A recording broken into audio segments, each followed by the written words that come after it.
Hello po! If you are learning Tagalog, then you are in the right place. My name is Pat and I'm here to welcome you to the Tagalog Time video series and podcast where I will teach you conversational Tagalog.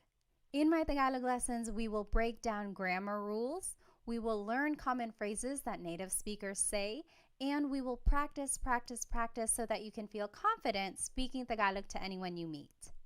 Along the way, we will also talk about Filipino culture, history, and geography so that you can have some context to go along with the information we learn about the language. But first, I want to ask you, why are you learning Tagalog? Did you grow up in a home where your parents or your grandparents spoke Tagalog but you were never taught how to speak the language? Or maybe you have a special someone in your life who speaks Tagalog and you want to learn the language so that you can get to know their culture better. Or maybe you are fluent in Tagalog and you just want to understand the language a little bit better. Whatever your reason is, I'm so glad you're here. We will start from scratch, get a good foundation on the language, and build our way up. A little bit about myself. I was born in Manila. My family moved to the United States when I was 2 years old. And growing up, my parents only spoke to me in Tagalog. The only time they spoke to me in English was if I was in trouble. They wanted to make sure that I understood that I was in trouble loud and clear, so they said it in English and in Tagalog. But for the most part, my parents only spoke to me in Tagalog. Also, I watched a lot of TFC, the Filipino channel, growing up, and my family went to the Philippines every other year because we still have a lot of family over there. So all of that really helped me stay fluent in Tagalog. And it wasn't until I was already an adult when I really appreciated the fact that I was bilingual in both English and Tagalog. And I hope to help you in your Tagalog learning journey. I will mention that this Tagalog lesson is available on 2 different platforms. You can find the video on my YouTube channel, Tagalog Time Pat, or you can find the audio wherever you find your favorite podcast. I decided to have this Tagalog lesson available in these 2 different platforms because I know some people prefer the video so that they can see the images on there if they are visual learners, while others are auditory learners and prefer to just listen to the information. However you are catching this episode right now, I do encourage you to try out the other platform at a later time. For example, if you are watching the video on YouTube, maybe try out the podcast later. And vice versa, if you are listening to the podcast, maybe check out the video later. There are certain things in both the video and the podcast that are very beneficial. For example, when you are watching the video, you can see all of the words spelled out. You can see how everything is written and the pattern of all of these phrases. Whereas when you are listening to the podcast, you can really focus on the sounds and the emphasis and the pronunciation of words. The video and the podcast work different parts of your brain, so give each a try and see which one works best for you. Alrighty, let's go ahead and get started with the lesson. This is episode 1. I like to call it Tagalog Fundamentals. Our learning agenda for the lesson includes talking about the history of Tagalog. Where does the name come from? Who speaks Tagalog, like in what regions of the Philippines? And what is the difference between Tagalog and Filipino? So Filipino is actually the national language of the Philippines. How is it different from Tagalog? We'll talk about that.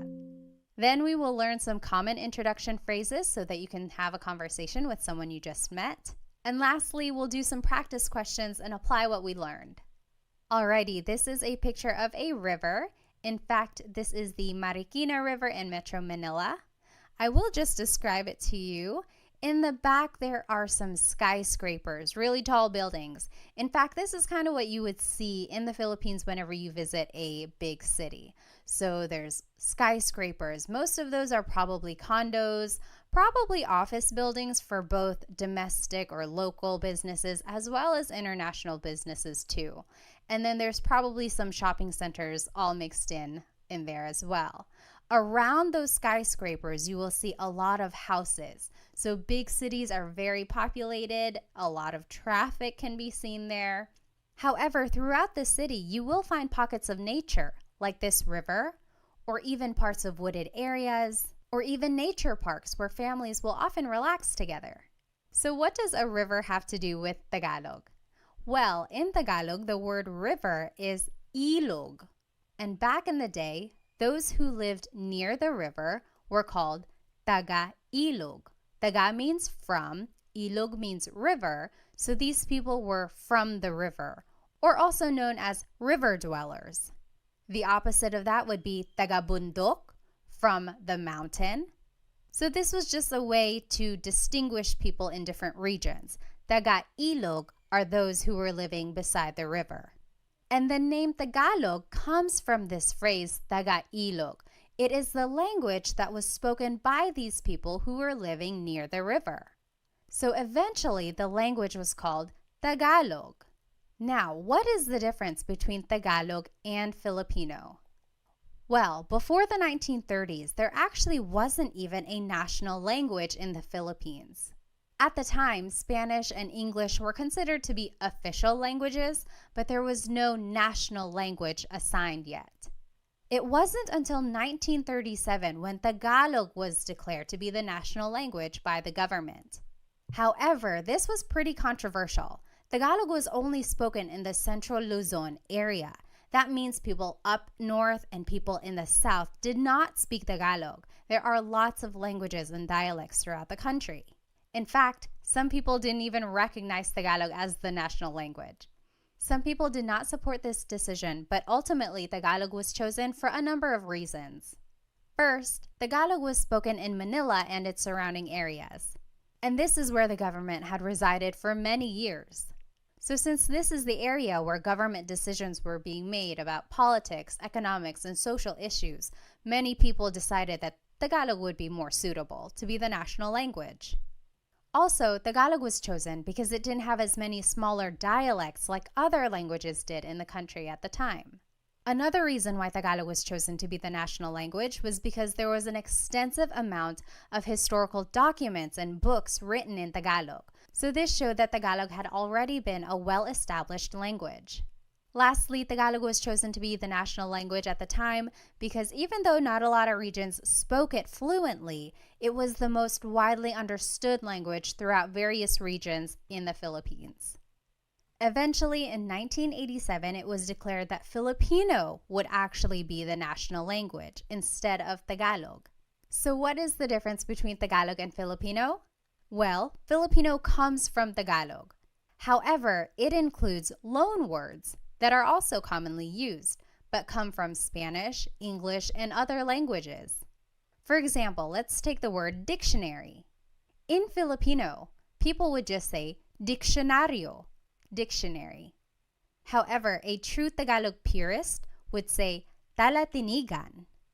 You'll notice that the word diccionario has a lot of Spanish influence. And that is what the Filipino language is all about. It incorporates all of these loan words that have been mixed into Tagalog. So that's the main difference between Tagalog and Filipino. Tagalog is the uninfluenced language, whereas Filipino incorporates all of these loan words and influences from other countries. So speaking of, what are some of the Tagalog influences? Well, Spain colonized the Philippines from 1521 to 1898. So for over 300 years, Spain occupied the country, so it had a big effect on the Filipino culture, language, and traditions. Here are some loan words from Spanish. Caballo, horse; radyo, radio; cuchara, spoon; tinidor, fork. Another country that influenced Tagalog is China. There were a lot of immigrants from the Hokkien community who were from the southern tip of China, and they immigrated to the Philippines between the 16th and 19th centuries. There are a lot of Chinese influences in the Filipino culture. For example, the cuisine, pancit and lumpia, come from the Chinese culture. Also, beliefs in feng shui and other things like that come from Chinese culture as well. Here are some Tagalog words that were influenced by China. Hikaw, earring; susi, key; ate and kuya, so older sister and older brother. Those are some words from the Chinese culture. Next, America influenced Tagalog. America occupied the Philippines between 1898 and 1946. And here are some English words that have influenced Tagalog. Wais, wise; ballpen, pen; nurse, nurse; driver, driver. Also, Japan influenced Tagalog. They occupy the Philippines between 1942 and 1945, and here are some Tagalog words that were influenced by Japanese. Karaoke, katol, which is the incense or some smoke that's used to deter mosquitoes, and then tsunami. And again, this is what the Filipino language incorporates. It adds all of these words that have been borrowed from other countries into Tagalog, whereas Tagalog purists would use other words that were more used in pre-colonial times. All right, so now let's take a look at where Tagalog is spoken throughout the Philippines. There are three main island groups in the Philippines: Luzon, Visayas, and Mindanao. Luzon is up in the north, then Visayas is in the central area, and then Mindanao is way down in the south.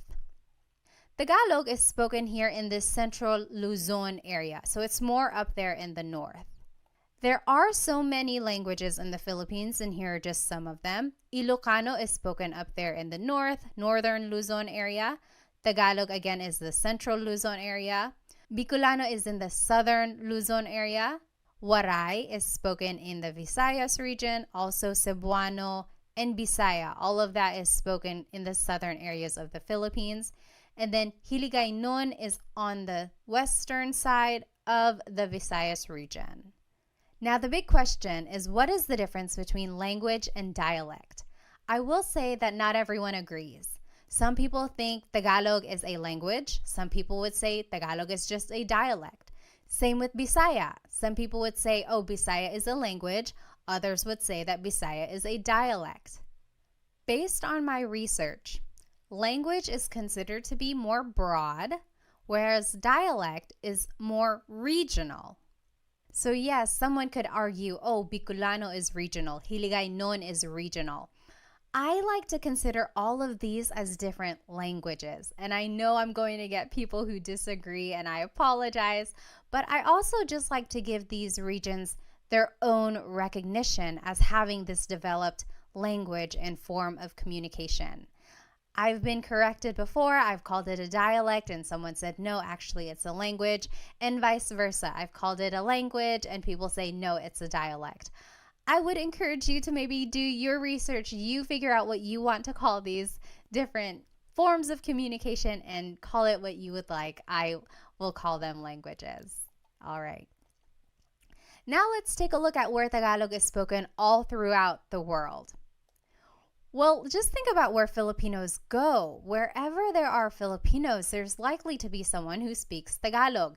And Filipinos travel all around the world, either for their families, they want to be closer to people who have moved away, or maybe just for work. There are a lot of overseas Filipino workers, so Filipinos have moved everywhere, all around the world. So Tagalog is spoken in almost every continent. Did you know that there has been a Filipino on Antarctica who did some research there? Other than that, they can be found in South America, Africa, North America, Australia, Europe, Asia, everywhere, really. So it is a very widespread language. In the United States, especially on the West Coast, like California, Nevada, Washington State, Tagalog is one of the most spoken languages in households, according to the U.S. Census. So good for you for learning Tagalog. It is a very useful language when you're meeting someone new. All right, so let's go ahead and learn some common phrases in Tagalog.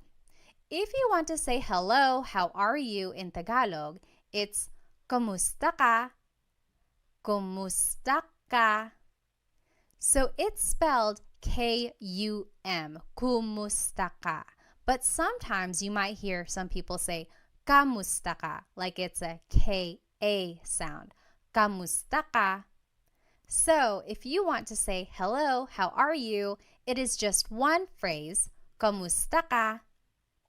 All right, now here are some responses. If you're doing well, you can say mabuti naman. Mabuti naman. That means I'm doing good. I'm doing great. I'm doing well. Mabuti means good. Naman is an emphasis word. So I'm doing good. Mabuti naman. If you're just doing okay, you can say ayos lang. Ayos lang. Ayos means okay. Lang means only. So I'm only doing okay. Ayos lang. And if you're not doing good, you can say hindi mabuti. Hindi means not. Mabuti means good. So not good. I'm not doing well. Hindi mabuti. Okay, say these phrases with me one more time. Kamusta ka? Hello, how are you? Kamusta ka? Kamusta ka? Mabuti naman. I'm doing well. Mabuti naman. Mabuti naman. Ayos lang. I'm doing okay. Ayos lang. Ayos lang. Hindi mabuti. I'm not doing well. Hindi mabuti. Hindi mabuti. Next, if you want to ask someone's name, you could say, ano ang pangalan mo? Ano means what? Ang means is. Pangalan is name. Mo is referring to you. Ano ang pangalan mo? To reply, you could just say, ako si blank. I am blank. For example, I would say, ako si Pat. Ako si Pat. I will say, the long and formal answer could be, ang pangalan ko ay Pat. That literally means, my name is Pat. Pat is my name. However, this isn't conversational Tagalog. A lot of people would just say, ako si blank. Ako si Pat. All right, let's try saying these phrases one more time. Repeat after me. Ano ang pangalan mo? What is your name? Ano ang pangalan mo? Ano ang pangalan mo? Ako si blank. I am blank. Ako si Pat. Ako si blank. All right, if you want to ask someone where they're from, you would say, taga saan ka? Taga means from.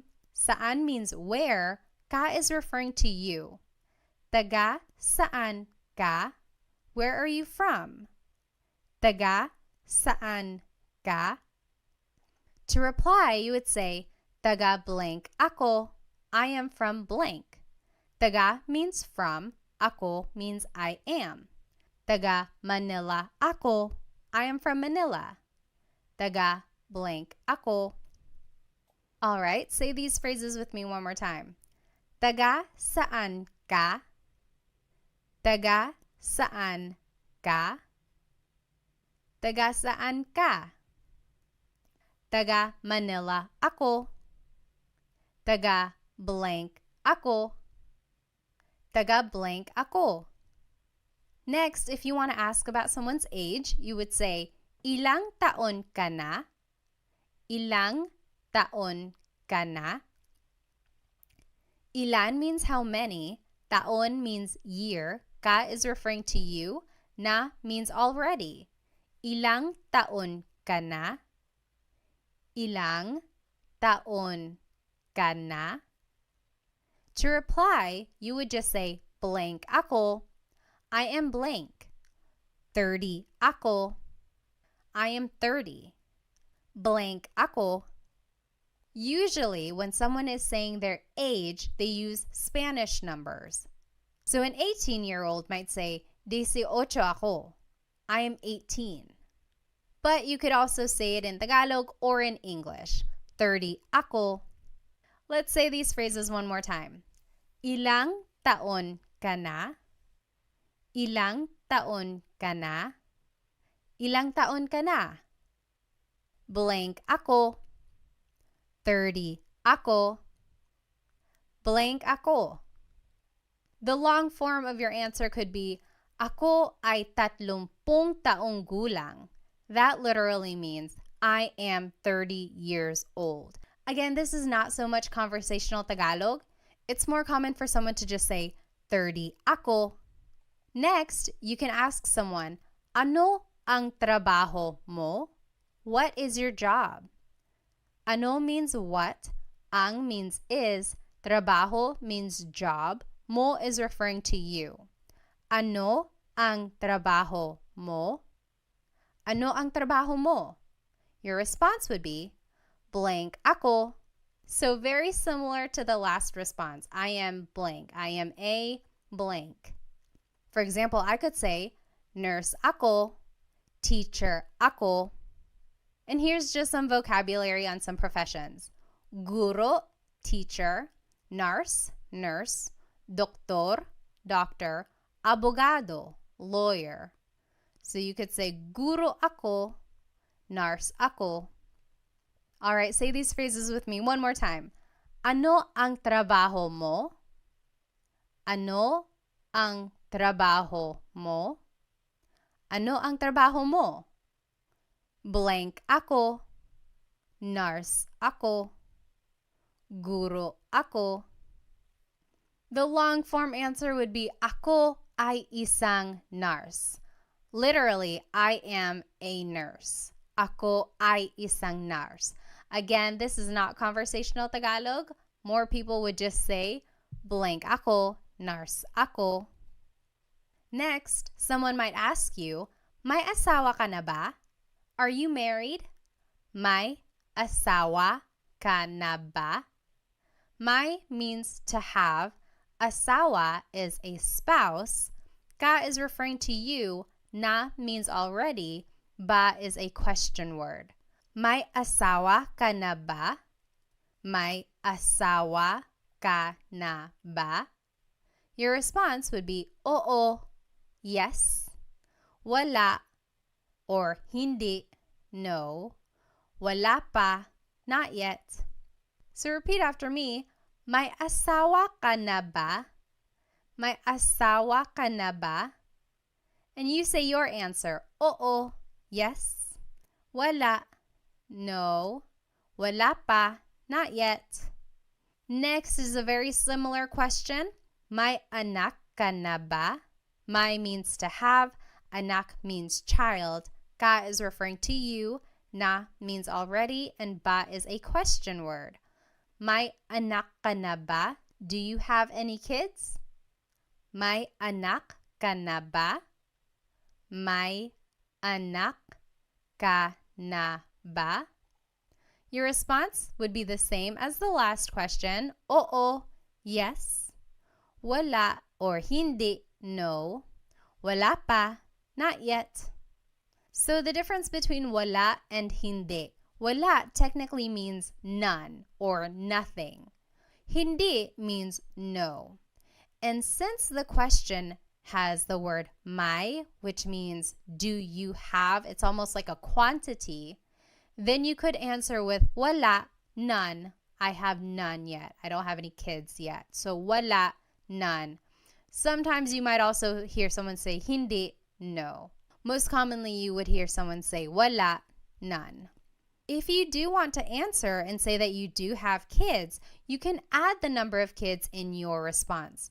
Oo, may dalawang anak na ako. Let's review some Tagalog numbers. Isa, 1, dalawa, 2, tatlo, 3, apat, 4, 5, 5. Now, if you listen again to the response, it's oo, may dalawang anak na ako. When the number ends with a vowel, like dalawa, ends with the letter A, you have to add an NG at the end when you respond. So, oo, may dalawang anak na ako. So instead of saying may dalawa anak na ako, you have to add an NG to the end of the word dalawa so that it connects to the word anak. It's almost like you're saying two of child. You have two children. And you add this NG to the end of any number when it ends with a vowel. So, isa, dalawa, tatlo, 5, 5. But for the word apat, 4, it ends with a consonant. You would have to add the word na before the word anak. So, oo, may apat na anak na ako. So anytime the number ends with a consonant, you add the word na. All right. Say that again with me. May anak ka na ba? May anak ka na ba? Do you have any kids? May anak ka na ba? And your response, oo, yes. Wala or hindi, no. Wala pa, not yet. And to talk about how many kids you do have, you could say, oo, may dalawang anak na ako, and just fill in the number in the phrase. Lastly, to get to know someone, you can ask them, ano ang hilig mo? What are your hobbies? Ano means what, ang means are or is, hilig means your likings or things that you like. Mo is referring to you. Ano ang hilig mo? What do you like to do? What are your hobbies? Your response would be, mahilig ako blank. I like to blank. And here are some examples of some hobbies. Mahilig ako magluto, to cook, magluto, magbasa, to read, magbasa, manood ng TV, watch TV, manood ng TV, sumayaw, dance, sumayaw, mag-exercise, to exercise, mag-exercise. Now, this is a great Taglish tip. When you don't know a verb in Tagalog, you can use the mag pattern. So mag-exercise is just the way to say exercise. That's commonly how people would say it. If you wanted to say that you like to swim, but you don't know how to say swim in Tagalog, you could say, mahilig ako mag-swim. I like to swim. Later on, go back and look up what to swim is in Tagalog. Then you can say, mahilig ako lumangoy, lumangoy. So I am a big supporter of using Taglish, especially while you are learning Tagalog. The main focus here is to learn the patterns and formation of phrases. And over time, you will learn more Tagalog vocabulary so that you can fill it into these phrases. But in the meantime, feel free to put English words wherever you need to. All right. Now, I always get asked, how do you use the word po? The word po is a part of speech that is used to show respect. Usually, kids say po throughout a conversation when they are speaking to an elderly person. Or adults even say po when they are trying to be respectful either to someone in authority or someone older than them. There are specific placements for the word po, but I will tell you about those in my next video, how to use po.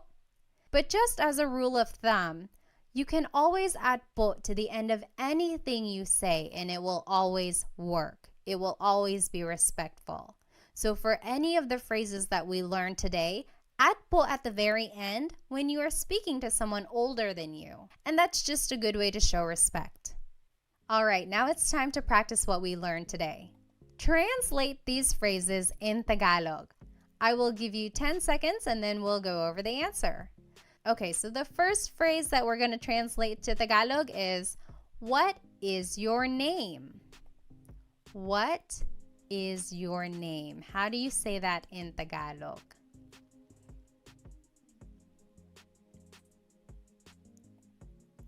Ano ang pangalan mo? Ano ang pangalan mo? What is your name? Ano ang pangalan mo? Now, how would you reply in Tagalog? If someone asked you, ano ang pangalan mo? How would you reply in Tagalog?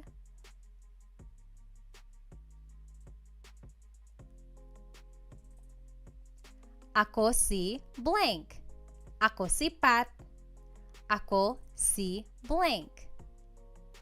All right, next question. How do you say, what is your job in Tagalog? What is your job?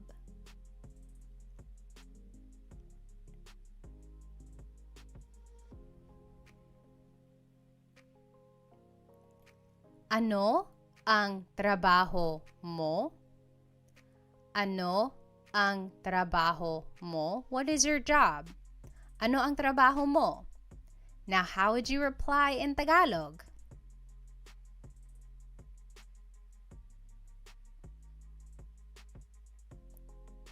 Blank ako. I am blank. Nurse ako. Teacher ako. Next, how would you say, hello, how are you in Tagalog? How do you say hello, how are you in Tagalog?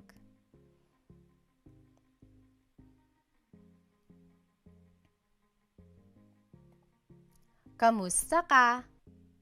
Kamusta ka? Kamusta ka?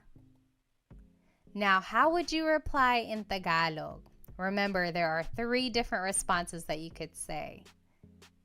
How would you reply to kamusta ka?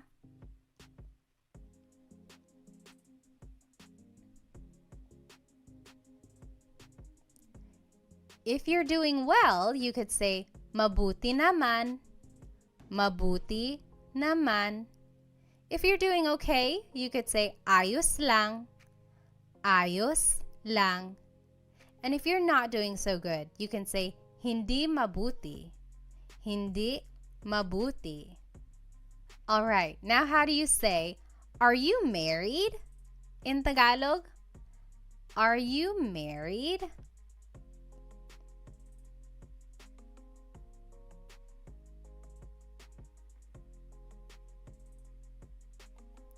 May asawa ka na ba? May asawa ka na ba? Are you married? May asawa ka na ba? Now, how would you reply in Tagalog? Remember, there are 3 different types of responses you can give to this question. May asawa ka na ba?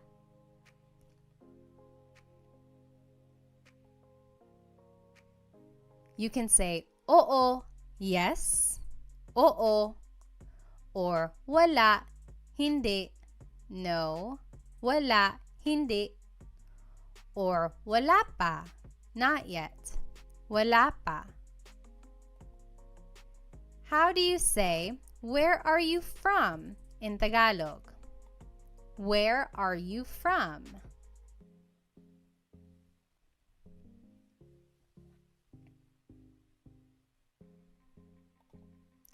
Taga saan ka? Taga saan ka? Where are you from? Taga saan ka? Now, how would you reply in Tagalog?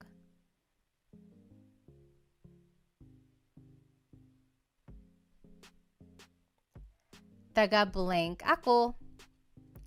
Taga Manila ako. I'm from Manila. Taga blank ako. All right, how would you ask, how old are you in Tagalog? How old are you?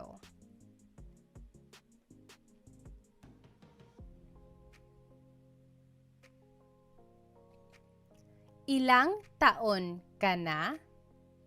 Ilang taon ka na? Ilang taon ka na? Now, how would you reply in Tagalog?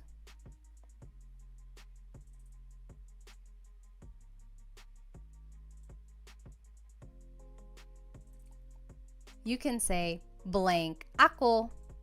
For example, I would say 30 ako. So blank ako. All right, next question. How would you ask, do you have any kids? Do you have any kids in Tagalog?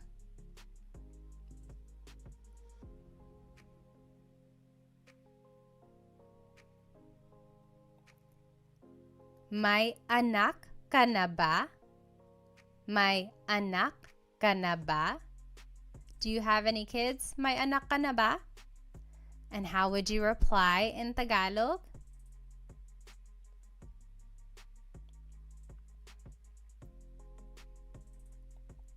You can say, oo, yes. Wala or hindi, no. Wala pa, not yet. And if you wanted to be specific and say how many kids you do have, it would be may blank anak na ako. May dalawang anak na ako. I have 2 kids. Or may apat na anak na ako. I have 4 kids. So that would be the sentence structure if you wanted to say how many kids you do have. Lastly, how would you ask someone, what are your hobbies in Tagalog? What are your hobbies?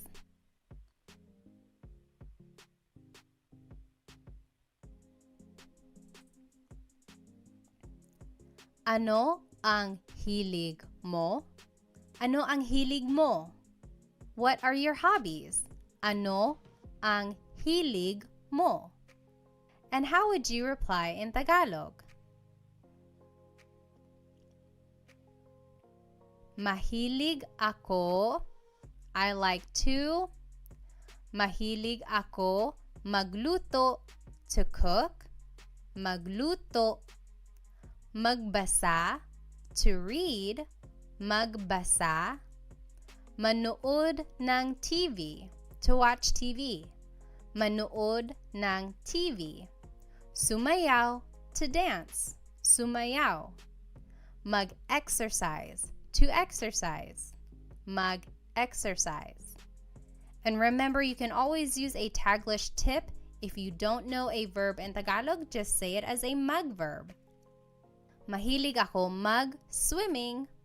Mahilig ako mag-shopping. And later on, go back and try to figure out what these words are in Tagalog. So to swim is lumangoy. Mahilig ako lumangoy. All right, we learned a lot today. We learned about the history of Tagalog. We learned where it's spoken and some influences of it. Then we learned some common phrases that hopefully you can start using when you meet someone new. And then we practiced. I encourage you to maybe write these phrases down on a note card. Write the English translation on one side and the Tagalog translation on the other side. And then just review them throughout the day. Practice really does make perfect. Try using these phrases to a native speaker that you know. Or if you don't have anyone you can speak to right now, really try practicing these note cards on your own. And a lot of people I meet get really nervous about their accent. I always say, ignore the accent. Forget about it for now. The accent will come the more you practice. I will say that even I have an English accent when I'm speaking Tagalog sometimes too. It usually comes out when I'm nervous or if I'm speaking too fast. But really, that doesn't matter. What matters in the end is that you are able to communicate in Tagalog. Be sure to subscribe to my YouTube channel for more Tagalog lessons and follow me on my other social media platforms. Thank you so much for joining me in this Tagalog lesson. In my next lesson, I will talk about how to use po when you want to be respectful. I hope to see you there. Paalam!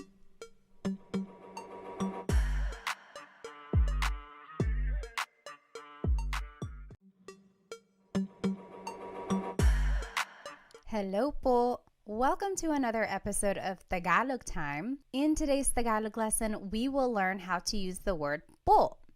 If you have ever listened to a Tagalog conversation, specifically between two people who have a significant age gap, maybe a younger person and an older person, then you have likely heard them use the word po. So what is this word? Why is it used when people are speaking Tagalog? And how do you use it? We will go over all of that in today's episode. So today's lesson agenda will be all about the word po. We will go over the who, what, where, when, why, and how of using it. We will talk about the history of it, where it probably came from. We will learn all of the different placements for it, and then we will practice where to put po in certain phrases at the end of the lesson. So first things first, what is po? Po is a part of speech that is used in Tagalog to show respect. I always tell the kids' classes that whenever you are speaking to an adult, you always have to use po. However, adults can also use po whenever they are speaking to someone who's older than them or if they're speaking to authority, and we'll go over that in just a minute. It's important to note that there really is no direct English translation for the word po. The closest things I can think of in English that are similar to the word po are the words ma'am and sir. I live here in North Carolina in the United States, and down here in the South, using ma'am and sir is a very respectful thing to do whenever you're speaking to someone maybe older than you or to anyone you want to show respect to. For example, someone might say, "Thank you, ma'am, thank you, sir," or "Yes, sir, yes, ma'am," whenever they want to show respect. And that's kind of the same idea with the word po. However, ma'am and sir aren't always used throughout the sentence, so it's not quite the same as po, but the idea is the same. So where did the word po come from? Some say that the word originated in pre-colonial times from this word apo. Now don't get confused, it's not the word apo, which means grandchild, but it's the Tagalog word apo, and it means Lord. But in pre-colonial times, and even in indigenous communities today, those who are well respected in the community were referred to as apo. That was kind of their title. That's what they were called. Just to tie it in with some current events, you might know the name Apo Wang Od. She was recently on the cover of Vogue, and she was the oldest woman to be on the cover of the magazine. She is a Filipino woman who comes from an indigenous community called Kalinga, and she is known for her tribal tattoos. She's one of the few people who still do these tattoos in the area, so it really is such a special thing. But again, she is called Apo in the community because she is well respected. And so with the word po, people think that it comes from this word apo. For example, back in the day, someone might have said, "Oo, apo, yes, Lord." And then eventually it was so commonly used that it was just shortened to the word po, and it was added throughout the sentence to show respect when someone was speaking. So that's kind of an accepted idea of where the word po came from. So why is po used? Well, the Philippines has a very respectful culture, and that can be seen through many practices. For example, children are taught at a very young age to do the mano po, also known as bless. And that is where the young person takes the hand of an older person and touches the back of the hand to their forehead. It's said that this was a way for them to grant a blessing from the elderly person. And that just emphasizes the idea of how people are taught to really respect their elders. Another way people show respect towards others is through the way they refer to each other. For example, the titles ate and kuya are used for people who are older than you. Ate is what you call an older sister or even an older cousin or friend who's a girl. These are usually someone who's just a little bit older than you, not too much older, otherwise they would be tita and tito. But if they are just like one generation older than you, then they would be considered your ate. Same with the name kuya. These are your older brothers or older cousins and friends who are boys. For example, if I am older than you, you could call me Ate Pat. Your older cousin might be Kuya Sam, and so on. So again, these titles just show how respect is embedded in the family and community unit. As I mentioned, kids are taught to say po whenever they are speaking to their elders. So their parents, their aunts and uncles, their grandparents. However, it's important to note that adults also use the word po whenever they are speaking, of course, to their elders, so maybe their grandparents or their parents, but also to anyone in authority, so bosses or police or priests or doctors. So anyone they want to be respectful to, they would say po. When and where is the word po used? It can be used anytime, whether you are just at home with your family, or if you're at the grocery store, or if you're at work. It's always appropriate whenever you want to show respect. Other than using the word po personally with your family, you might also hear the word po in hospitality settings. So for example, at hotels and restaurants. You will likely hear the staff speaking to you with the word po. And that again is just a way to show respect because you are a guest in that area. And that is just a way for them to be professional and respectful. All right, so how do you use the word po? Before we jump into the proper placements of po, let's go over some common Tagalog phrases that we can use as a reference. So first, the basic way to say hello and how are you in Tagalog is just kamusta ka, kumusta ka. To reply, you can say mabuti naman, I'm doing well. Mabuti naman. Or if you're just doing okay, you can say ayos lang, ayos lang. And if you're not doing well, you can say hindi mabuti, hindi mabuti. Say these phrases with me one more time. Kamusta ka? Hello, how are you? Kamusta ka? Mabuti naman. I'm doing well. Mabuti naman. Ayos lang. I'm doing okay. Ayos lang. Hindi mabuti. I'm not doing well. Hindi mabuti. Next, if you want to ask for someone's name, you can say, ano ang pangalan mo? Ano ang pangalan mo? Your response would be, ako si blank. I am blank. I would say, ako si Pat. Ako si blank. Next, if you want to ask where someone is from, you can say, taga saan ka? Where are you from? Taga saan ka? To reply, you can say, taga blank ako. I am from blank. Taga Manila ako. Taga blank ako. Let's say these phrases one more time. Ano ang pangalan mo? What is your name? Ano ang pangalan mo? Ako si blank. I am blank. Ako si Pat. Ako si blank. Taga saan ka? Where are you from? Taga saan ka? Taga blank ako. I am from blank. Taga Manila ako. Taga blank ako. Next, if you want to ask how old someone is, you can say, ilang taon ka na? How old are you? Ilang taon ka na? To reply, you can say, blank ako. I am blank. 30 ako. Blank ako. Next, if you want to ask about someone's job, you can say, ano ang trabaho mo? Ano ang trabaho mo? To reply, you can say, blank ako. I am a blank. Nurse ako or teacher ako. Let's say these phrases one more time. Ilang taon ka na? How old are you?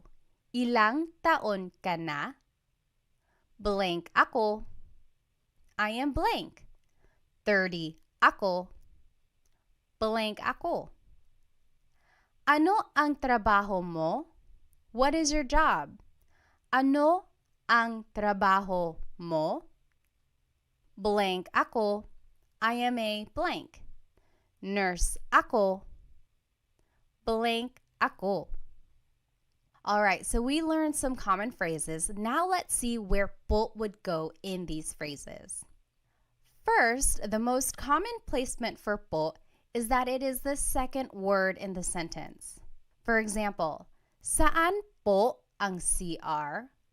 Saan means where, po is a sign of respect, ang means is, CR stands for comfort room. It's what they call the bathroom in the Philippines sometimes. So, saan po ang CR means where is the bathroom? So, po is the second word in this question. Another example is, natutulog po siya. Natutulog means sleeping. Po is a sign of respect. Siya means he or she. It's gender neutral. So, we would have to find more of the context clues about this phrase. But this essentially means he or she is sleeping. Natutulog po siya. Again, po is the second word in this phrase. The second rule for the word po is that it goes after the words ko, which means I, or na, which means already. So if either of these words appear in a phrase, po would go after that word, ko or na. For example, nakita ko po yung kotse. Nakita means saw. Ko means I. Po is a sign of respect. Yung means the. Coche means car. So, I saw the car. Nakita ko po yung coche. Po is after the word ko. Another example, kumain na po ako. Kumain means ate. Na means already. Po is a sign of respect. Ako means I. So, I already ate. Kumain na po ako. Po goes after the word na. Lastly, po goes after a set phrase. For example, maraming salamat po. Thank you very much. Maraming salamat po.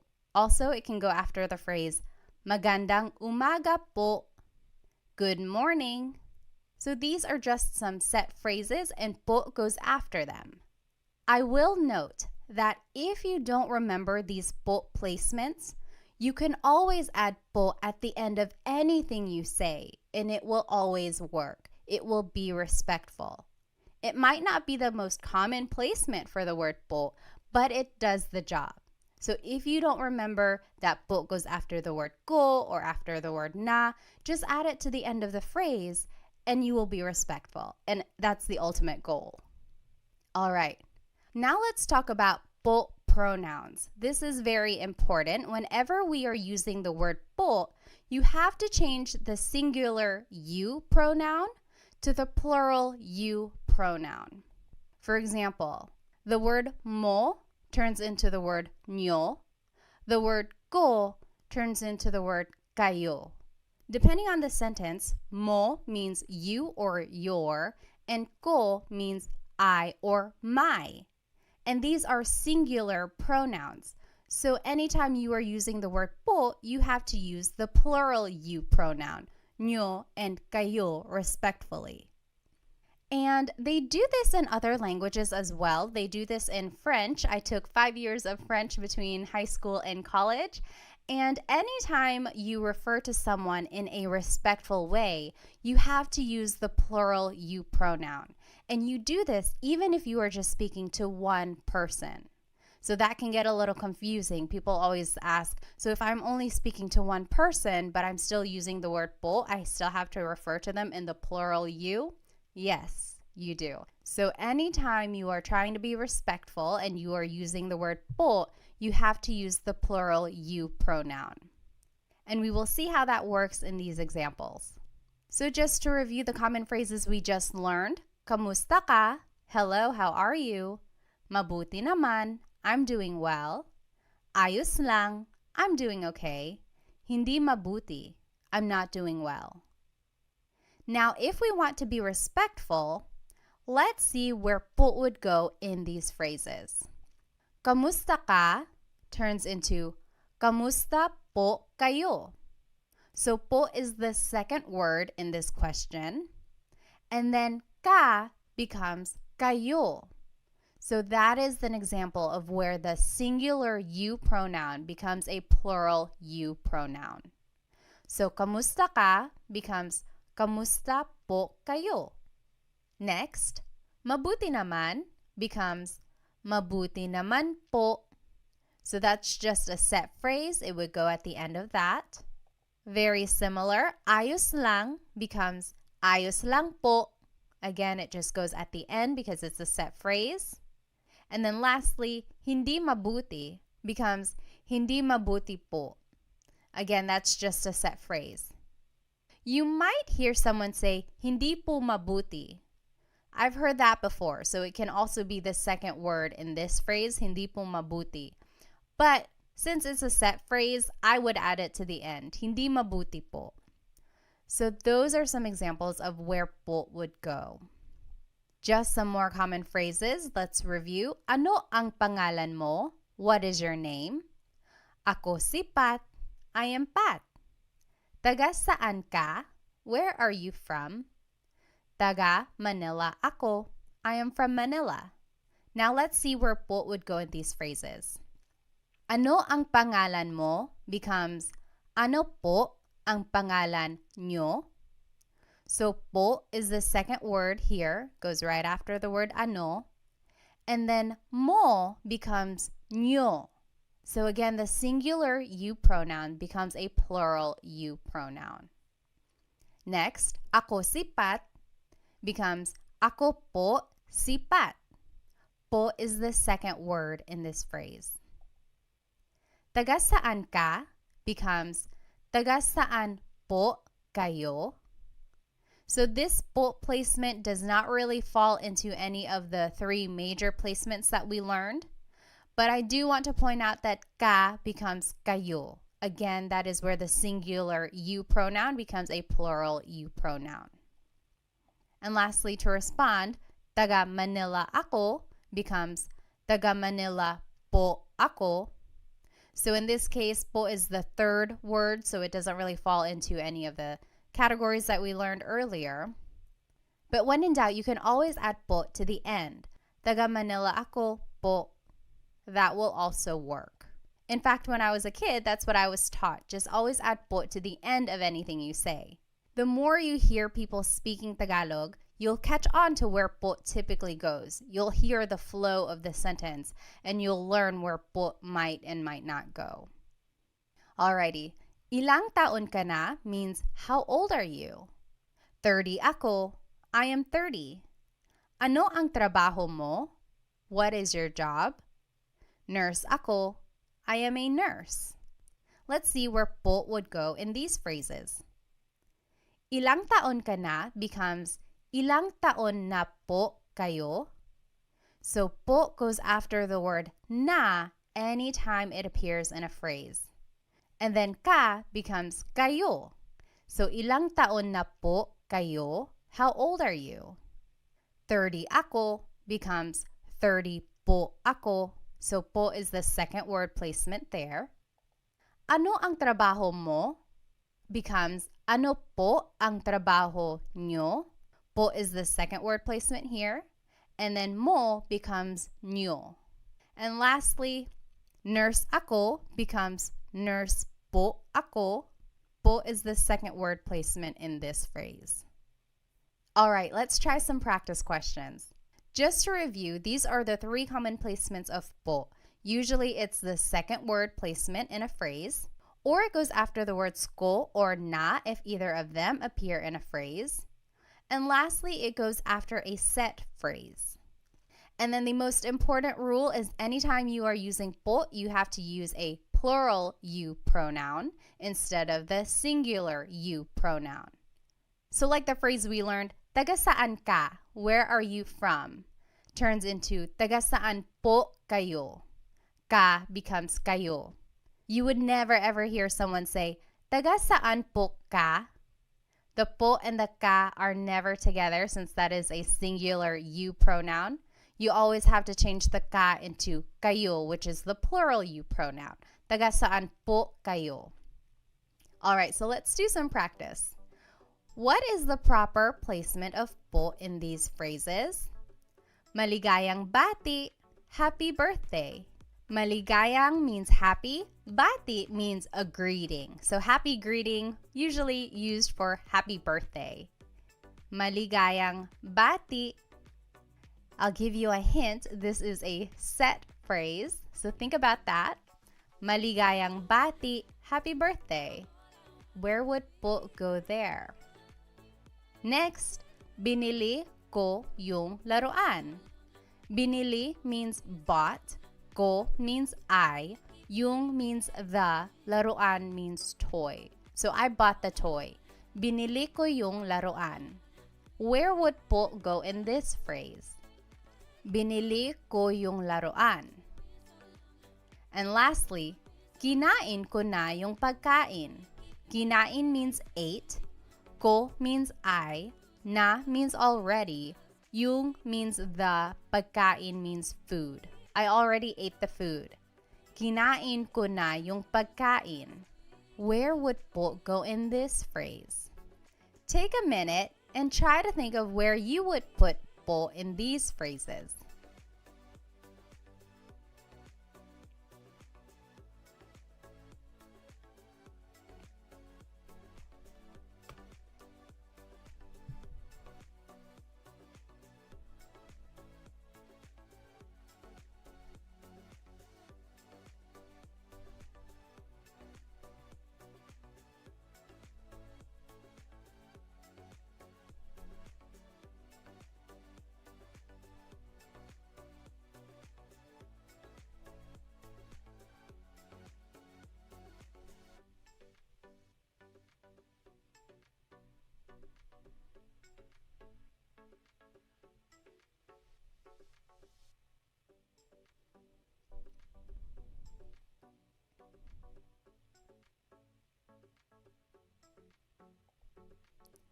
All right.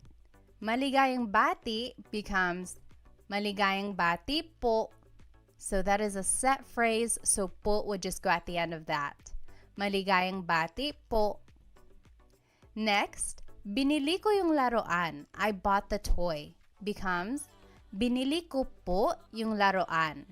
Po would go after the word ko in this phrase. Lastly, kinain ko na po yung pagkain. So remember, one of the rules was it goes after the word ko or na if either of them appear in the phrase. What if they both appear in the phrase? It would just go after both of them. So, kinain ko na po yung pagkain. Po goes after the word na, which is after the word ko. So, did you get it right? I hope you did. It does take some practice, but remember, you can always add po to the end of your sentence. All right, so just a quick note. What is the difference between po and ho? For example, someone might say, ano po, which means what? Someone else might say, ano ho, which also means what? What is the difference between po and ho? Well, both are a sign of respect. They have the same placement rules that we just learned. However, ho is considered to be a little bit more informal and po is formal. Some people might use the word ho when they are speaking to an elderly person who is not really close to them or a stranger who they don't really know well. For instance, some people use the word ho when they are speaking to an older person who they don't really know very well. So maybe an older stranger or just an older acquaintance, they might use the word ho.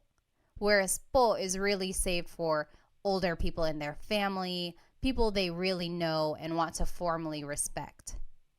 I personally don't use the word ho very often. I just use po for everyone when I want to be respectful. However, I have heard people use the word ho whenever they're speaking to someone kind of informally, but also still respectful. You might hear it in movies or Filipino shows or things like that. Just know that it is equivalent to the word po, but just a little bit less formal. Alrighty, so we learned a lot today. We learned the placements of po. We learned a little bit about the history, where it comes from, how to use it, when and where. And then we were able to practice a little bit. So I encourage you, maybe when you are speaking to your parents or to your grandparents, just practice saying po, even if it's in English. Try adding po to anything you say at the end, even if it's an English phrase. That way you can get in the habit of using po and being respectful towards others in this way.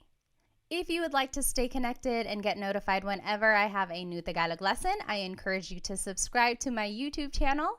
And please follow me on my other social media platforms. I have a lot of other good content there as well. I'll see you in our next Tagalog lesson. Paalam!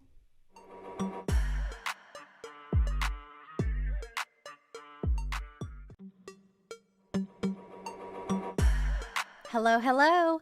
Welcome to another episode of Tagalog Time with Pat. This is episode 3, and we will be learning how to conjugate Tagalog verbs in the present tense. I encourage you to go back and watch episode 1 and 2 if you have not watched them yet. I have planned these episodes to kind of start from scratch. So if you don't know any Tagalog at all, start with episode 1 to learn about just the fundamentals of Tagalog, learning about basic phrases and everything like that. And then episode 2 will focus on how to use po so that you can be respectful when you're speaking to adults or to authority. And then now episode 3, this is more heavy on the grammar side so that we can start speaking more kind of simple sentences which you can use in a conversation. So let's go ahead and jump right in. In Tagalog, have you ever wanted to say something like, I am eating, she is sleeping, they are cooking? So basically anything in the present tense. If you've ever wanted to talk about what you are doing in this moment in time, or talk about what someone else is doing right now, this is a good episode to watch so that you can learn how to make these sentences to describe what you are doing currently. And this is our agenda for today. We will start by talking about verb conjugation in general. Then we will learn the Tagalog verb types. Then we will go into Tagalog pronouns so that we can start making simple sentences. And then we will learn the verb conjugation patterns and then practice them in some example questions. And then I will finish it off with a Taglish tip, which I think you will find very useful. So what is verb conjugation? First of all, a verb is an action word. So to run, to play, to jump, any kind of movement or action, that is a verb. And to conjugate means to change into a different form. So when we speak, we are constantly conjugating verbs depending on what we're trying to say. If we are talking about something that happened yesterday, we conjugate the verb in the past tense. If we are talking about what we will be doing tomorrow, we conjugate the verb in the future tense. So to conjugate just means to change into a different form. And I like to take the time to kind of explain what conjugate means, because one time in a class, I had a student ask, what does conjugate mean? And here I was just throwing the word around thinking everyone knew what it meant. So I like to just kind of start at the basics and just explain what a verb is and what it means to conjugate it. Now, there are many different types of verb tenses. In English specifically, there's a whole bunch. The most common ones are the present tense, like what you're doing right now, past tense, what you did yesterday or last week, future tense, what you will be doing tomorrow or next month. Then in English, there are also lots of other tenses, like the present perfect tense, like I have been to his house before. So that means like something happened in the past, but it's still kind of related to the present. Then there's the pluperfect tense. I had eaten lunch. So that's something that happened in the past. It's done. It happened at a specific moment in time. And then there are just so many more verb tenses out there, especially in English. But in today's class, we will focus on how to conjugate verbs in the present tense. Alrighty, so in Tagalog, there are 5 main types of verbs in Tagalog. Mag, ma, in, and e verbs. Now, what makes them different is that some verbs are actor-focused, and some are object-focused, and some are both. So what does that mean? An actor-focused verb means that the subject is doing the action. For example, the boy is playing. Here, the subject is the boy, and he is doing the action. He is playing. Whereas in an object-focused verb, the action is being done to the subject. For example, wash the dishes. Here, the subject are the dishes, and they are being washed. So the action is being done to the subject. So that's the difference between an actor and an object-focused verb. And the difference between them will be important when we are determining the type of sentence that we're going to make. So we'll see that more in the examples later on. Alrighty, so speaking of subjects, let's learn some subject pronouns. Ako means I. Ka means you singular, so it's just you by yourself, one person.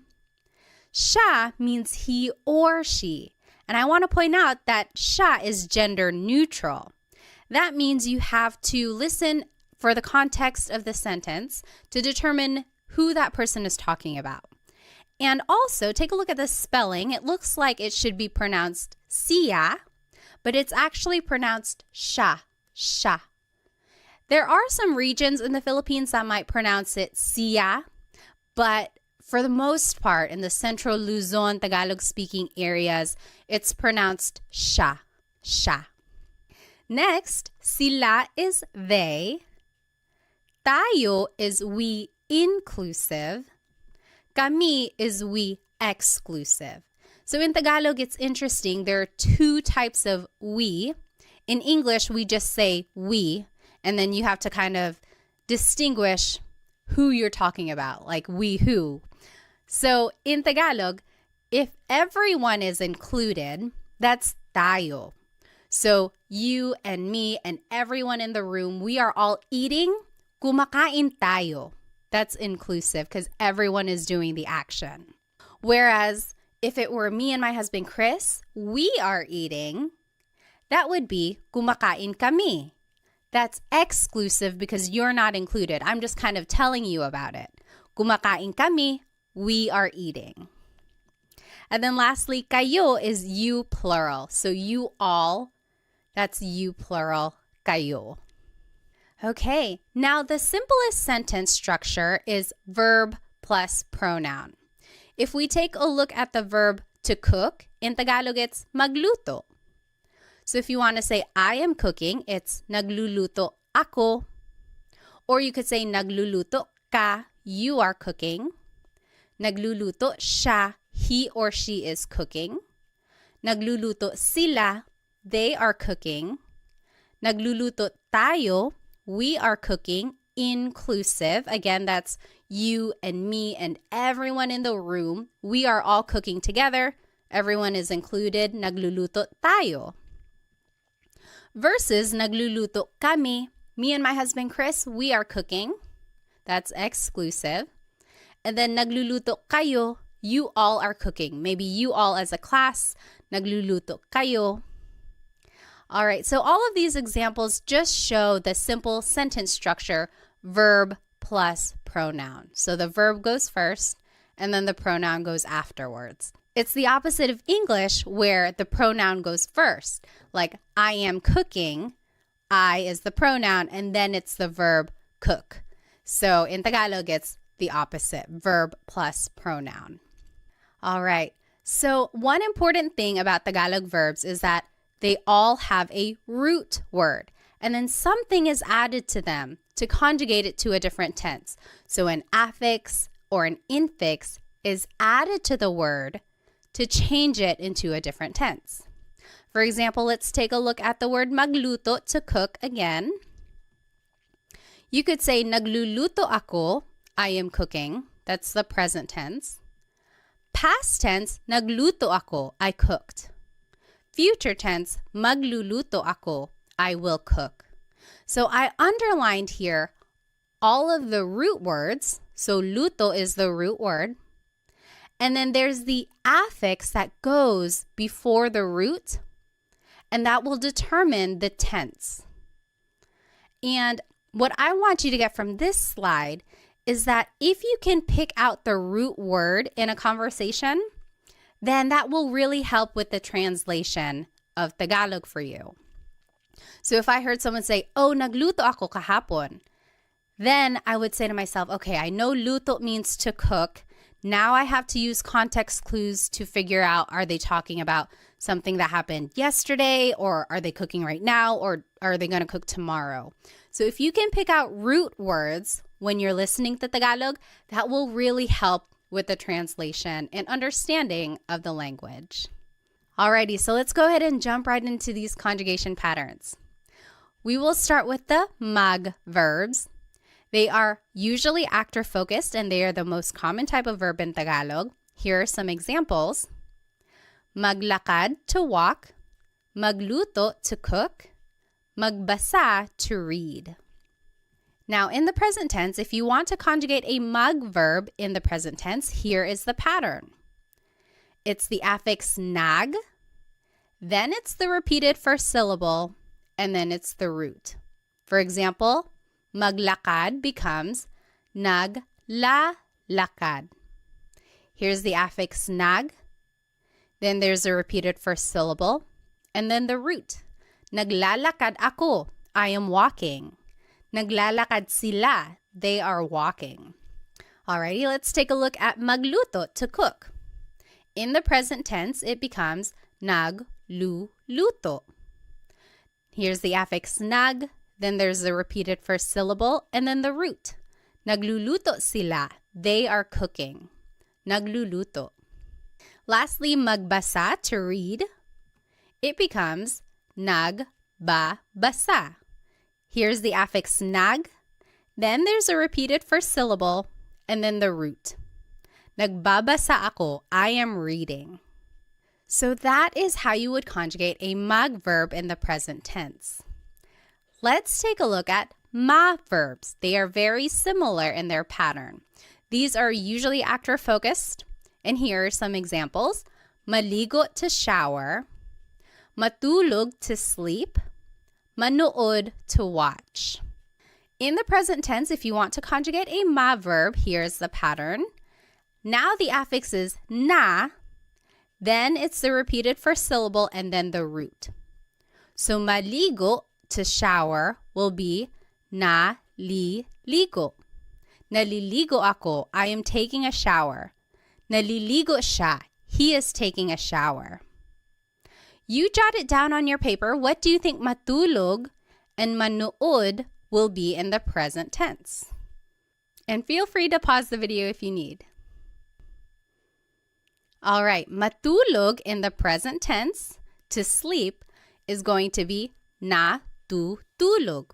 The affix is na, then there's a repeated first syllable, and then the root. Natutulog ako, I am sleeping. Natutulog. Manood, to watch, will be nanonood. Nanonood sila. They are watching. Affix is na, then there's a repeated first syllable, and then the root, nanonood. So mag and ma verbs have a very similar pattern. The only difference is that affix in the beginning. Now let's take a look at verbs. These can be actor or object focused, depending on the context. And here are some examples. Kain is to eat. Takbo is to run. Tawa is to laugh. Now you might be wondering, why are these verbs? Doesn't appear in the word at all. It's because is the infix that goes into the word when you are conjugating it. So in the present tense, to conjugate an verb, the infix goes between the first and second letter, and then it's the root at the end. So for example, kain, to eat, becomes kumakain. Goes between the first and second letter, and then you add the root at the end. Kumakain ako. I am eating. Kumakain ako. Next, takbo means to run. In the present tense, it would be tumatakbo. Tumatakbo siya. He is running. Goes between the first and second letter, and then it's the root at the end. Tumatakbo. You jot it down. What do you think tawa will be in the present tense? And just use the pattern we learned. In the present tense, tawa, to laugh, will be tumatawa. Goes between the first and second letter, and then the root goes at the end. Tumatawa sila. They are laughing. Tumatawa. Alrighty, now let's move on to verbs. These are also object focused. And here are some examples. Gamit means to use. Walis means to sweep. It has a very similar pattern to verbs. The only difference now is that the infix in goes between the first and second letter, and then it's the root. So gamit, to use, in the present tense becomes ginagamit. In goes between the first and second letter, and then it's the root. Ginagamit ko, I am using something. Ginagamit. What do you think walis will be in the present tense? Remember to just use the pattern and plug everything in. Walis in the present tense is winawalis. So in just goes between the first and second letter, and then the root goes at the end. Winawalis ko yung sahig. I am sweeping the floor. Winawalis. Lastly, verbs. These are object focused. Some examples are isara, to close, ibigay, to give, itago, to hide. And now the pattern is the infix in goes between the second and third letter, and then it's the root. So isara, to close, becomes isinasara. Isinasara.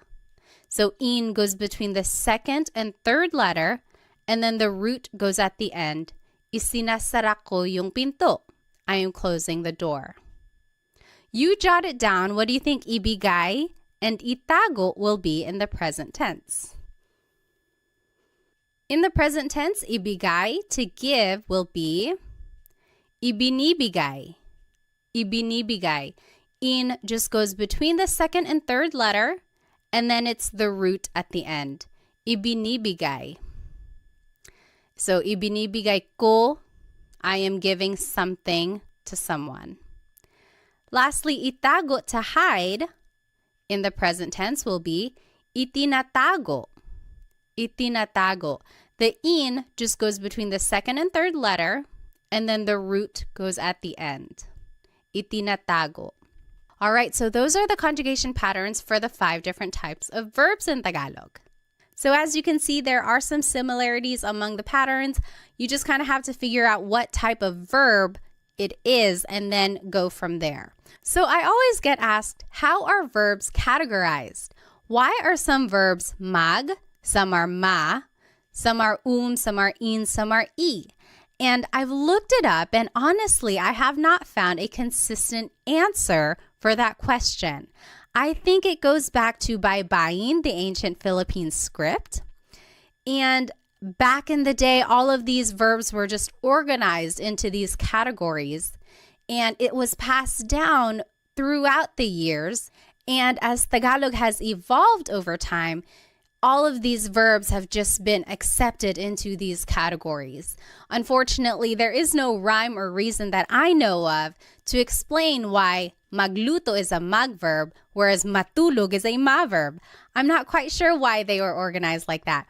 But my biggest tip is to really listen when a native Tagalog speaker is conjugating these verbs, and then make a note of that so that you can conjugate it that way in the future. So it's just a matter of acquiring more vocabulary and then using the verbs in those ways in the future.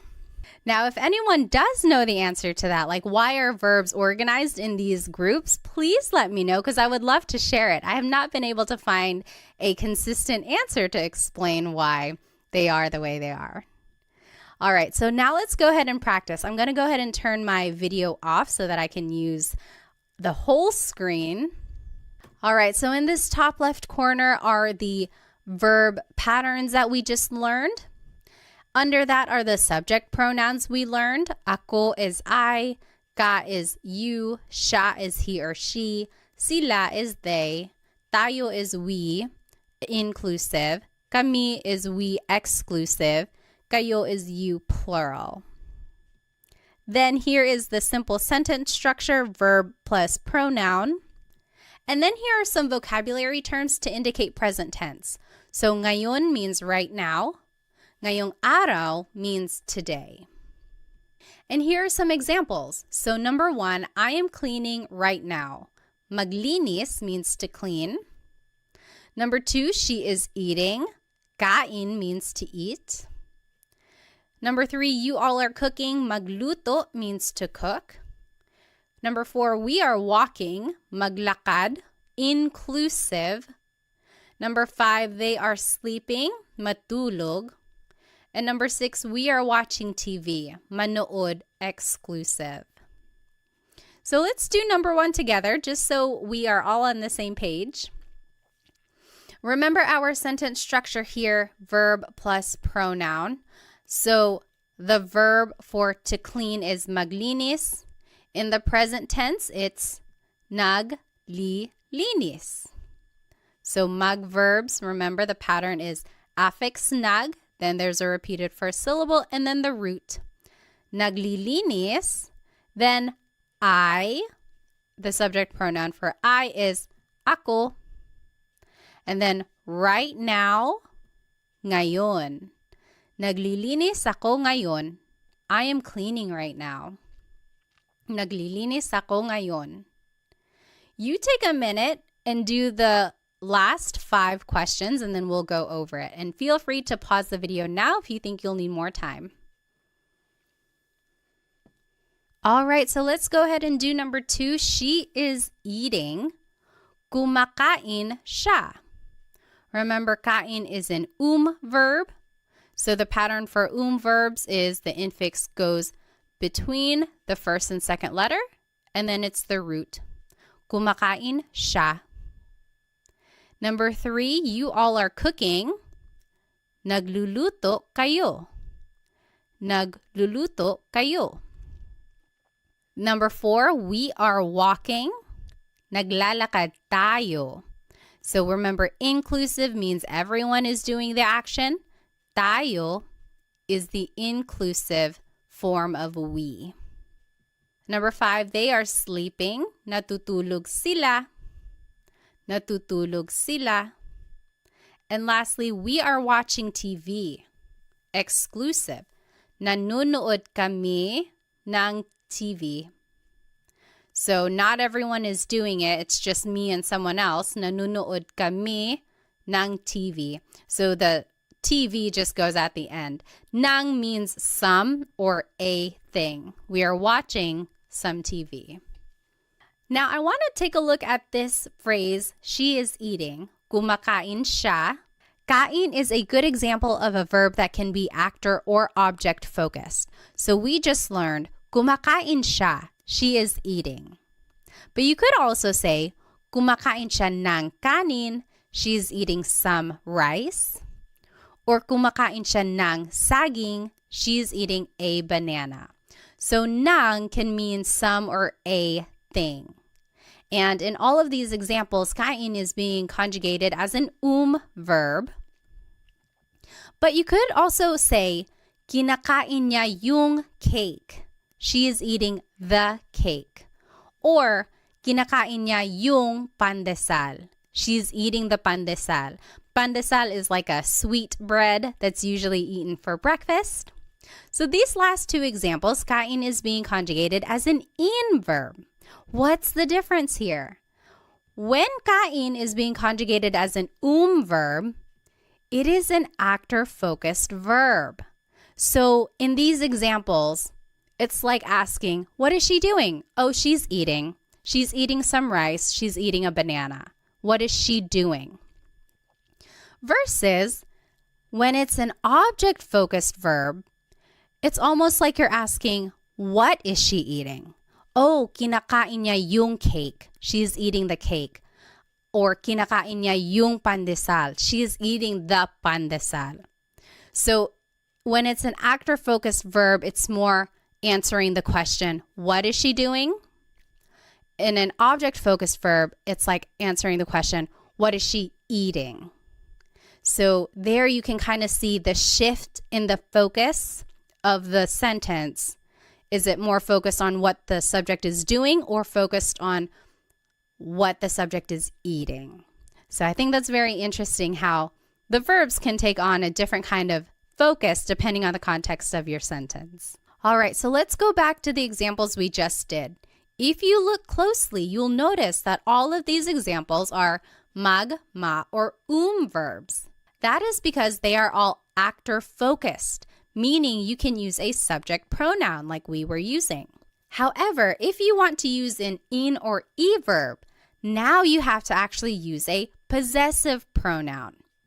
And the idea here is that for in or verbs, since the object is the focus of the sentence, it's almost like you are in possession of that object, so you have to use these possessive pronouns. So let's take a look down here in the bottom left corner. Here are possessive pronouns. Ko means my or I. Mo means your or you singular. Niya means her or his, he or she. Nila means their or they. Natin means our or we inclusive. Namin means our or we exclusive. Ninyo means your or you plural. So you might be wondering, how can it mean my or I, your or you? Because you can use these pronouns in different ways. So you could say like, bahay ko, my house, or bahay mo, your house. So when you're attaching it to an object, it takes on the possessive quality of like my or your or his or her. But when you're using it in a sentence with an object-focused verb, then it takes on the translation of I, you, he or she. So now this is the sentence structure we will be using when we use an in or verb. Verb plus pronoun like we were just doing. Then it's the word yung. And then it's the noun. A very similar word is ang, A-N-G. That also means the. However, yung is specific. It's like that thing. So for our purposes, let's just use yung because it's a little bit more specific to the examples we will be going over. And then again, here are some vocab words to indicate present tense. Ngayon means right now. Ngayong araw means today. And here are some examples. I am using the car, and I gave you some vocabulary words. Gamit means to use. Kotse is car. Number 2, he is closing the door. Isara means to close. Pinto means door. Number 3, you all are sweeping the floor. Walis means to sweep. Sahig means floor. Number 4, they are hiding the toys. Itago means to hide. Mga laruan means toys. So this is interesting. If you want to make a noun plural, you have to add the word mga in front of it. It's not like in English where you just add an S at the end. To make a noun plural, you have to add this word mga. So let's do the first one together. Just so we're on the same page, keep an eye on your new sentence structure here, verb plus pronoun, then yung, then the noun. So I am using the car. Gamit is to use. In the present tense, it's ginagamit. Remember, the in just goes between the first and second letter, and then it's the root. Ginagamit, and then the pronoun I in the possessive pronoun is ko. And then yung car is kotse. Ginagamit ko yung kotse. I am using the car. Ginagamit ko yung kotse. So as you can see, we just kind of plugged everything into this sentence structure. And then we also used the pattern that we learned for these different types of verbs. So go ahead and take a minute. You do the last 3 examples and then we'll go over it. Feel free to pause the video if you need. All right, let's do number 2. He is closing the door. Isinasara niya yung pinto. Isinasara niya yung pinto. So the pattern for E verbs, the in just goes between the second and third letter, and then it's the root. He, as a possessive pronoun, is niya. Yung pinto, the door. Number 3, you all are sweeping the floor. Winawalis nyo yung sahig. Winawalis nyo yung sahig. And then lastly, they are hiding the toys. Itinatago nila yung mga laruan. Itinatago nila yung mga laruan. So it really is just a matter of plugging everything into the sentence structure and then using the patterns that we learned for these different verbs. And the trickiest part really is trying to remember that for actor-focused verbs like magma and verbs, you can use subject pronouns. But then for in and e verbs, you have to use possessive pronouns. And again, it's because it's almost like you or the subject are in possession of that object. Alrighty, so let's take a look at this verb walis. This is another example of where it can be an actor or object-focused verb. We learned winawalis ko yung sahig. I am sweeping the floor. That's an in verb. The focus is on the object, sahig. What are you sweeping? I'm sweeping the floor. Winawalis ko yung sahig. But you could also say nagwawalis ako. I am sweeping. Now the focus is on me, the subject. I am sweeping. What are you doing? I'm sweeping. So here, when it's an in verb, it's an object-focused sentence. Versus when it's a mag verb, it's an actor-focused sentence. So very interesting there. Alrighty, let's finish it off with this Taglish tip. Taglish is Tagalog and English together. And I am a big supporter of using Taglish. There are people out there who might say, oh, don't use Taglish. That's a bad way to learn a new language. On the contrary, I think it's a great way to learn a language because you can use it as a stepping stone while you get more vocabulary. So you don't want to rely on Taglish forever. The idea is that hopefully over time you can get more vocabulary and learn how to say the whole phrase in Tagalog. But in the meantime, let's learn this Taglish tip, and I think you can use it every day. So let's take a look at these examples. I am driving, she is swimming, they are jumping. We didn't learn how to say to drive, to swim, or to jump. We didn't learn those verbs. But you could always turn them into a mug verb. So mug plus the English verb, and then you could just conjugate it in the present tense using the pattern we learned. Affix is nug, then there's a repeated first syllable and then the root, and then use the subject pronouns like we learned. So what if for number 1, I said, I am driving, and I told you to use the verb mug drive. Now you could conjugate it as nagdadrive ako. So you see there's the affix nag, then there's a repeated syllable, more like a repeated sound, and then there's the root. Nagdadrive ako. I am driving. Nagdadrive ako. I know it's kind of funny. It's like, is this even allowed?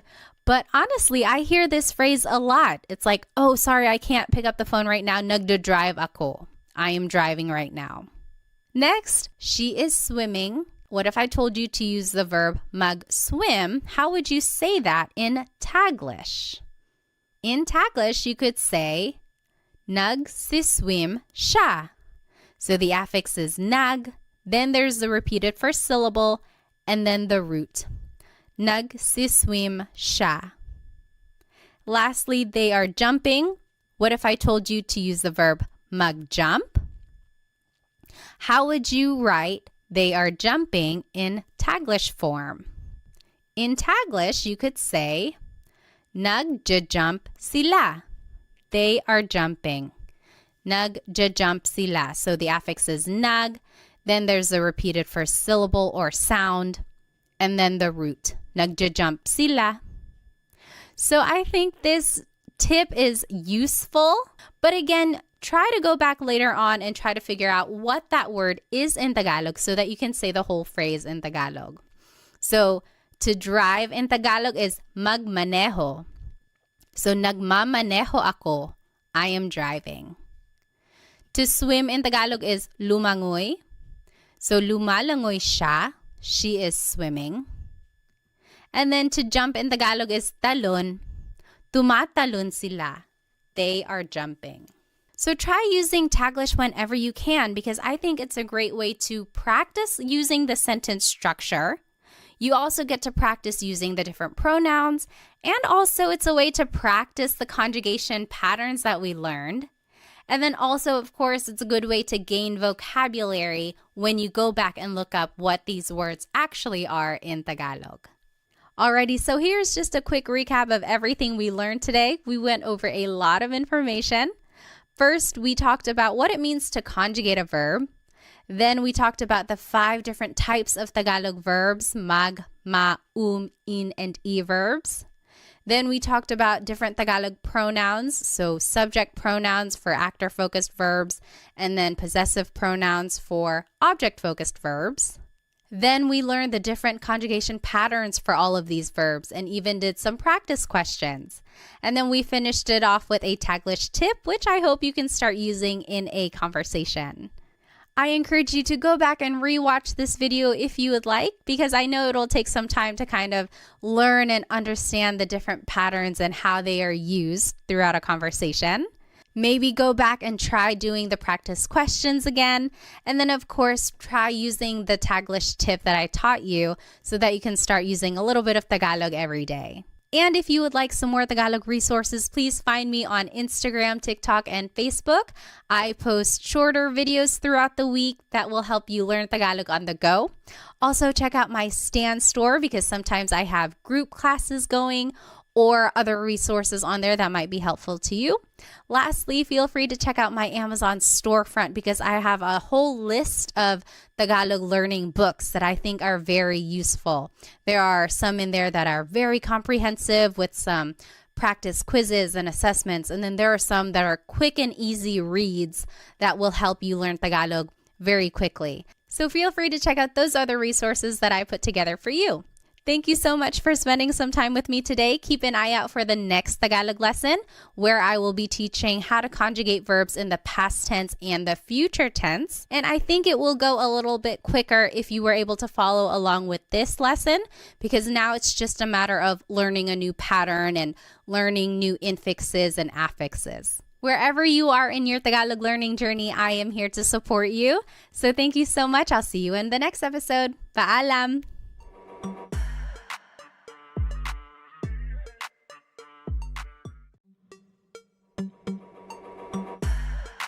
Hello, everybody. Welcome to another episode of Tagalog Time with Pat. This is episode 4, and today we're going to be learning how to conjugate verbs in the past and future tense. So this is actually a continuation of episode 3, where we learned how to conjugate verbs in the present tense. So I highly encourage you to go back and watch episode 3, where I go over what it means to even conjugate a verb, just giving an overview of Tagalog verb types and everything like that. And then also some practice and conjugation patterns on how to conjugate verbs in the present tense. So since this is kind of a continuation, I encourage you to go back and watch episode 3 if you have not watched it yet, because we will be building upon those ideas that we have already learned so far. Okay, so in Tagalog, have you ever wanted to say something like, I ate something earlier today, or she slept early? So anything in the past tense. Or have you ever wanted to say something like they will cook something, or we will use something? So things in the future tense. If you ever wanted to say things about the past or the future, this is the episode for you. So here's the agenda for today's lesson. We will do a quick review of the Tagalog verb types. Then we will talk about Tagalog pronouns so that we can make simple sentences. And then we will review very briefly the present tense conjugation of verbs. Then we'll jump right into the past tense conjugation patterns, and then the future tense conjugation patterns, and then some practice questions throughout as well. And then we'll finish off with a Taglish tip, which I think you will find very useful. Alrighty, so there are 5 main Tagalog verb types in Tagalog: mag, ma, in, and e verbs. And what makes them different is that some are actor-focused, like mag, ma, and and then some of these verbs are object-focused, like in, and e. So you can see that the verbs, some of them can be actor or object-focused, depending on the context of the sentence. And again, in lesson 3, I go over which types of verbs can be actor or object-focused. So that's a really good episode to watch. Okay, so what does it mean to be an actor or an object-focused verb? Well, an actor-focused verb means that the subject is doing the action. For example, the boy is playing. Here, the subject is the boy, and he is doing the action. He is playing. So the focus here is on the subject. Whereas for an object-focused verb, the action is being done to the subject. For example, wash the dishes. Here, the subject is the dishes, and something is being done to them. They are going to be washed. So here the focus is more on the object, which is the dishes, versus when the focus is on a subject like a person or the actor. And then let's just review some subject pronouns. Ako is I. Ka is you singular. Siya is he or she. Again, this is gender neutral. You have to listen to the context of the sentence to figure out who someone is talking about. And again, just to point out the pronunciation, it looks like it should be pronounced siya, but it's usually pronounced siya, siya. Sila is they. Tayo is we inclusive. Kami is we exclusive. We'll go back to that. Kayo is you plural. So you all as a class, kayo. So now let's go back to the 2 different types of we here. So tayo is all of us together. You and me and the whole class, we are all doing the action. So kumakain tayo. We are all eating. Kumakain tayo. So it's inclusive because everyone is doing the action. Versus kami means me and someone else. So me and my husband Chris, we are eating. Kumakain kami. we are eating. You're not doing the action. I'm just telling you about it. So maybe you're calling me and I'm like, oh, kumakain kami. We are eating. So that's exclusive. So the simplest sentence structure in Tagalog is verb plus pronoun. It's the opposite of English where the pronoun goes first. I am running. I am eating. So there the pronoun I goes first. But in Tagalog, it's the opposite. The verb goes first. So for example, let's take a look at the verb to cook, which is magluto. Using the subject pronouns we just learned, here are some simple sentences. Nagluluto ako. I am cooking. Nagluluto ako. Nagluluto ka. You are cooking. Nagluluto siya. He or she is cooking. Nagluluto sila. They are cooking. Nagluluto tayo. We are all cooking together. So remember, that's inclusive. We're all doing it. Nagluluto kami. We are cooking. So me and my husband Chris, nagluluto kami. That's exclusive. And then nagluluto kayo. You all are cooking. Maybe you all as a class, you all are cooking. So this is a good slide to know just because it shows how you can put the verb and the pronoun together, and then it shows how the different subject pronouns are used. Okay, so now just a review that all Tagalog verbs have a root, and then something is added to them, whether it's an affix at the beginning, maybe an infix in the middle, or even a suffix at the end, which we will see today. So something is added to the root to conjugate it to a different tense. So for example, the word magluto, to cook, in the present tense, it's nagluluto ako. I am cooking. Nagluluto ako. In the past tense, nagluto ako. I cooked. Nagluto. In the future tense, magluluto ako. I will cook. Magluluto. And I've underlined and bolded the root here. So luto, that's the root word of to cook. And then an affix is usually added to indicate the different tense. So you can see the different affixes there. And what I want you to get from this slide is that if you can pick out the root word in a conversation, then that's kind of half of the battle, right? Try to pick out root words that you can recognize and then use context clues to determine what is actually being said. So if I heard someone say, oh, nagluluto ako ngayon, then I would say, oh, okay, I know luto means cook. Are they saying that they're cooking right now, or did they cook something yesterday, or will they be cooking tomorrow? So just kind of try to pick out the root words that you know and then kind of go from there for the translation of Tagalog.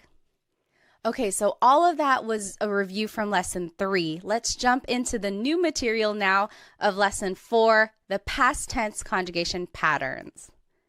So let's start with the mag verbs. These are usually actor-focused and they are the most common type of verb in Tagalog.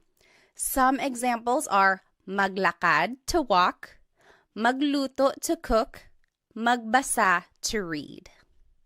Now, in the past tense, you have to add the affix nag in the beginning. So now the pattern is nag plus the root. For example, maglakad in the past tense is naglakad. Naglakad ako, I walked. Naglakad siya, she walked.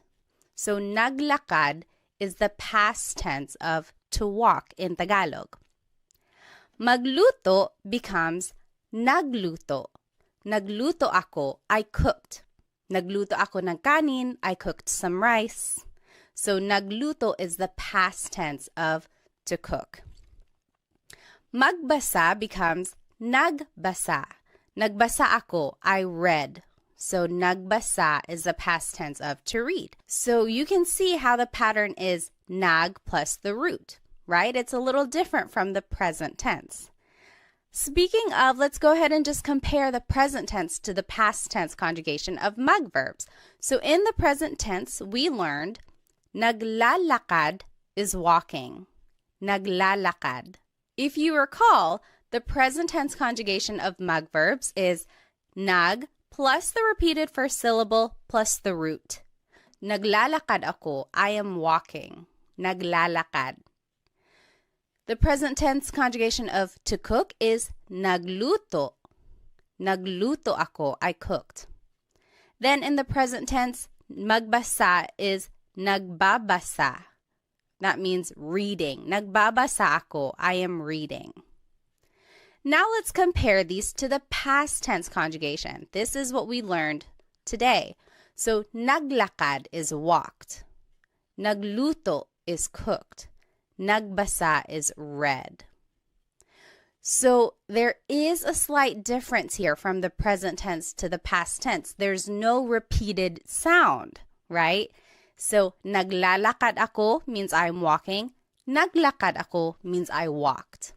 So the difference between the tenses can be a little subtle. It's one of those things that you have to train your ear for, right? So for the present tense, you can hopefully recognize that there's a repeated sound. Naglalakad ako. Versus the past tense, naglakad. It's like done. There's no repeated sound. So that's kind of one way to distinguish between the present and the past tense conjugation of mag verbs.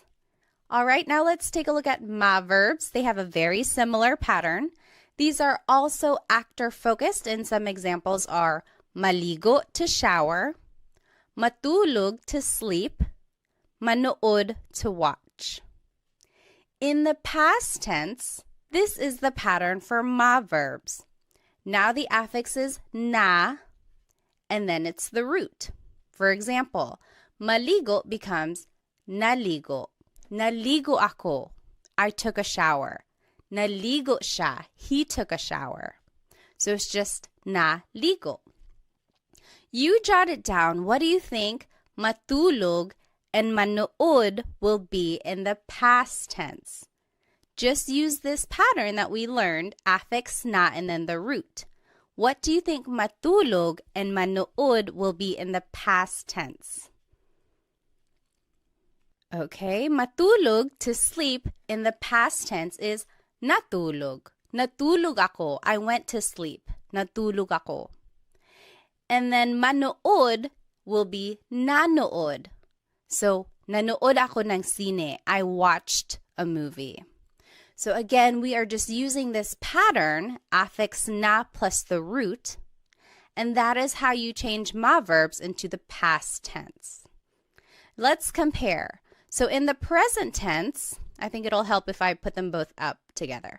So in the present tense, shower is naliligo. I am taking a shower. Naliligo ako. Naliligo. In the past tense, it's naligo. Naligo ako. Naligo. That's showered. I took a shower. For the verb matulog, in the present tense, it's natutulog siya. So natutulog is sleeping. In the past tense, it's natulog. That means slept. Then for the verb manood, in the present tense, it's nanonood. Nanonood ako. I am watching something. In the past tense, it's nanood. Nanood ako. I watched something. So it is a very similar pattern to the mag verbs. The only difference is that it doesn't have the G in the affix. But you can see here in the present tense, there is that repeated syllable, whereas in the past tense, there is no repeated syllable. It's just the affix, then the root. All right, so now let's take a look at verbs. These can be actor or object focused depending on the context, and here are some examples. Kain means to eat, takbo means to run, tawa means to laugh. And again, you might be wondering, why are these verbs? There is no in there. Is the infix that is put into the word to conjugate it in the present tense. But in the past tense, this is the pattern. So goes after the first letter when you're using it in the past. For example, kain to eat becomes kumain. Kumain ako. I ate. Kumain. Takbo becomes tumakbo. Tumakbo siya. He ran. Tumakbo. So again, the infix just goes after the first letter. Tumakbo. You give it a try. What do you think tawa, to laugh, will be in the past tense? Just use that pattern that we learned. Tawa in the past tense becomes tumawa. Tumawa sila. They laughed. Tumawa. So again, we are just adding the infix after the first letter. So now let's compare. In the present tense, kain is kumakain. Kumakain ako, I am eating. Kumakain ako. In the past tense, it's kumain. Kumain ako, I ate. Kumain. For the word takbo, in the present tense, it's tumatakbo. That means running. Tumatakbo siya, he is running. In the past tense, it's tumakbo. He ran. Tumakbo. Then for the word tawa, which means to laugh, in the present tense, it's tumatawa. Tumatawa sila. They are laughing. Tumatawa. In the past tense, it's tumawa. Tumawa sila. They laughed. Tumawa. Again, if you need to review the present tense conjugation patterns for verbs, be sure to watch lesson 3 because I go over all of that and there are practice questions as well. All right, so let's take a look at in verbs. These are usually object focused and here are some examples. Gamit means to use. Walis means to sweep. In the past tense, the infix in goes after the first letter. So gamit, to use, in the past tense is ginamit. Ginamit ko, I used something. Ginamit. So you can see in just goes after the first letter. You jot it down. What do you think walis, to sweep, will be in the past tense? Walis in the past tense will be winalis. Winalis ko yung sahig. I swept the floor. Winalis. So let's compare. In the present tense, using is ginagamit. Ginagamit ko. I am using something. Past tense, ginamit. That means I used something. Ginamit ko. In the present tense, to sweep is winawalis. That means sweeping, winawalis. In the past tense, it's winalis.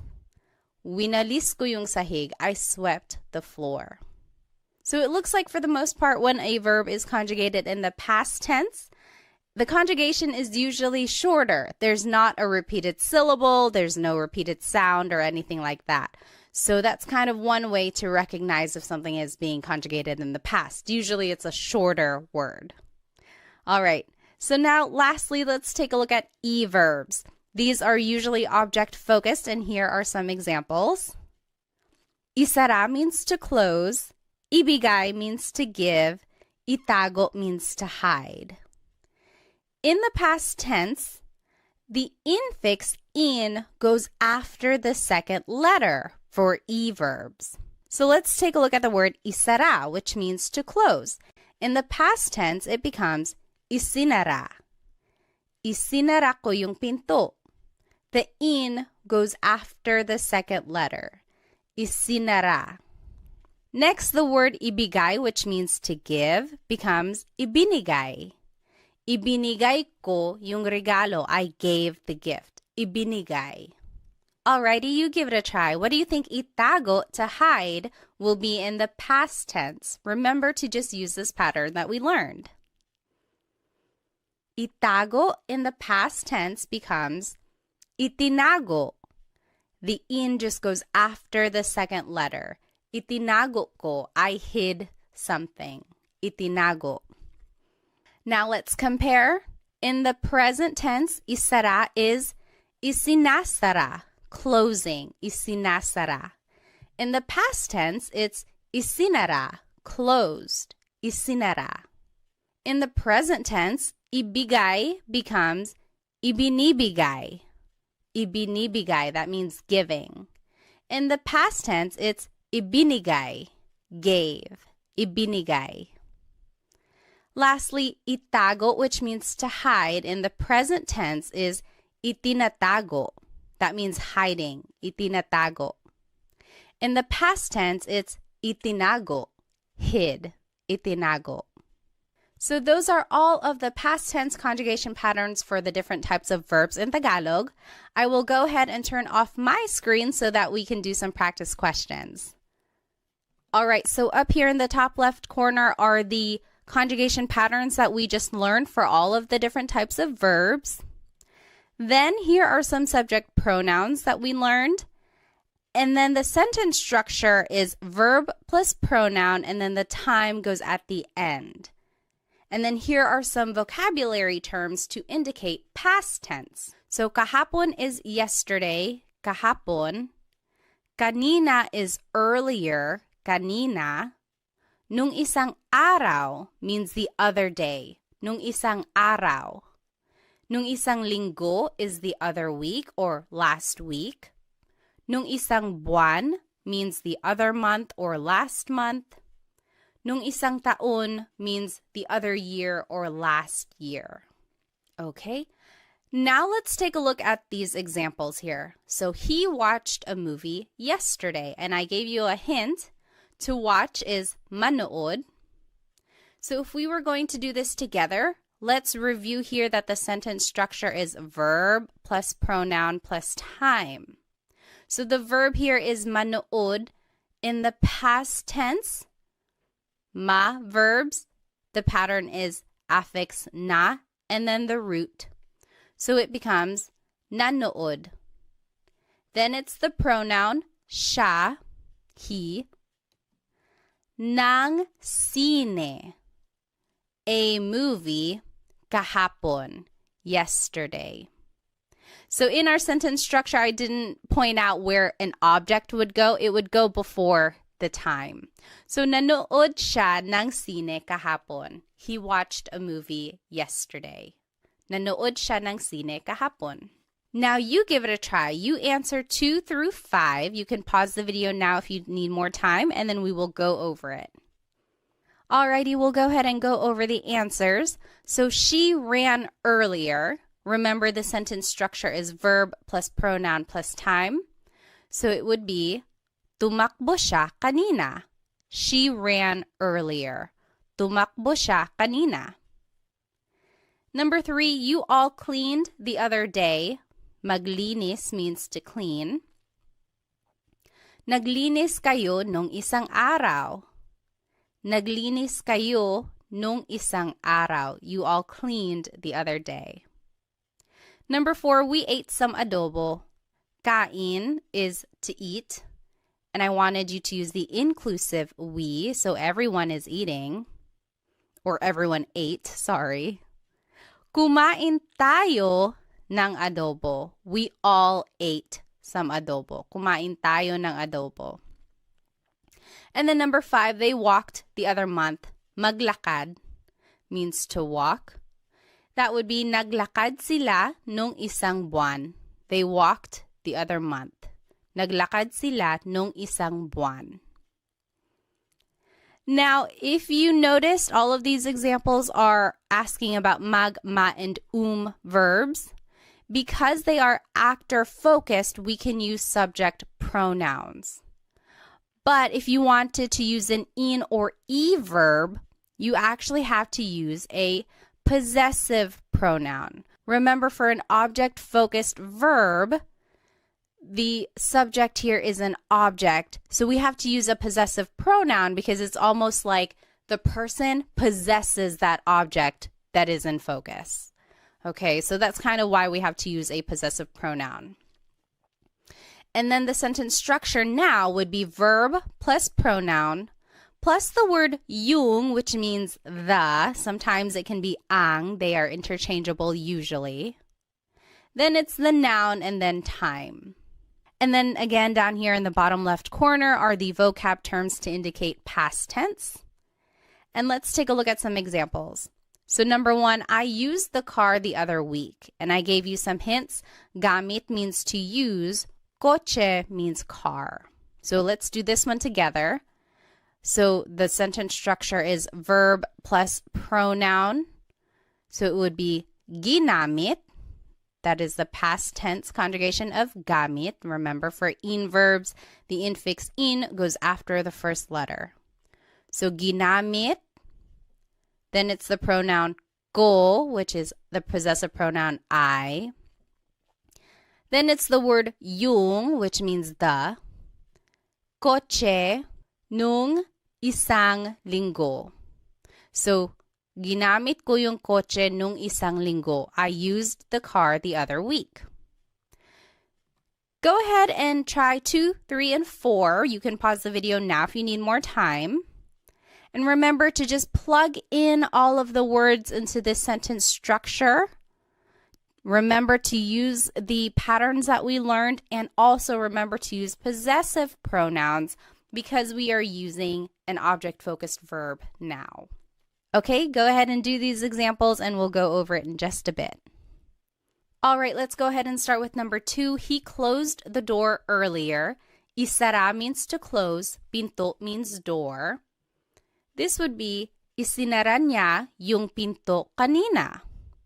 Isinara niya yung pinto kanina. He closed the door earlier.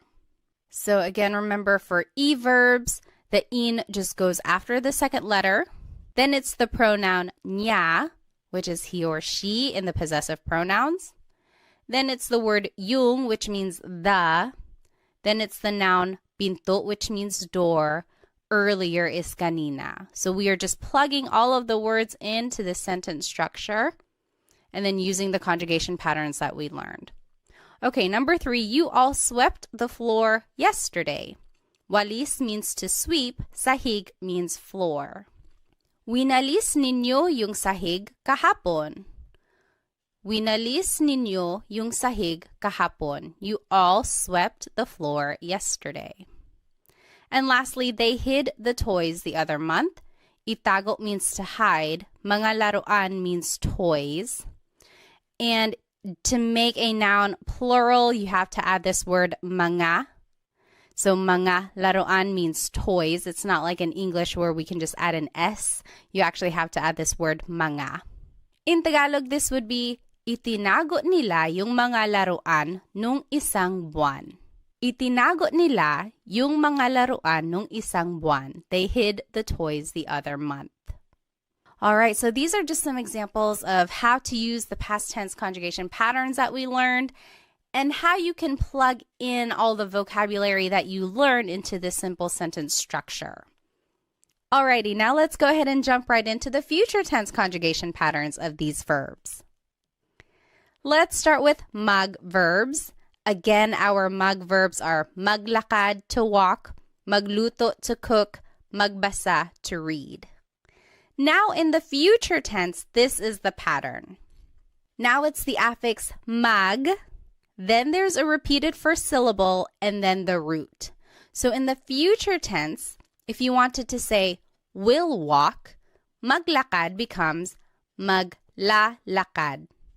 So it's the affix mag, then there's a repeated first syllable, and then it's the root, lakad. So maglalakad ako, I will walk, maglalakad. Magluto, to cook, in the future tense will be magluluto. Again, the affix is mag, then there's a repeated first syllable, and then the root. Magluluto sila, they will cook. Lastly, magbasa, to read, becomes magbabasa. Magbabasa ako, I will read. So let's compare all of these tenses together.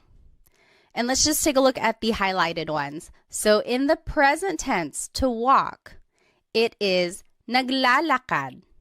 That means walking, naglalakad. In the past tense, to walk is naglakad, walked, naglakad. In the future tense, it's maglalakad, maglalakad. That is will walk.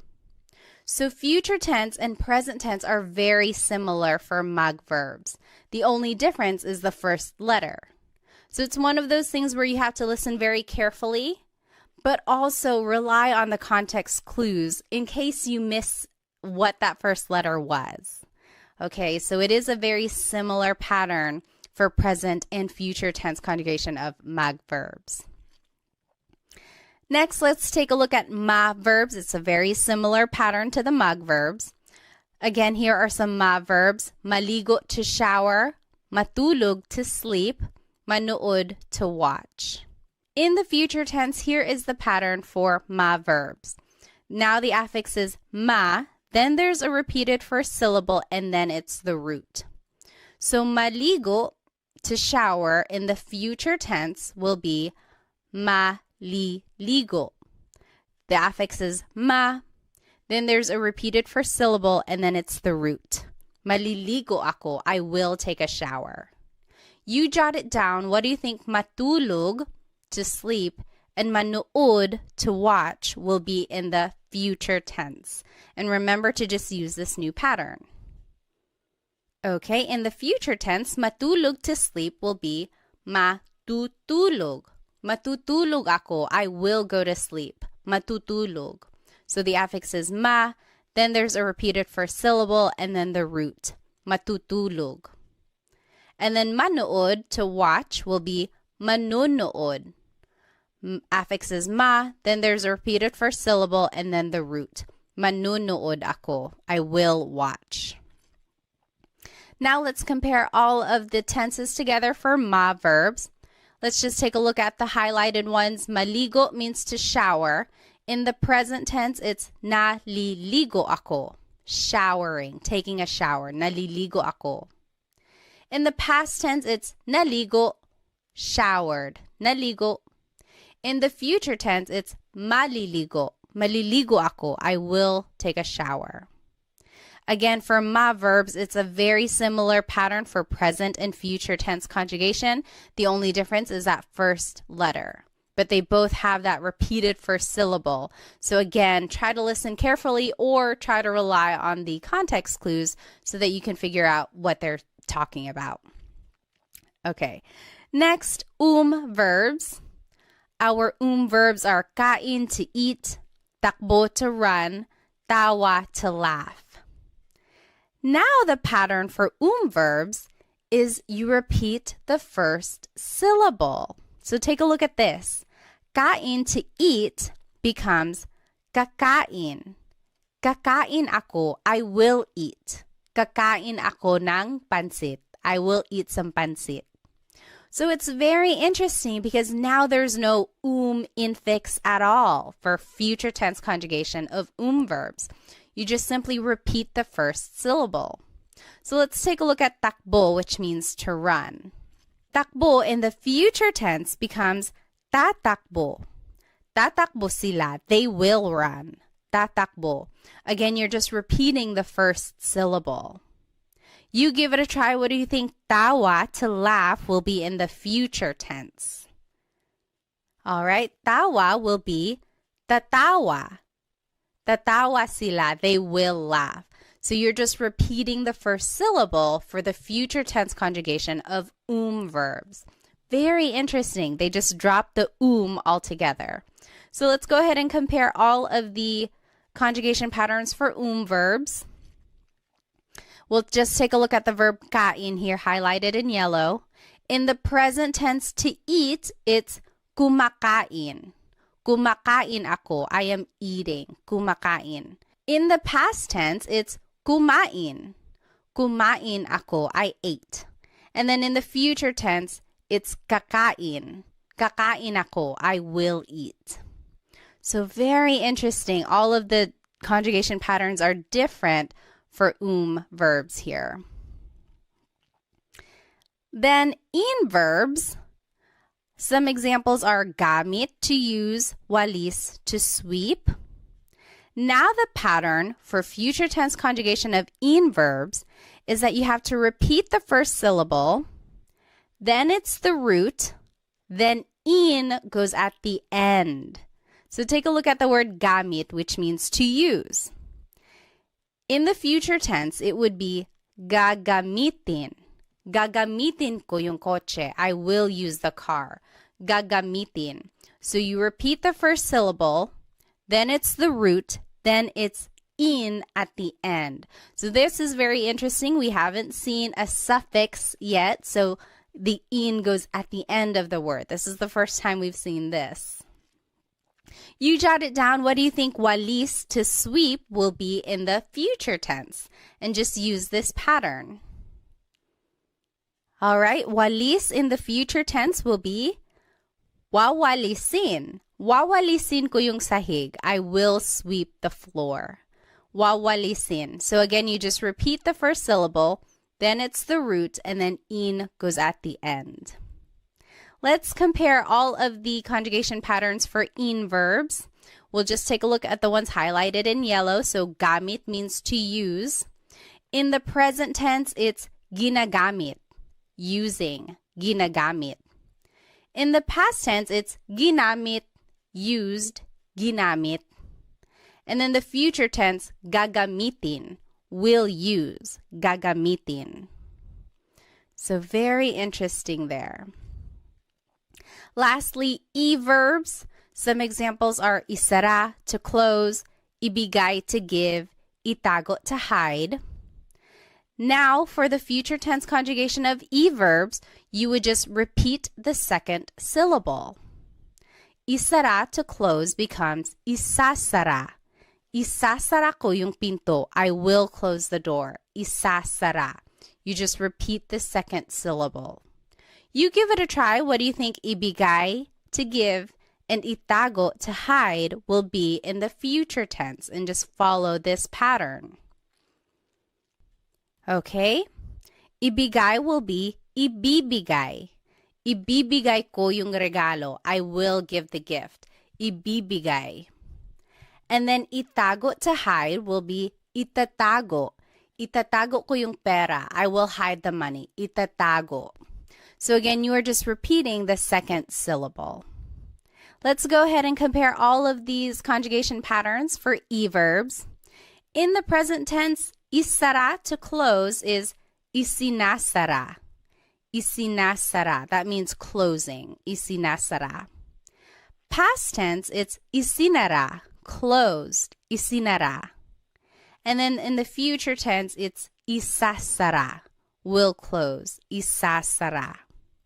All right, so those are all of the future tense conjugation patterns for the verb types in Tagalog. Now let's do some practice questions. I'm going to go ahead and turn off my screen again. Now in the top left corner are the future tense conjugation patterns that we learned for all of the verbs. Then are the subject pronouns. And then it's the sentence structure down in the bottom left corner.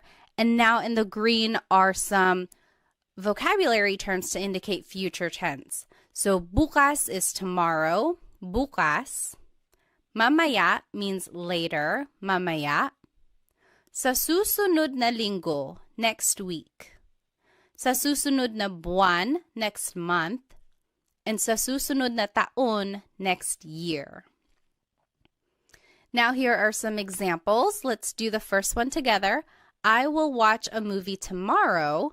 Manood means to watch. So again, let's take a look at our sentence structure. It should be verb plus pronoun plus time.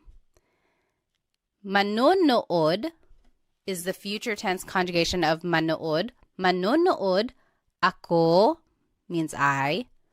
Ng sine, bukas means tomorrow. Manunood ako ng sine. Bukas, I will watch a movie tomorrow. Again, if you're going to add an object, it would just go right before time. So you give it a try. You can pause the video now if you need. You do numbers 2 through 5, and we'll go over them in just a bit. All right, let's start with number 2. They will run later. Takbo means to run. Tatakbo sila mamaya.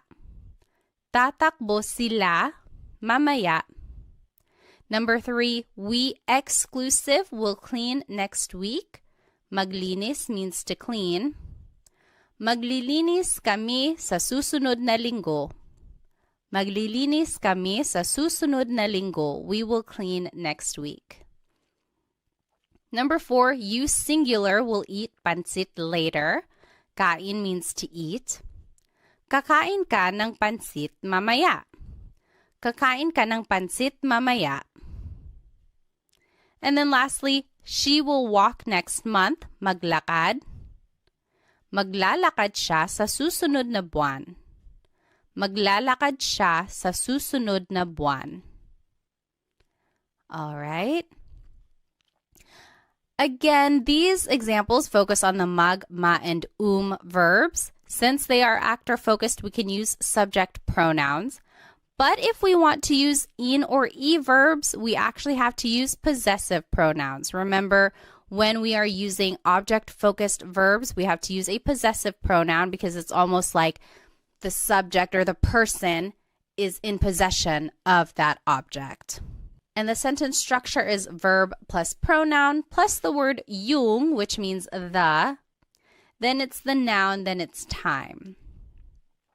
And again, the box in green has the vocabulary terms to indicate future tense. And now let's do these examples. Let's start with number 1. We, exclusive, will use the car later. Gamit means to use. Coche means car. So let's take a look at the sentence structure. The verb should come first. So the future tense conjugation of gamit, let's take a look at in verbs. Repeat the first syllable, then it's the root, then you add in at the end. So it would be gagamitin. Gagamitin, then it's we exclusive, namin, yung kotse mamaya. Gagamitin namin yung kotse mamaya. You give it a try. You can pause the video now. You try 2, 3, and 4. Just plug in the vocabulary into the sentence structure and then use the conjugation patterns for in and e verbs. Go ahead and do that and we'll check it in just a bit. Alrighty, let's go ahead and do number 2. He will close the store next week. Isara means to close. Tindahan means store.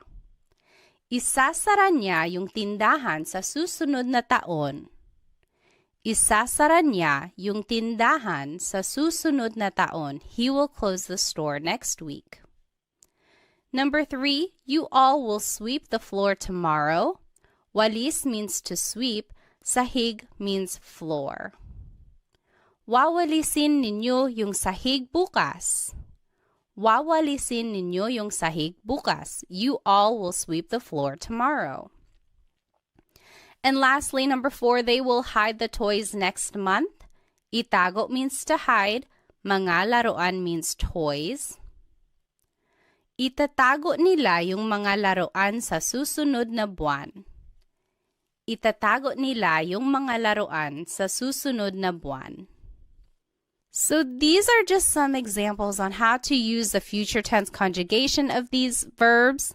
And it gives a good practice on how to use this sentence structure where the verb comes first, then it's the pronoun, and then sometimes an object, and then the time goes at the end. So hopefully you can recognize this pattern when you hear native Tagalog speakers speaking Tagalog. Now I want to finish off our lesson with a quick Taglish tip. And Taglish is Tagalog and English put together. I am a big supporter of using Taglish. I think it's a great stepping stone for learning new vocabulary, especially while you are learning a new language. It's not very attainable to try and speak a language fluently right away, and no one is making you do that, okay? So take your time, try to use as much Tagalog as you can, even if that means having to use Taglish or Tagalog and English put together in a sentence. So let's take a look at these examples. I drove yesterday. She will swim later. They jumped earlier. We didn't learn these verbs. We didn't learn to drive. We also didn't learn to swim or to jump. But you can always turn them into a mug verb. So that means mug plus the English verb. Then conjugate it like you would in the past or the future as a mug verb. And then you can use subject pronouns in your sentence. So let's take a look at number 1, I drove yesterday. What if I told you to use mug drive? Now conjugate it in the past tense because it's drove. I drove yesterday. It would be nag-drive. Nag-drive ako kahapon. I drove yesterday. Nag-drive ako kahapon. So see, we are just using the pattern that we've already learned and using this mug plus an English verb. So go ahead and try number 2 and 3. You can use mag-swim and mag-jump. And then we'll go over it in just a second. Alrighty, for number 2, she will swim later. If I told you to use mag-swim, it would be magsiswim siya mamaya. Magsiswim siya mamaya. So again, for the future tense conjugation of a mag verb, it's mag plus the repeated first syllable plus the root. Magsiswim siya mamaya. She will swim later. Lastly, they jumped earlier. If I told you to use mag-jump, it would be nagjump sila kanina. The affix is nag, then it's the root for a past tense conjugation of mag verbs. So nagjump sila kanina.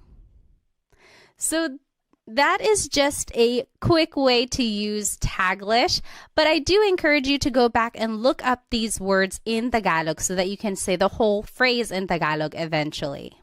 For example, to drive in Tagalog is magmaneho. So this would actually be nagmaneho ako kahapon. I drove yesterday. Nagmaneho ako kahapon. To swim is langoy. So this would be lalangoy siya mamaya. Langoy is an verb. So lalangoy siya mamaya. And then lastly, talon. Talon means to jump. So tumalon sila kanina. It's also an verb. So those are just some ways to use Taglish in a conversation. Now, you don't want to rely on Taglish forever. The goal is to hopefully get fluent in Tagalog. So look up words that you don't know so that you can say the whole phrase in Tagalog eventually. Alrighty, well, we learned so much in today's lesson. Here's just a quick recap. We reviewed the different types of Tagalog verbs and the pronouns that we can use in a simple sentence. Then we reviewed the present tense conjugation of these verbs and then jumped right into the past and future tense patterns.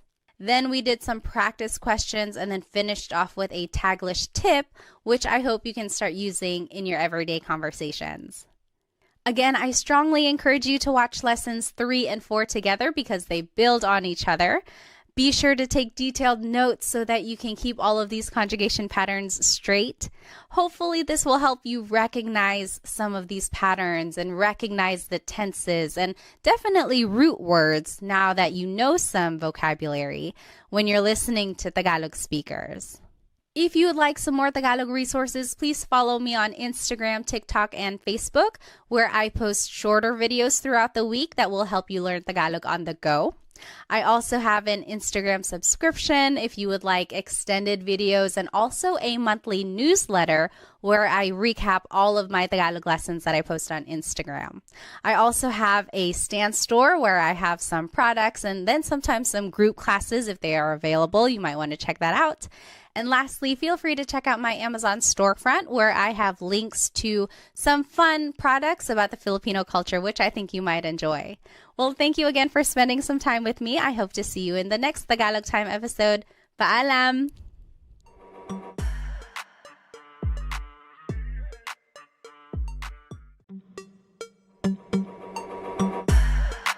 Hello everybody. Welcome to another episode of Tagalog Time with Pat. This is episode 5 and we will be learning how to use possessive pronouns with nouns. In Tagalog, have you ever wanted to say something like, my friend is funny, her dog is brown, or that's Sam and Mary's house, or that's mine? Basically, anything that shows possession or a way to express ownership, that is what we are going to be learning today. So here's today's lesson agenda. We will be learning the different types of possessive pronouns. Then we will learn the various sentence structures for how to use them.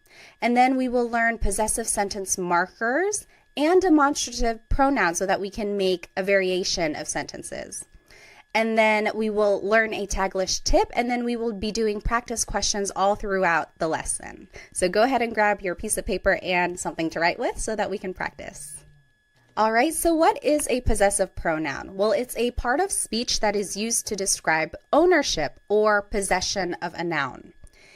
If you recall, if you've been following these series in a chronological order, we have already been learning possessive pronouns, but we've been using them with a verb. So specifically with an object-focused verb, we've been using a possessive pronoun because the idea is that the person in that sentence is in possession of the object that is in focus. So these three examples are a review of the past couple lessons, lessons 3 and 4. They are straight from those slides. So I am going to use the car tomorrow. Gamit means to use. Kotse means car. In Tagalog, it would be gagamitin ko yung kotse bukas. It's a future tense sentence, so it's gagamitin. And then ko is the possessive pronoun here, meaning I. So gagamitin ko yung kotse bukas.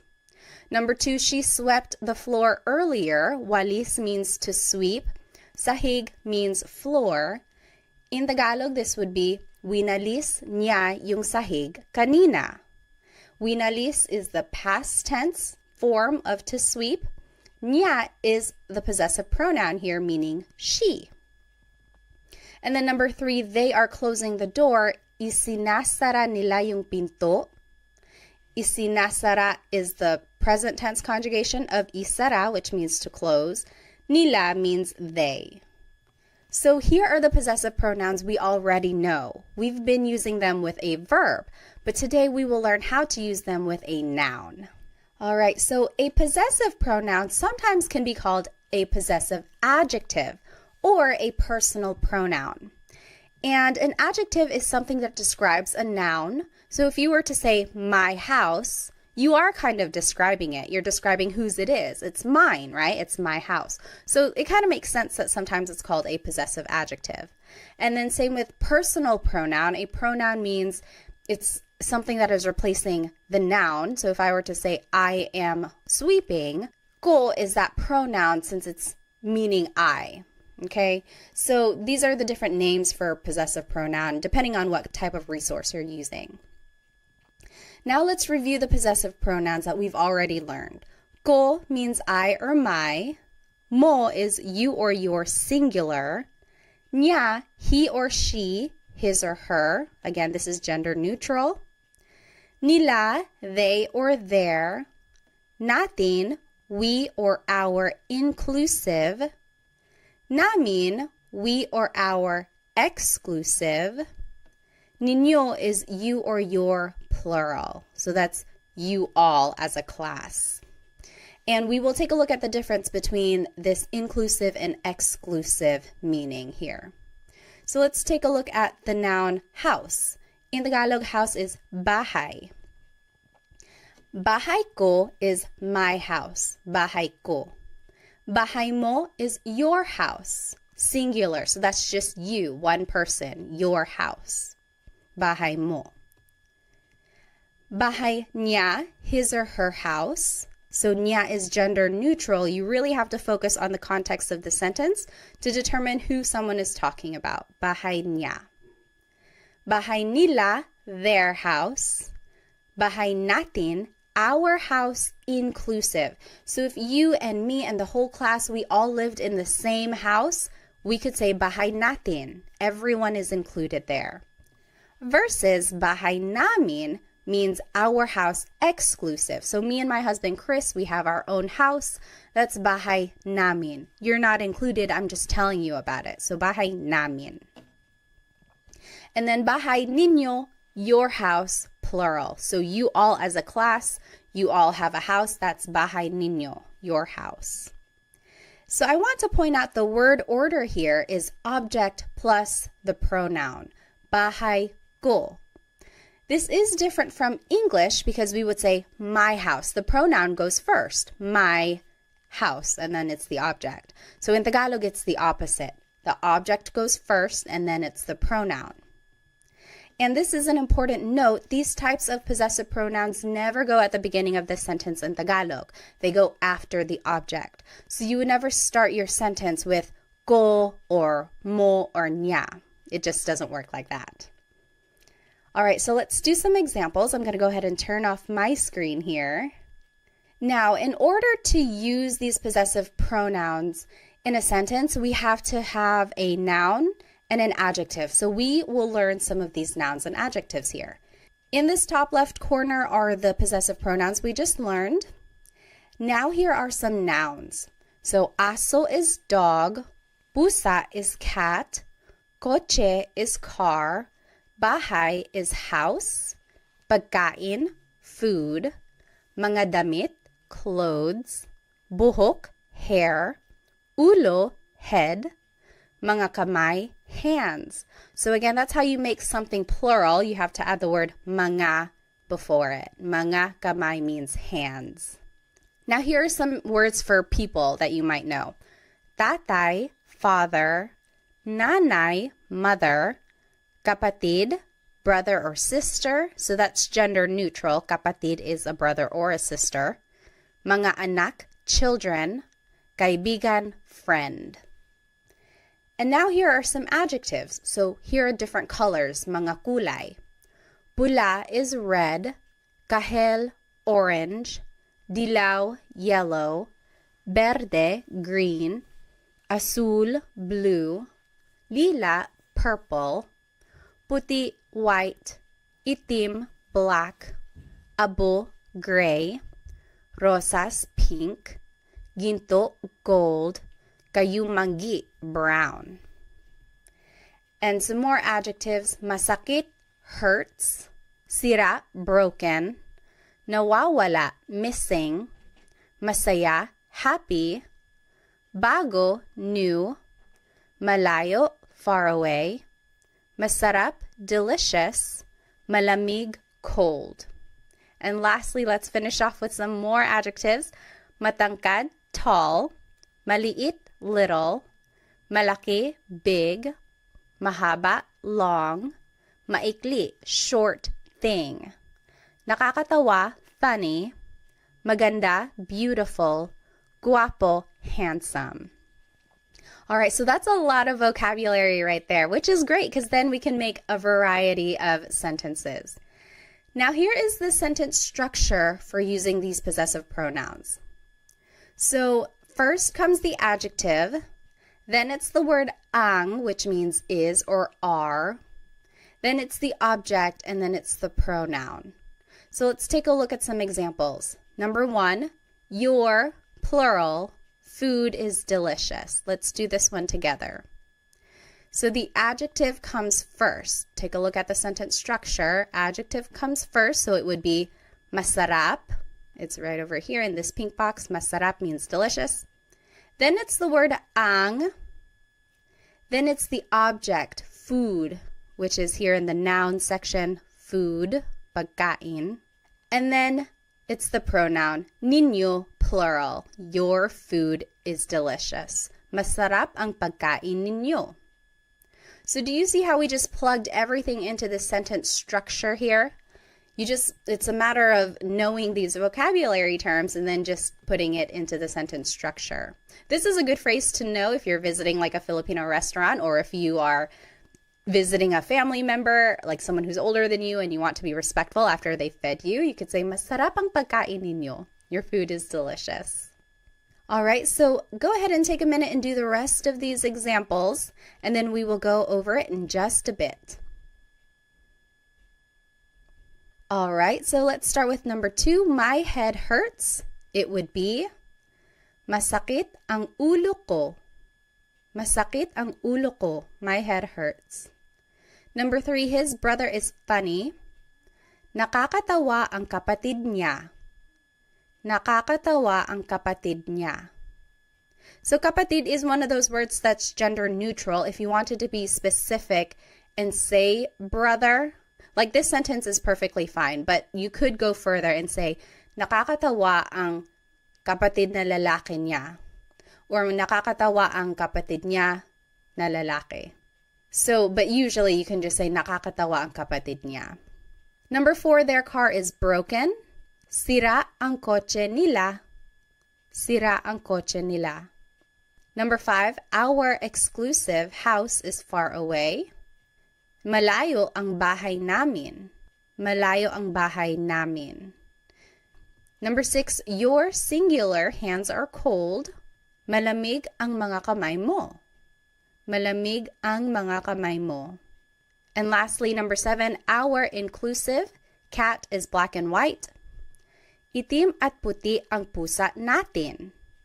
And that is how you say and. It's just the word at, A-T. Itim at puti ang pusa natin. All right, so here is a quick Taglish tip. Taglish is Tagalog and English put together. I am a big supporter of using English in Tagalog if you are still learning new vocabulary. So here is one way you can use it. So here is the sentence structure we just learned. If you don't know an adjective or an object in Tagalog, just say that word in English. For example, his cousin is beautiful, or my child is heavy. We didn't learn the word for cousin, we didn't learn the word for heavy. So you can just say them in English. Maganda ang cousin niya. His cousin is beautiful. Maganda ang cousin niya. Or heavy ang anak ko. My child is heavy. Heavy ang anak ko. So that works. That's perfectly fine. But the idea is to go back and look up what those words are later so that eventually you can say the whole thing in Tagalog. Maganda ang pinsan niya. So pinsan is cousin. And this is gender neutral as well. Maganda ang pinsan niya. Or mabigat ang anak ko. Mabigat means heavy. So if you don't know a word in Tagalog, don't be discouraged. I do want you to try and use Tagalog as much as you can, even if that means having to sneak in some English here and there. And then hopefully someone will just correct you and say, oh, cousin in Tagalog is pinsan. So then you can just start saying pinsan in your sentences. All right, so here are the examples we just did, and I want to take a closer look at number 1. Your food is delicious. And you can say it in an alternative way. So your food is delicious. We just learned, masarap ang pagkain ninyo. Adjective comes first, then it's the object, then it's the possessive pronoun. That's the sentence structure we just learned. However, you could switch it up and say, ang pagkain ninyo ay masarap. That also means your food is delicious. Ang pagkain ninyo ay masarap. Now the object is at the beginning. Then it's the possessive pronoun, then it's the adjective. So there is kind of a change in the grammar structure here. And now you are using this word ay, which is a sentence connector, which means is. So ang in this phrase means is, but then when you're switching it up, I is the connector here. Not a lot of people use this second form. It's more formal. It's more casual to just say, masarap ang pagkain ninyo. But this is not wrong. Ang pagkain ninyo ay masarap. That is perfectly correct. It's grammatically correct. It's just not very colloquial. It's not what's used in common conversation every day. Okay, so that's just a note on how you can say or hear things if you happen to hear it this way.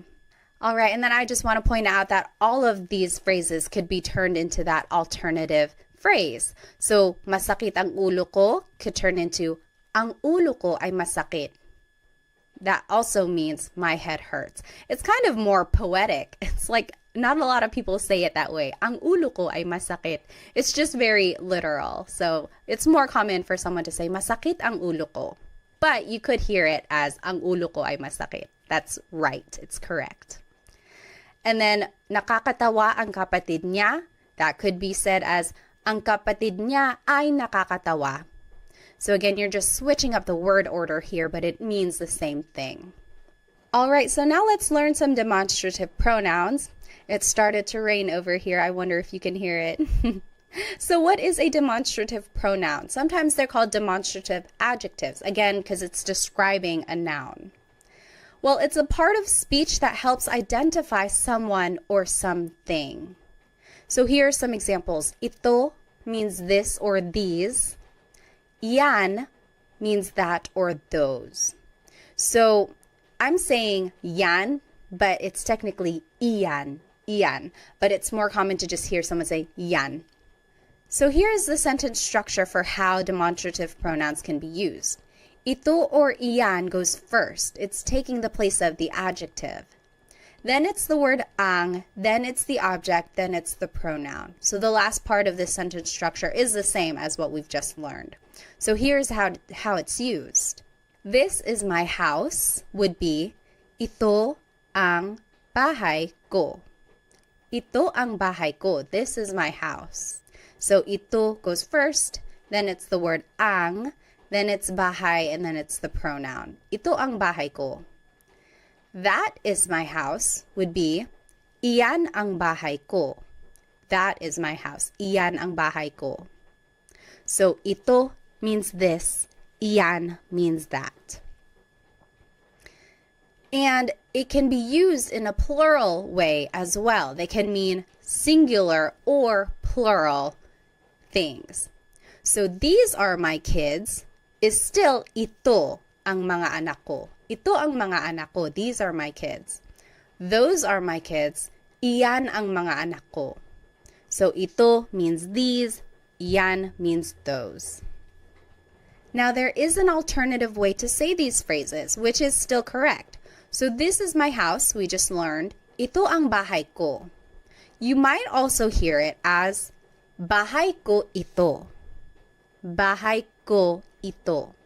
So it's using that demonstrative pronoun ito, and then there's the object and there's the pronoun. So the word order is switched up and we took out the word ang.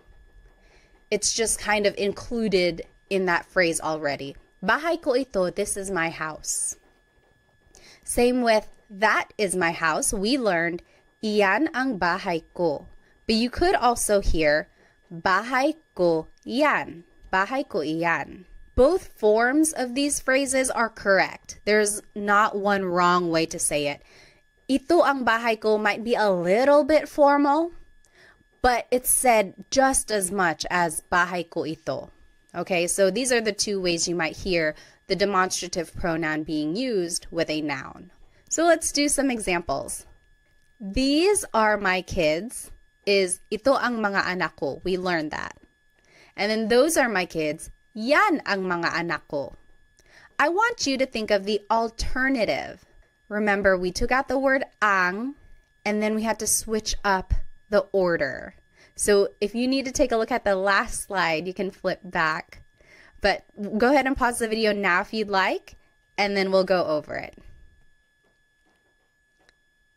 Okay, so the alternative for ito ang mga anak ko would be mga anak ko ito.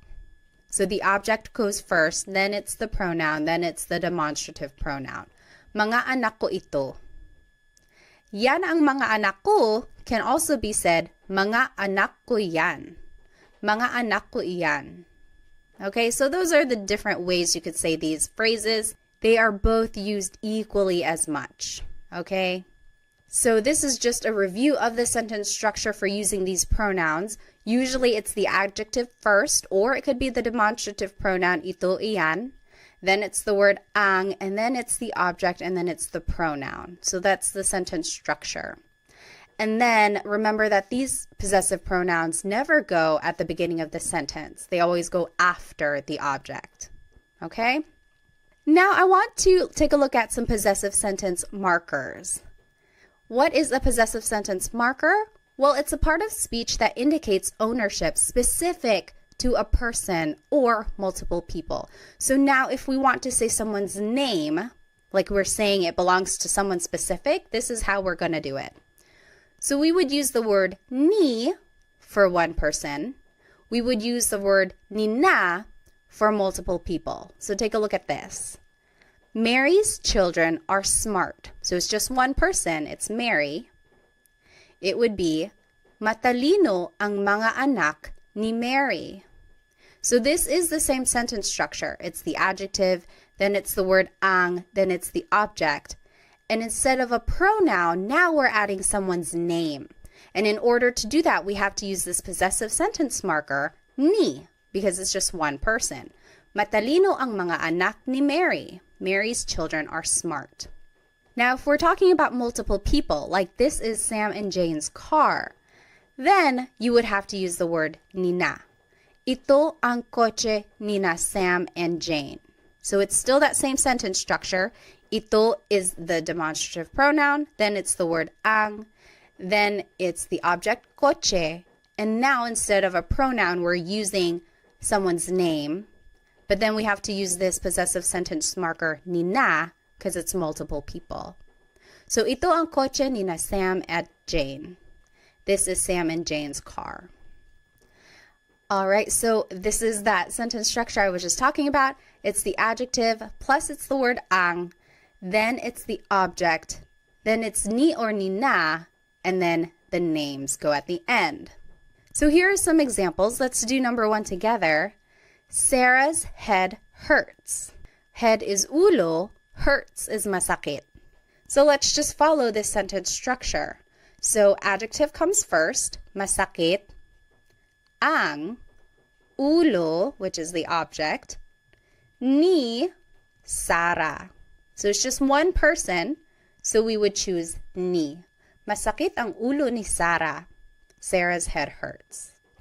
You take a minute, you do number 2 and 3, and then we will go over it. Okay, number 2, John and Amy's house is far. House is bahay, far is malayo. Malayo ang bahay ni na John at Amy. Malayo ang bahay ni na John at Amy. So we use ni na because it's multiple people. And number 3, that is Mario's cat. Cat is pusa. Yan ang pusa ni Mario. Iyan ang pusa ni Mario. So it's just one person, so we would use the possessive sentence marker, ni. Now, there are some different ways to say these phrases. Let's take a look at the example. This is Sarah's house. We learned, ito ang bahay ni Sarah. But you could also hear, bahay ito ni Sarah. So in this case, the object goes first, then it's the demonstrative pronoun, then it's the possessive sentence marker, ni, and then it's the name. Bahay ito ni Sarah. Another example, that is Mark and Molly's house. It would be, iyan ang bahay ni Mark at Molly. So we've learned these sentence structures already. It's the demonstrative pronoun, then it's the word ang, then it's the object, and then it's usually the pronoun, or in this case, it's the people with the possessive sentence marker. Now, the alternative way to say this is bahay iyan ni Mark at Molly. So the object goes first, then it's the demonstrative pronoun, then it's the sentence marker, and then it's the people's name. Bahay iyan ni Mark at Molly. So these two ways to say these phrases are both correct. They are used equally as much. So you might hear them in those ways, or you could practice saying them either way. I would say it's more casual to say, bahay ito ni Sarah. But if I'm walking around and we happen to be walking by Sarah's house, I could say, oh, ito ang bahay ni Sarah. This is Sarah's house. So it kind of just depends on the context of what you're trying to say. Okay, but they are both used equally as much. Okay, now let's take a look at this last set of possessive pronouns. They are different from the first set that we learned. These are also known as sa personal pronouns, and you'll see why. So these pronouns can replace the noun in the sentence. Not always, but they can, and you'll see what I mean. So akin means mine, akin. Iyo means yours, singular. That's just you, it's yours. Kanya means his or her. Kanila is theirs. Atin is ours, inclusive. Amin is ours, exclusive. Inyo is yours, plural. So these are all pronouns that still show possession or ownership, but they are different from the ones we just learned. So it's not ko or mo or nya, but now it's akin, iyo, kanya, and it means mine, yours, his or hers. Okay, so we'll take a look at how they are used. Let's take a look at car. Car in Tagalog is kotse. And remember how I said that these possessive pronouns are usually considered sa pronouns? And this is why. Usually you would use them with the word sa. Sa akin ang kotse. The car is mine. Sa akin ang kotse. Sa by itself is a preposition which means to, but it can be used in a number of different ways in Tagalog. And with these possessive pronouns, it's usually said before the possessive pronoun when you're using it in a sentence. So, sa akin ang kotse, the car is mine, sa akin. Sa iyo ang kotse, the car is yours, singular. Sa kanya ang kotse, the car is his or hers. And that's gender neutral, kanya. Sa kanila ang kotse, the car is theirs. Sa atin ang kotse, the car is ours, inclusive. Maybe we are all sharing a car. Sa atin ang kotse, the car is ours. Sa amin ang kotse, the car is ours, exclusive. So me and my husband Chris, the car is ours. Mine and his. It's ours. Sa inyo ang kotse, the car is yours. So maybe you all as a class, you are sharing a car. The car is yours, you plural. So this is the word order now. So it's the pronoun first, then it's ang, then it's the object. Sa akin ang kotse, the car is mine. And these pronouns go before the object. Remember, I had been saying that the pronouns ko, mo, nya never go at the start of the sentence. Well, for these pronouns, akin, iyo, kanya, they actually do go at the beginning and they go before the object. So that's kind of a difference there. Okay, let's take a look at some examples. I think I have to turn off my screen, so let me go ahead and do that. Now here is the word order that we just talked about. Pronoun first, then it's ang, then it's the object. And here are some examples. And here are the pronouns that we just learned. So go ahead and take a minute to do these 3 examples and then we'll go over them together. All right, so let's start with number 1. The dogs are yours, plural. Sa inyo ang mga aso. So the pronoun is sa inyo, which is yours, plural. Ang, and then it's the object, mga aso. Mga makes it plural. So sa inyo ang mga aso, the dogs are yours. Number 2, the food is ours, inclusive. So yours and mine together, we are sharing it. The food is ours. Food is pagkain. It would be sa atin ang pagkain. Sa atin ang pagkain. Lastly, number 3, the clothes are hers. Clothes is mga damit. It would be sa kanya ang mga damit. Sa kanya ang mga damit. Now I want to take a look at the difference between ang and yung. Both of these words mean the, so it's an article leading up to a noun. So far, we've been practicing with the word ang, and that just means the in a general sense. But in common conversation, and oftentimes I say yung, which is specific to a thing, like that one thing over there or that specific one. So for example, the dogs are yours, plural. Sa inyo ang mga aso. That just means, oh, the dogs are yours. The dogs, any dogs, the dogs are yours. Whereas if I were to say, sa inyo yung mga aso, maybe we had already been talking about specific dogs, like, oh, the 2 right there. Sa inyo yung mga aso, the dogs are yours. So it's a very subtle difference there, ang and yung. And oftentimes people are just using them interchangeably. But when I use yung, it's like I'm already talking about something specific. We had already been talking about some specific dogs, and I'm like, oh yeah, the dogs are yours. Now the next example, the clothes are hers. We learned, sa kanya ang mga damit. The clothes are hers. We're just talking about it in a general sense. We don't know what clothes specifically. We're just saying, oh, the clothes are hers. But if we had already been talking about maybe a box of clothes that's on the floor and someone was like, whose clothes are these? We could say, sa kanya yung mga damit. Oh, the clothes are hers. These specific ones, the clothes are hers. So that is the slight difference there between ang and yung. You will certainly hear them interchangeably in common conversation. Just for our practice, I indicate which one I want you guys to use. So sometimes it's ang, sometimes it's yung, but just know that there is a slight difference, but they are mostly the same. All right, now let's switch gears a little bit. Na is a sentence marker that is used to connect an adjective. So for example, the house is theirs. We learned, sa kanila yung bahay. The house is theirs. Sa kanila yung bahay. It's a very simple sentence. If you want to add an adjective, the big house is theirs. This is how you would do it. Sa kanila yung bahay na malaki. So see, we added an adjective now. And you would do it by adding this sentence marker na, and then it's the adjective malaki. Sa kanila yung bahay na malaki. But you could also hear it this way. Sa kanila yung malaking bahay. So this is an alternative phrase, but it still means the big house is theirs. Sa kanila yung malaking bahay. Technically, this is malaki na bahay. The na is in there, but it's being incorporated into the adjective malaki. And you only make this contraction if the adjective ends with a vowel.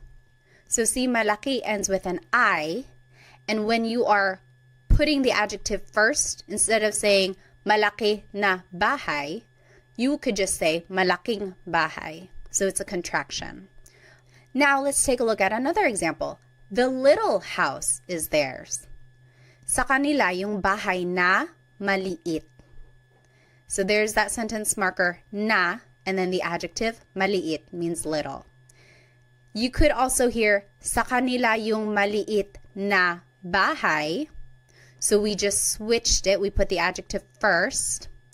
And now we don't make the contraction. We don't put it together because it doesn't end with a vowel. You would still use this sentence marker na. So that's just one important thing. If the adjective does end with a vowel, you can make a contraction. And just know that the sentence marker na is there. Malaking bahay technically is malaki na bahay. But we just made the contraction just to make it easier to pronounce and make the sentence flow a little bit better. But if the adjective ends with a consonant, you don't make the contraction because it doesn't really work like that. And these two ways to say these phrases are used equally as much. There isn't a formal way, there isn't a casual way. It's just kind of personal preference or depending on what someone wants to say. Now let's do some examples. It is the sentence structure pronoun first, then the word yung. Now I want you guys to just practice yung, but again, remember it means the, and it's interchangeable with the word ang usually. Then it's the object, then it's the word na, and then it's the adjective at the end. And then here are the possessive pronouns that we learned. And here are some examples. Let's do the first one together. The white car is mine. White is puti, car is coche. So let's just follow this sentence structure. Pronoun first, sa akin, yung, then it's the object coche, then it's the sentence marker na, and then it's puti, the adjective. Sa akin yung coche na puti. The white car is mine. Sa akin yung coche na puti. What do you think the alternative way to say this would be? So remember, you can put the adjective before the object, and depending on whether or not there's a vowel at the end, you can make the contraction. What do you think the alternative phrase would be for sa akin yung coche na puti? The alternative phrase you could say is sa akin yung puting coche. So remember, the adjective can go first, and technically the sentence marker na is here, but we just made a connection. So puting coche. Sa akin yung puting coche. So for these next examples, I want you to make the sentence using the sentence structure, but also write it in the alternative way. Remember, these two ways to say it are equally used as much. So there is the vowel again, just pointing it out. You can make the contraction because puti is the adjective and it ends with a vowel. Go ahead and take a minute, do these examples, and then we'll go over it. All right, number 2, the black and orange cat is ours, inclusive. Black is itim, orange is kahel, cat is pusa. it would be, sa atin yung pusa na itim at kahel. Sa atin yung pusa na itim at kahel. Remember to say and if you have more than one adjective. It's just the word at. That means and. Now, the alternative way to say this would be, sa atin yung itim at kahel na pusa. So, na is still there because itim and kahel end with a consonant. There's nothing to make a contraction for. So, sa atin yung itim at kahel na pusa. All right, number 3, the new clothes are not yours. Singular. New means bago. Clothes is mga damit. So this is a way to kind of negate a thought. So it's not something we've seen so far, so this is how you do it. Hindi sa iyo yung mga damit na bago. So everything here is the same. We've already learned it. Pronoun, then it's yung, then it's object, then it's not, and then bago, the adjective. The only difference is that we've added the word hindi, which means no, but in this sentence, it can mean not. So the new clothes are not yours. Hindi sa iyo yung mga damit na bago. So that's how you would say not. And the alternative way to say it is, hindi sa iyo yung mga bagong damit. Hindi sa iyo yung mga bagong damit. Here you can make the contraction, bago na damit. Could just be bagong damit. All right, now let's practice with some demonstrative pronouns. Ito means this or these. Yan means that or those. If you wanted to say this is mine, it would be sa akin ito. Sa akin ito. Or you might hear sakin to. Sakin to. So a lot of people just put all the words together or shorten it. Sakin to, this is mine. That is yours is sa iyo yan. Sa iyo yan. So the pronoun goes first, and then it's the demonstrative pronoun. You might hear sa'yo yan. Sa'yo yan. And then lastly, that's not mine. Again, negating the thought. It would be hindi sa akin yan. Hindi sa akin yan. Or hindi sa akin yan. Hindi sa akin yan. All right. Now let's do some examples. First, it's the pronoun, and then it's the demonstrative pronoun. And these are the pronouns we learned. So now take a minute and do these examples. If you wanted to say those are his, it would be sa kanya yan. Sa kanya yan. Number 2, these are ours. Exclusive would just be sa amin ito. Sa amin ito. So we are just following that sentence structure, pronoun, then the demonstrative pronoun. Number 3, that's not yours. Plural is hindi sa inyo yan. Hindi sa inyo yan. So you just add the word hindi at the beginning to mean not. Okay, so let's just do a quick recap. We learned so much in today's episode. We learned the different types of possessive pronouns. Certain pronouns can go at the beginning of the sentence, and some do not ever go at the beginning, so remember to keep track of that. We also learned the different sentence structures and how to use the possessive sentence markers and demonstrative pronouns throughout these sentences. We also learned how to use English throughout these phrases if we don't know the word in Tagalog. And then we did lots of practice questions throughout the lesson, which I hope will help you understand some of these concepts. Now, let's go back to these phrases that we learned at the beginning. I want you, for your homework, to try and translate them, and I will put the answers in the video description. And then you can go over it. If you have any questions, feel free to write them in the comments. And if you need some more Tagalog resources, please feel free to follow me on Instagram, TikTok, or Facebook. I post shorter videos throughout the week to help you practice. And then feel free to check out my Amazon storefront. I have lots of good links in there for Tagalog resource books that I think are helpful. Also some Filipino-inspired products which I think you might enjoy. I also have a Stan store which has products in there, and then also I have some group classes. So if I'm holding any group classes, you might be able to sign up. Well, thank you so much for spending some time with me today. I will see you in our next Tagalog Time episode. Paalam!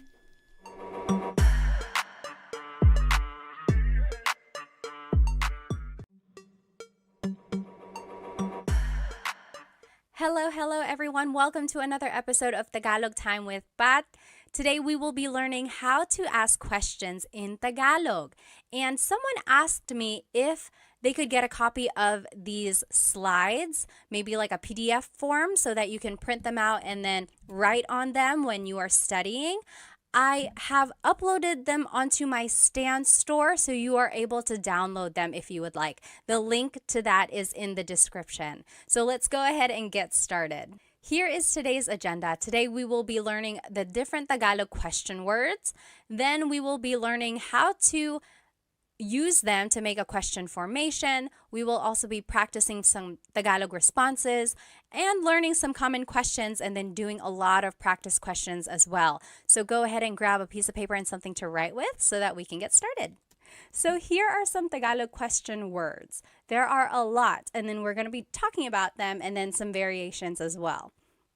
So let's just go through them. They don't have the translation just yet, but as we go through them, the translation will pop up as well. So, ano, bakit, saan, kailan, sino, kanino, paano, ilan, alin, and ba. So these are all of the question words that we're going to be talking about today. The very first question word that we're going to learn is ano. So that means what? Ano. If you have ever heard a native Tagalog speaker, they might sometimes say ano as a filler in their conversation. Like if they can't think of the word, they say yung ano, yung ano. So it's like sometimes it can mean or the thing, but technically it means what. So here are the different ways to use ano in a question. So ano, then the word ang, then a noun. So for example, ano ang pangalan mo? What is your name? Ano ang pangalan mo? And I underlined pangalan because that's the noun. Your response could be, ang pangalan ko ay Pat.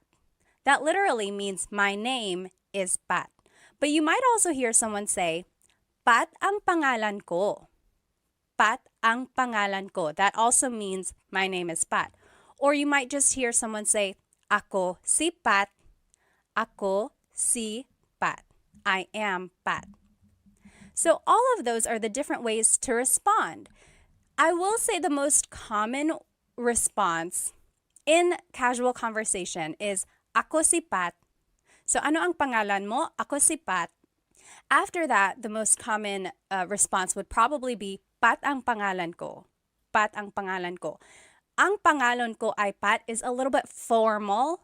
It's not very natural. It's kind of what you would read, like if something is written out. That is like the grammatically correct way to say, my name is Pat. But those are different ways to respond, and they're all correct. Another example, ano ang trabaho niya? Trabaho means job. So ano ang trabaho niya? What is her job? His or her. Niya is a gender-neutral pronoun. So you have to listen to the context of the conversation to determine who someone is talking about. So ano ang trabaho niya? And the responses could be, ang trabaho niya ay nurse. Ang trabaho niya ay nurse. Or it could be, nurse ang trabaho niya. Nurse ang trabaho niya. Or nurse siya. Nurse siya. I will say nurse siya is a little bit more like grammatically correct because it's like a person. You're not really, I don't know, it just kind of doesn't sound as correct when you say, ang trabaho niya ay nurse. It's almost, I guess it does work. It does work.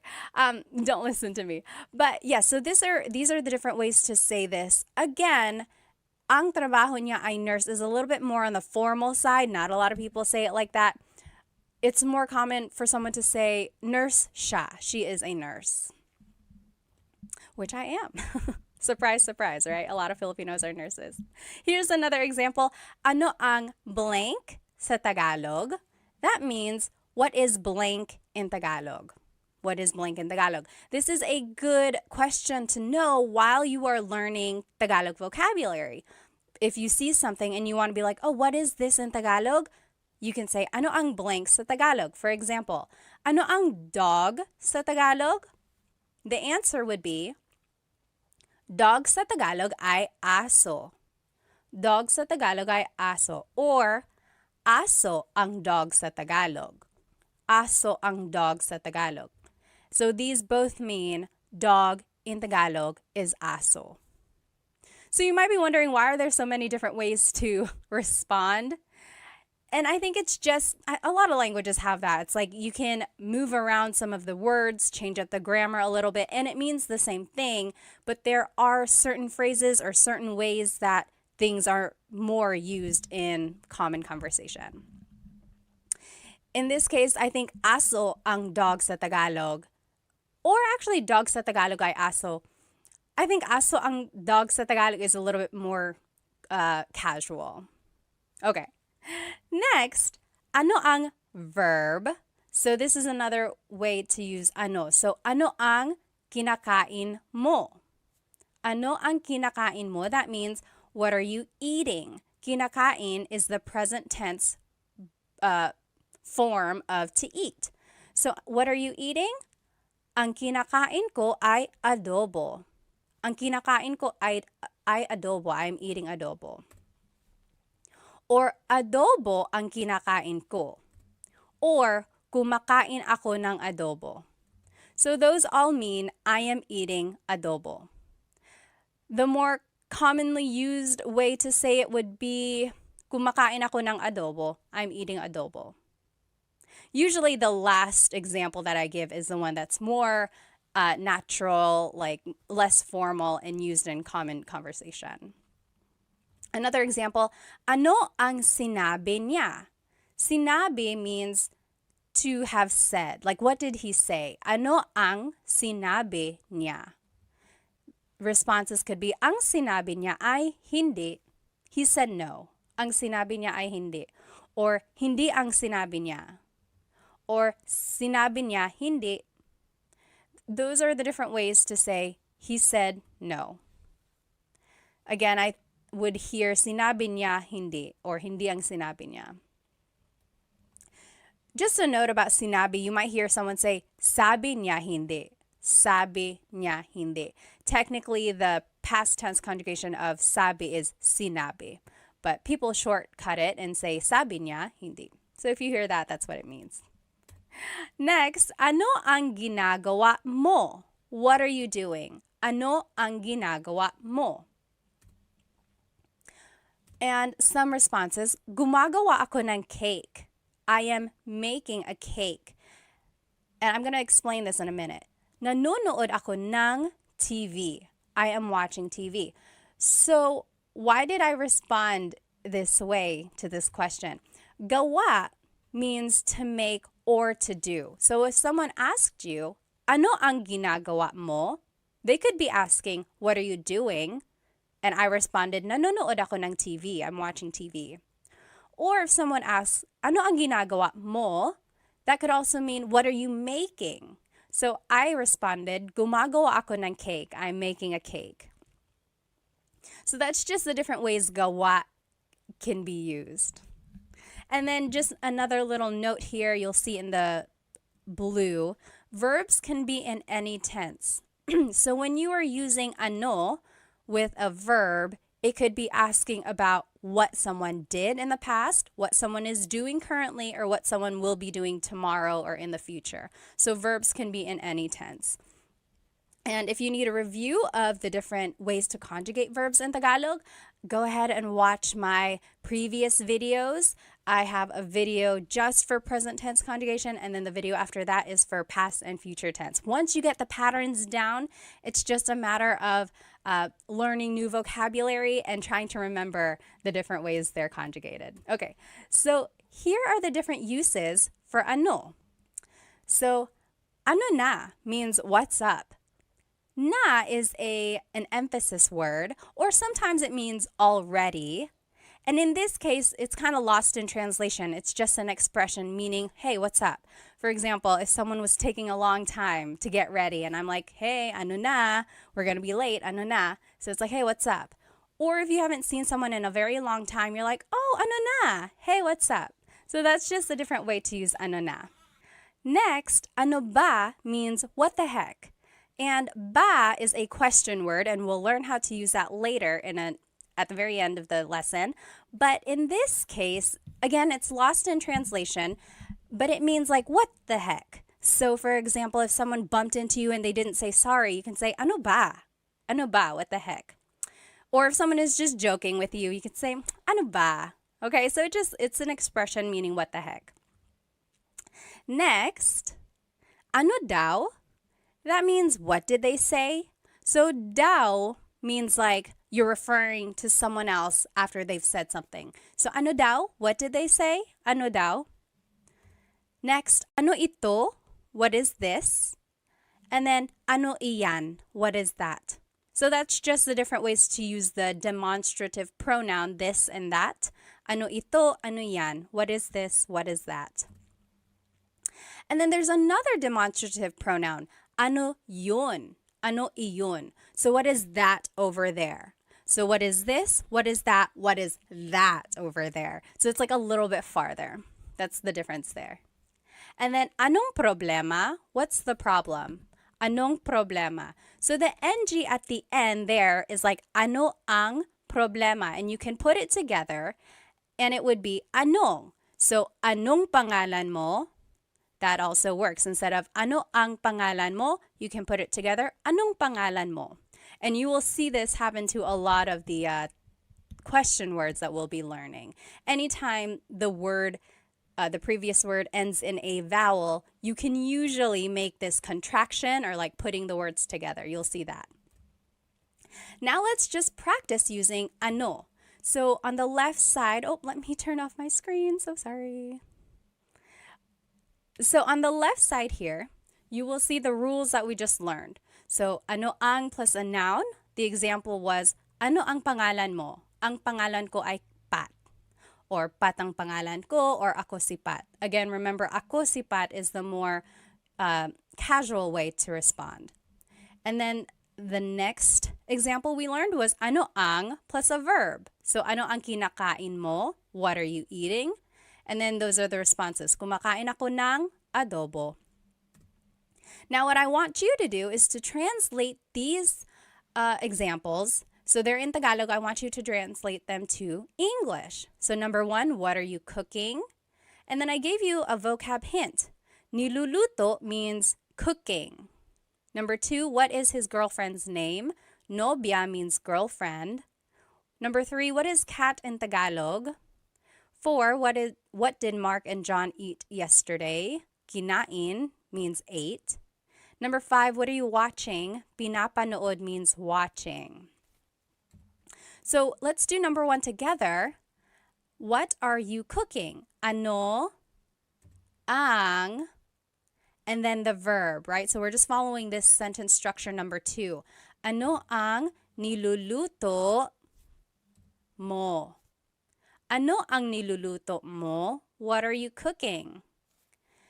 And then a response could be, nagluluto ako ng pansit. Nagluluto ako ng pansit. So this kind of brings in all of the different conjugations that we had learned in the previous lessons. So try to remember how to conjugate them. And I'm just thinking here, I guess it can be a little bit confusing because in the question, it's conjugated as niluluto. And that wasn't really one of the conjugation patterns that we had learned. But nagluluto is a nag verb. So I will say there are some variations in the conjugations and you might not recognize them, but just try your best and then we'll go over it, okay? And then just follow this pattern when you're making your response as well. Take a look at the examples I did and then see if you can make the examples. And you can fill in the example with any answer that you want. So go ahead, pause the video now, and then you can come back and we will go over these questions. Okay, welcome back. Let's do number 2. What is his girlfriend's name? Nobya is girlfriend. Ano ang pangalan ng nobya niya? So we learned ano ang pangalan mo. Now if you want to talk about someone else, you would have to add ng nobya niya. Nang means of. So nobya is girlfriend, niya is his. So what is the name of his girlfriend? You see how everything just kind of fits together, but it might not be in the order that we're used to in English. So just take note of this. It would be, ano ang pangalan ng nobya niya? That's how you would say that. Response, Sara ang pangalan niya. Sara ang pangalan niya, or siya si Sara. Siya si Sara. Something like that, okay? Number 3, what is cat in Tagalog? Ano ang pusa? Oh gosh, I just told you. Ano ang cat sa Tagalog? Pusa ang cat sa Tagalog. Pusa ang cat sa Tagalog. Next, what did Mark and John eat yesterday? Ano ang kinain nila Mark at John kahapon? Ano ang kinain nila Mark at John kahapon? I want to show you this word nila. This is like a sentence marker that is used to indicate people. So it's like their ownership. When it's multiple people, Mark and John, it's nila. When it's just one person, it's ni. So for example, if it was just Mark, ano ang kinain ni Mark kahapon? Ano ang kinain ni Mark kahapon? It's just one person. But when it's multiple people, you have to use nila. Ano ang kinain nila Mark at John kahapon? Response, kumain sila ng lechon kahapon. Kumain sila ng lechon kahapon. So, sila is the pronoun here. And that's a subject pronoun. So, kumain sila ng lechon kahapon. Using subject pronouns can be tricky, and I don't expect you to know these pronouns or these conjugations right off the bat, but hopefully you can recognize them, and then from these examples, use them this way in the future, okay? So don't get too worried if you're not getting the questions right. Just use this as a way to learn them, okay? Number 5, what are you watching? Ano ang pinapanood mo? Ano ang pinapanood mo? The response, pinapanood ko yung bagong pelikula. I'm watching a new movie. Pinapanood ko yung bagong pelikula. Or pinapanood ko yung TV, something like that. You might also hear someone say, nanonood ako ng TV. So we learned in the previous lessons, nanonood or manood means to watch. But this one is pinapanood, and it's focusing more on the object. So the movie or the show, pinapanood. Okay. Next question word is bakit. Why? Bakit. And here is one way to use it. Bakit plus an adjective plus the word ang and then a noun. So for example, bakit madumi ang kotse? Bakit madumi ang kotse? Why is the car dirty? And then the response, madumi ang kotse kasi maputik sa labas. Madumi ang kotse kasi maputik sa labas. So the car is dirty because it's muddy outside. Maputik means muddy, labas means outside. Okay, and then another example is, bakit mainit ang cellphone ko? Why is my cell phone hot? Bakit, mainit is an adjective meaning hot, ang cellphone ko. And then a response, mainit ang cellphone ko dahil masyado kong ginagamit. My cell phone is hot because I'm using it too much. So hopefully you can see here the pattern that we are following. Bakit goes first, and then it's the adjective, and then it's the word ang, and then it's the noun.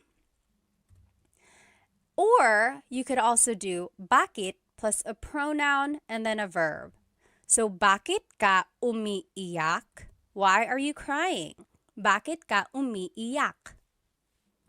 Some responses, umiiyak ako kasi nawawala yung aso ko.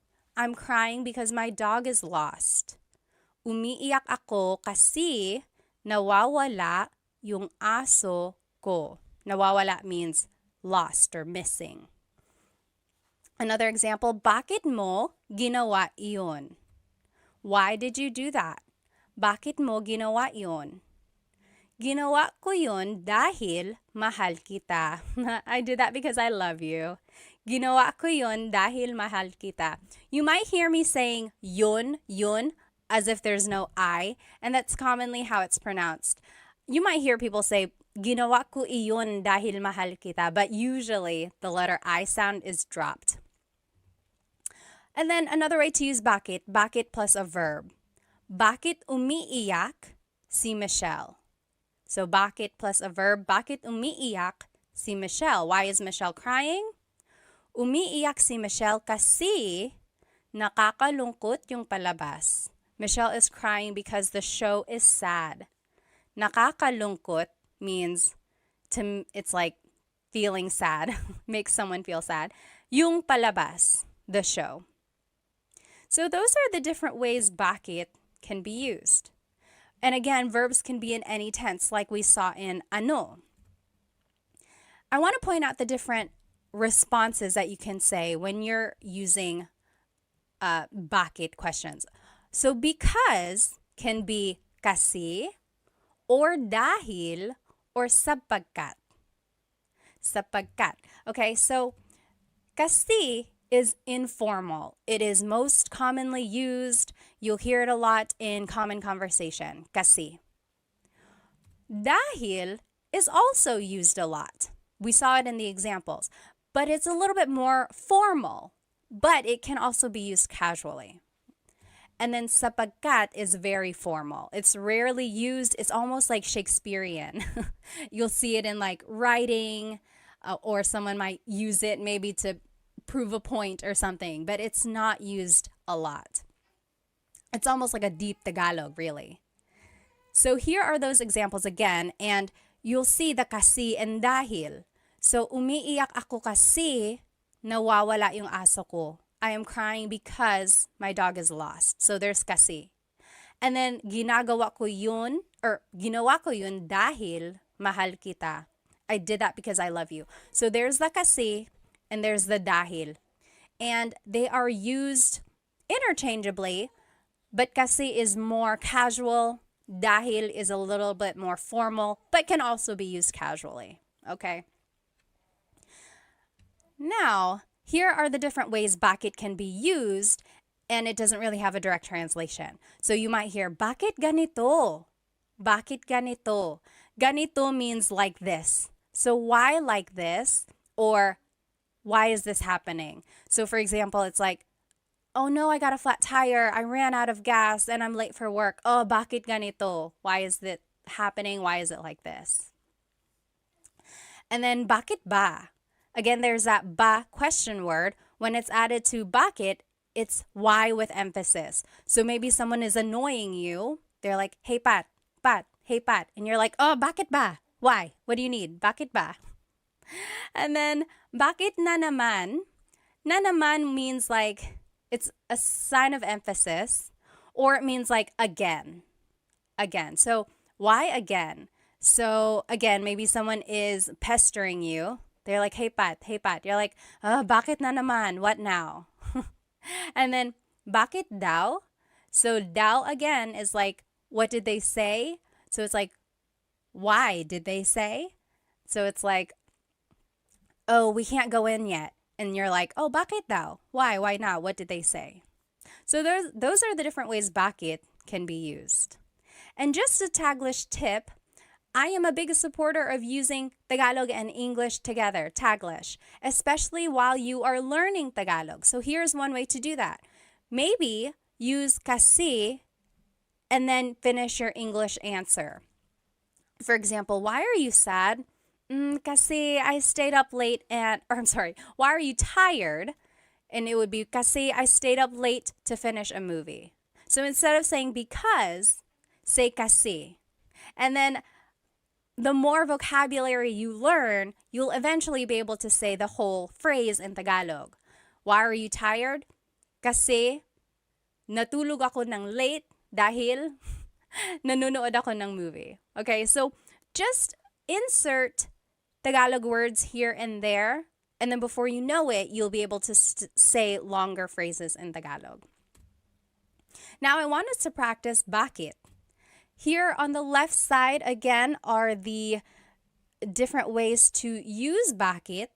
So bakit plus an adjective, then ang, then a noun. Bakit madumi ang kotse? Why is the car dirty?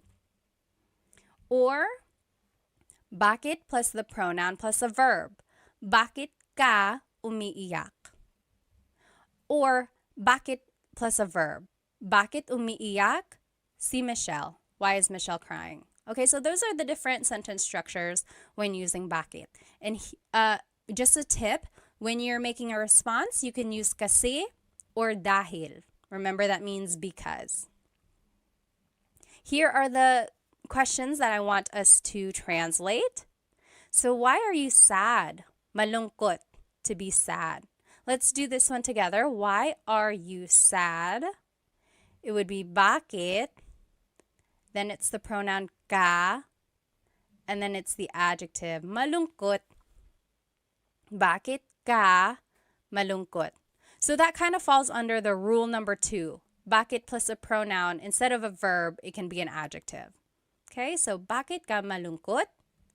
Your response, malungkot ako kasi ... I am sad because, malungkot ako kasi namimiss ko ang tatay ko. I'm sad because I miss my dad. Okay, so you can fill in the rest of your response with whatever you want, but hopefully it starts with this same format. So, malungkot ako kasi ... So take a minute, pause the video now, and then we will go back and answer these questions together. Okay, welcome back. Let's start with number 2. Why is Bea laughing? Tumatawa is laughing. So, bakit tumatawa si Bea? Bakit tumatawa? So, there's the bakit, there's the verb. Si Bea. So, it's referring to Bea. Bakit tumatawa si Bea? Tumatawa si Bea dahil Bea is laughing because nanonood siya ng comedy, because she's watching a comedy. Next, why is Sam's car broken? Kotse is car, sira is broken. Bakit sira ang kotse ni Sam? So this one kind of falls under the rule number 1, bakit, and then adjective, and then ang, and then the noun, kotse. And then ni Sam just indicates the ownership of Sam. So, bakit sira ang kotse ni Sam? Response could be, sira ang kotse ni Sam kasi luma na siya, because it's old. Sira ang kotse ni Sam kasi luma na siya. Next, why are the kids fighting? Mga bata is kids, nag-aaway is fighting. Bakit nag-aaway ang mga bata? So there's bakit and then there's a verb. So there's rule number 3. Bakit plus a verb. Bakit nag-aaway ang mga bata? Why are the kids fighting? The response, nag-aaway sila dahil magkaiba ang gusto nilang laruin. They want to play with different things. So a couple things I want to point out.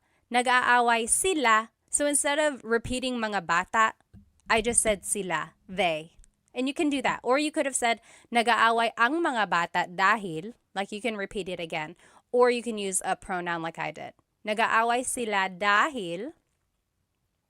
And remember, you could have said kasi. So it's interchangeable. You'll see in my answer, sometimes I use kasi, sometimes I use dahil. Magkaiba means different. Ang means is. Gusto is to like. Nilang laruin. They are playing. They want to play with different things. Number 5, why is the house messy? Bahay is house. Magulo is messy. Bakit magulo ang bahay? So this one is just directly following rule number 1. Bakit, then an adjective, then ang, then a noun. Bakit magulo ang bahay? Response, magulo ang bahay kasi the house is messy because nagparty kami kagabi. We had a party yesterday. So if you can recognize the different patterns that were used here, that's kind of where it comes from, these questions. And you can add things afterwards to make it specific, like, is it belonging to someone? Are we talking about a place or something like that? So follow these rules on the left side, and then if you have to, add more information at the end. And then when you're making a response, that is where you choose kasi or dahil, and then bring in part of the question into your response as well. If you have any questions about anything we're learning, please feel free to write it in the comments and I will try to respond. The next question we are going to learn is saan. Saan means where. So saan plus a verb. That's an example of how to use this. Saan matutulog si Bobby? Saan matutulog si Bobby? Where is Bobby going to sleep? A response is matutulog si Bobby sa sala. Bobby is going to sleep in the living room. Matutulog si Bobby sa sala. Now, you might also hear saan plus a pronoun plus a verb. For example, saan ka pupunta? Where are you going? Saan ka pupunta? That should have saan. It just says sa there. Sorry about that. So then the response, pupunta ako sa tindahan. I am going to the store. Pupunta ako sa tindahan.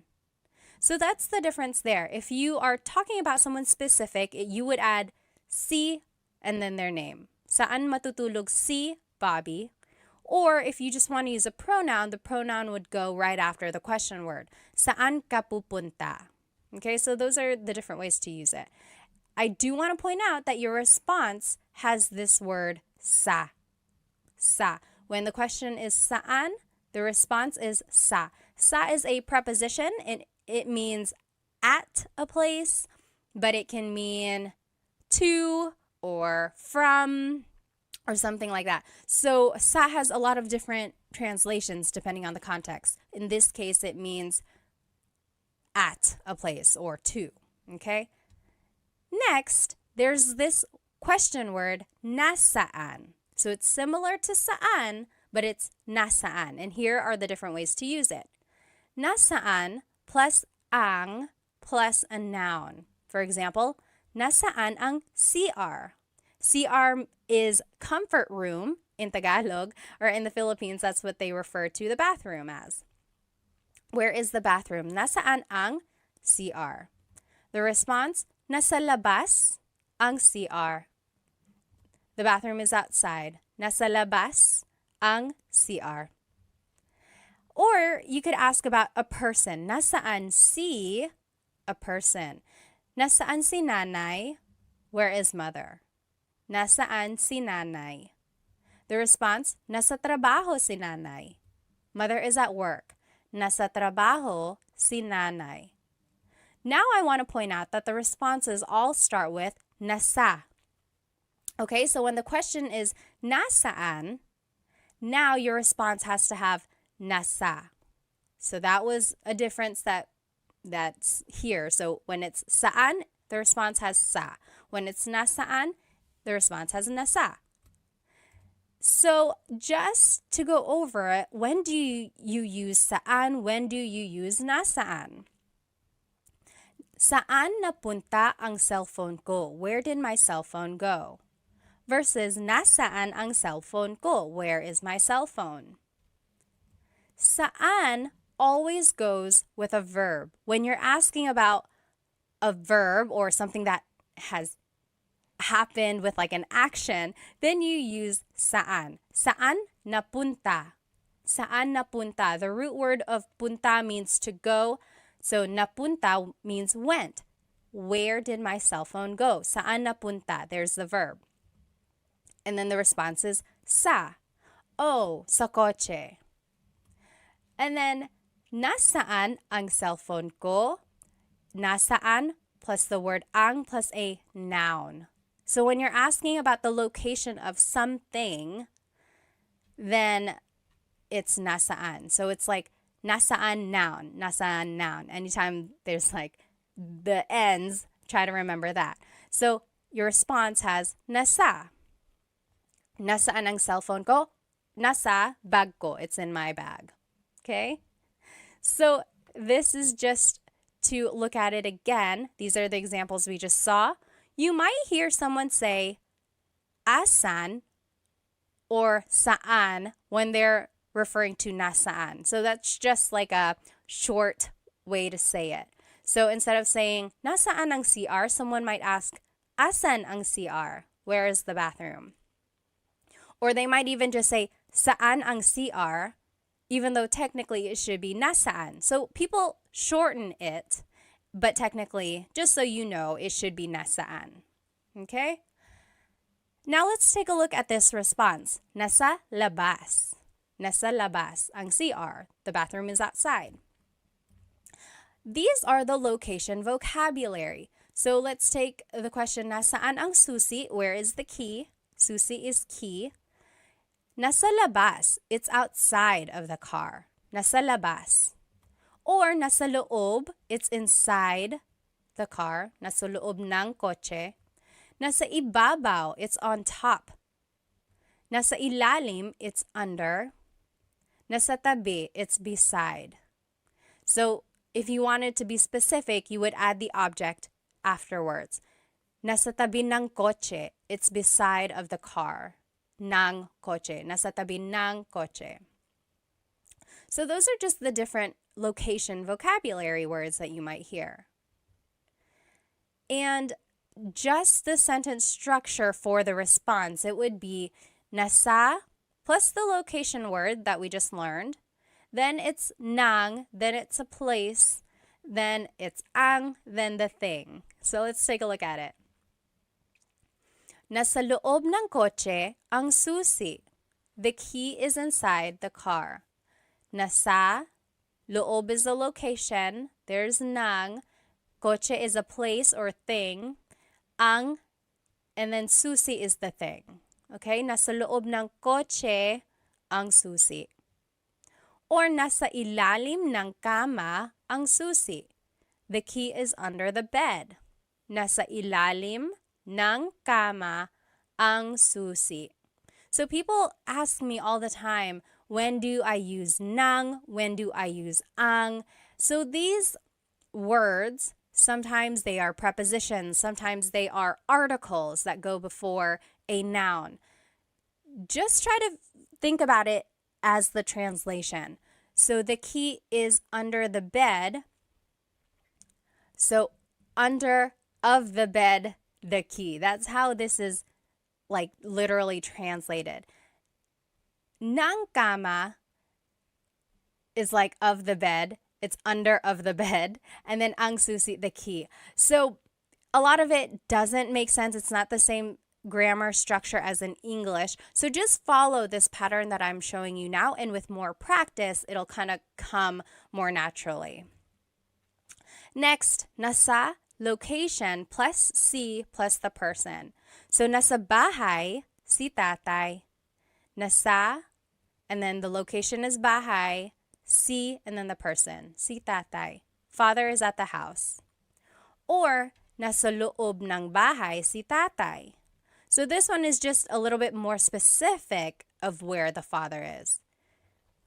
The father is inside of the house. So there's the difference there when you're using a location vocabulary versus when you're not. So nasa bahay si tatay, father is at the house. Versus nasa loob ng bahay si tatay, father is inside of the house. Okay, so that's kind of the difference there. And then here are just some other uses for saan and nasaan. Nasaan ka? Where are you? Nasaan ka? Saan napunta yun? Where did that go? So if you're looking for something just rhetorically, you can be like, nasaan napunta yun? Saan napunta yun? Where did it go? Nasaan na? Where is it already? It's like maybe if you're waiting for a pizza to be delivered and they're taking a long time, you're like, nasaan na? Where is it? Where is it? Na again is an emphasis word. Sometimes it means already. Taga saan ka? Where are you from? Taga means from. Saan means where. Ka is referring to you. Where are you from? Taga saan ka? So those are the different ways saan can be used. Now let's practice saan. And on the left side of your screen, you will see the sentence structures that we practiced. So saan plus a verb or saan plus pronoun plus a verb. Remember, anytime we're asking about a verb, you have to use saan. Anytime we're asking about a noun, you have to use nasaan. So nasaan plus ang plus noun. Or nasaan plus si plus a person. Okay, let's put these into use and I think it'll help clarify any questions. So translate these questions to Tagalog. Where is dad going? Pupunta means going. So let's do this one together. Saan, because it's asking about an action. Pupunta si dad. Saan pupunta si dad? And then the response, pupunta si dad sa simbahan. Dad is going to church. Pupunta si dad sa simbahan. So you're kind of taking the second part of this question and using it in your response, okay? So try practicing that. And there's that preposition sa again, to the church, okay? Pause the video now. You try the next 4 examples and we'll go over it together. Okay, so now let's do number 2. Where is the store? Tindahan is store. It would be, nasaan ang tindahan? So we're asking about a noun, the store, so we have to use nasaan. Nasaan ang tindahan? The response, nasa tabi ng post office ang tindahan. Nasa tabi means beside. Ng post office means of the post office, so beside of the post office. Ang tindahan means the store. The store is beside the post office. Next, where will we be eating later? Kakain means will eat. Mamaya means later. Saan tayo kakain mamaya? So we have to use saan because we are talking about an action. Where will we be eating later? And then the pronoun just goes right after the question word. Saan tayo kakain mamaya?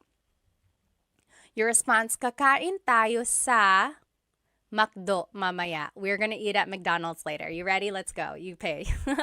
Kakain tayo sa McDo mamaya. Next, where is my husband? Asawa means husband or wife. Nasaan ang asawa ko? So we're asking about a noun or an object. So nasaan is what we used. Nasaan ang asawa ko? Where's my husband or wife? Husband in this case. Number 5, where is John? Oh, your response, nasa kusina siya. Nasa kusina siya. He is in the kitchen. So remember, anytime you're using nasaan, your response has to have nasa. And then up here in the previous example, anytime you're using saan, your answer has to have sa. And then last one, where is John and Simon? Nasaan sina John at Simon? So it's nasaan because we're just asking about them, not about what they're doing or where they are doing something. And then it would be nasa labas sila, they are outside. Or nasa labas sina John at Simon. So you can add their names again. Or you could just add the pronoun. And then I added that here in the number 4 example, nasa kusina ang asawa ko. So you can repeat that part of the question, or you can just use a pronoun. Okay, so up to you. So these are the question words that we have learned so far. Ano means what. Bakit means why. Saan means where. Okay? And this is where we're going. We're going to see what these other ones mean. Now, we're going to talk about kailan. Kailan means when. When. So if you want to use it in a question, it would be kailan ang, and then a noun. Kailan ang kaarawan mo? when is your birthday? Kailan ang kaarawan mo? Sa March ang kaarawan ko. My birthday is in March. Sa March ang kaarawan ko. Kailan ang handaan? When is the gathering? When is the party? Sa Sabado ang handaan. The party is on Saturday. And again, you don't have to add this part at the end. You could just say sa Sabado. Kailan ang handaan sa Sabado? But the longer response, kailan ang handaan sa Sabado ang handaan? Okay, so those are the different ways you can use kailan. There's this word sa again, and in this case, it's being translated as on or at a certain time. So that's where, or that is the leading word in your responses. Next, you can use kailan with a verb. So, kailan aalis si Nadine? When is Nadine leaving? Kailan aalis si Nadine? Aalis si Nadine bukas. Nadine is leaving tomorrow. Aalis si Nadine bukas. So, this is just a phrase, and you use the conjugation patterns that we learned, and then you just answer. So depending on what the question is, just make a statement using that correct tense of the verb. Kailan dumating sina nanay at tatay? When did mother and father arrive? Kailan dumating, so kailan plus a verb, sina nanay at tatay? Dumating sila kahapon. They arrived yesterday. So here, sina is a sentence marker that's indicating mother and father, whereas sila is the pronoun that replaces them. So if we were going to say nanay and tatay in the response, we would use sina again. For example, dumating sina nanay at tatay kahapon. But if we're just using the pronoun, it's dumating sila kahapon. Okay, so that's how you would use kailan in a verb. So there are the different sentence markers when you are using a name in your question. When it's one person, it's si. Kailan aalis si Nadine? When it's more than one person, it's sina. Kailan dumating sina nanay at tatay? All right, then you could do kailan plus a pronoun plus a verb. Kailan ka uuwi? When are you going home? Kailan ka uuwi? So there's kailan, there's the pronoun, there's the verb. We're just following the pattern here. Then, uuwi ako mamaya. I am going home later. Uuwi ako mamaya. Another example, kailan sila ikakasal? When are they getting married? Kailan sila ikakasal? Ikakasal sila sa susunod na buwan. They are getting married next month. So hopefully you're recognizing some of this vocabulary from our previous lessons. So we're pulling those patterns of conjugation and the vocabulary words from those lessons, and now we are using them in like a hypothetical conversation, right? So it's all building on each other. Now I want to show you the responses. The response might have the word nung or sa. We already talked about sa. Let's see what nung means. So nung means something happened in the past. Sa means something will happen in the future. So for example, kailan sila ikakasal? When will they get married? The response, sa susunod na buwan, next month. So sa July or sa June, in June or in July. But sa is thinking of the future. When are they getting married? Next month or in June, in July. So sa is the future. However, nung is talking about the past. So kailan sila ikinasal? So that's the past tense conjugation of to get married. They got married when? Nung nakaraan buwan. So last month. Or nung February, nung January. So last February, last January. So that's the difference there. Sa versus nung. Okay? And there's the emphasis there. And here are just some other ways to use kailan. Kahit kailan, that's just an expression meaning anytime, whenever. So maybe someone is inviting you to eat out for dinner. They're like, oh, when are you available? When can you go out for dinner? You're like, kahit kailan, anytime. Or hanggang kailan means until when. So maybe your car is broken, it's in the shop. They're like, oh, you have to keep the car here. And you're like, hanggang kailan? Until when? How long does it stay here? Have to stay here. And then next, kailan nangyari yun? When did that happen? Kailan nangyari yun? Nangyari means happened, and then yun means that. Kailan nangyari yun? And then just a pronunciation tip, it's pronounced kailan, kailan, but you will often hear it pronounced kailan, kailan. Kailan ang kasal? Kailan ang kasal? But it's not wrong to hear kailan ang kasal. It's a little bit more formal. Okay. So here are some examples. On the top left here, you will see the kailan rule. So kailan plus ang plus a noun. Kailan ang kaarawan mo? Kailan plus a verb. Kailan aalis si Nadine? Kailan plus a pronoun plus a verb. Kailan ka uuwi? When are you going home? And then here are the examples I want us to practice. Number 1, when is your vacation? Bakasyon is vacation.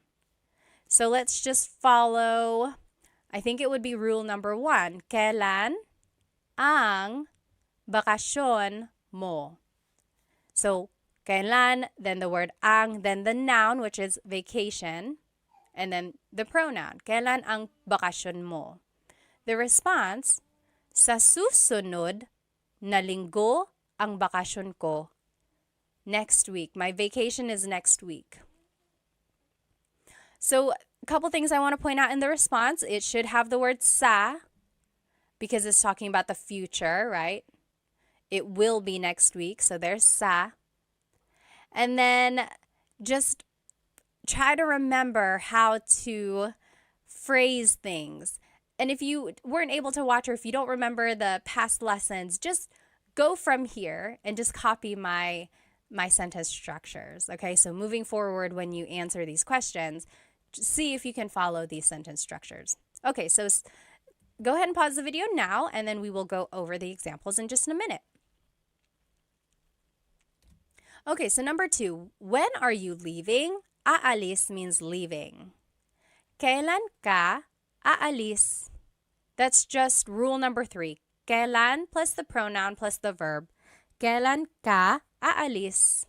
The response, aalis ako sa Lunes.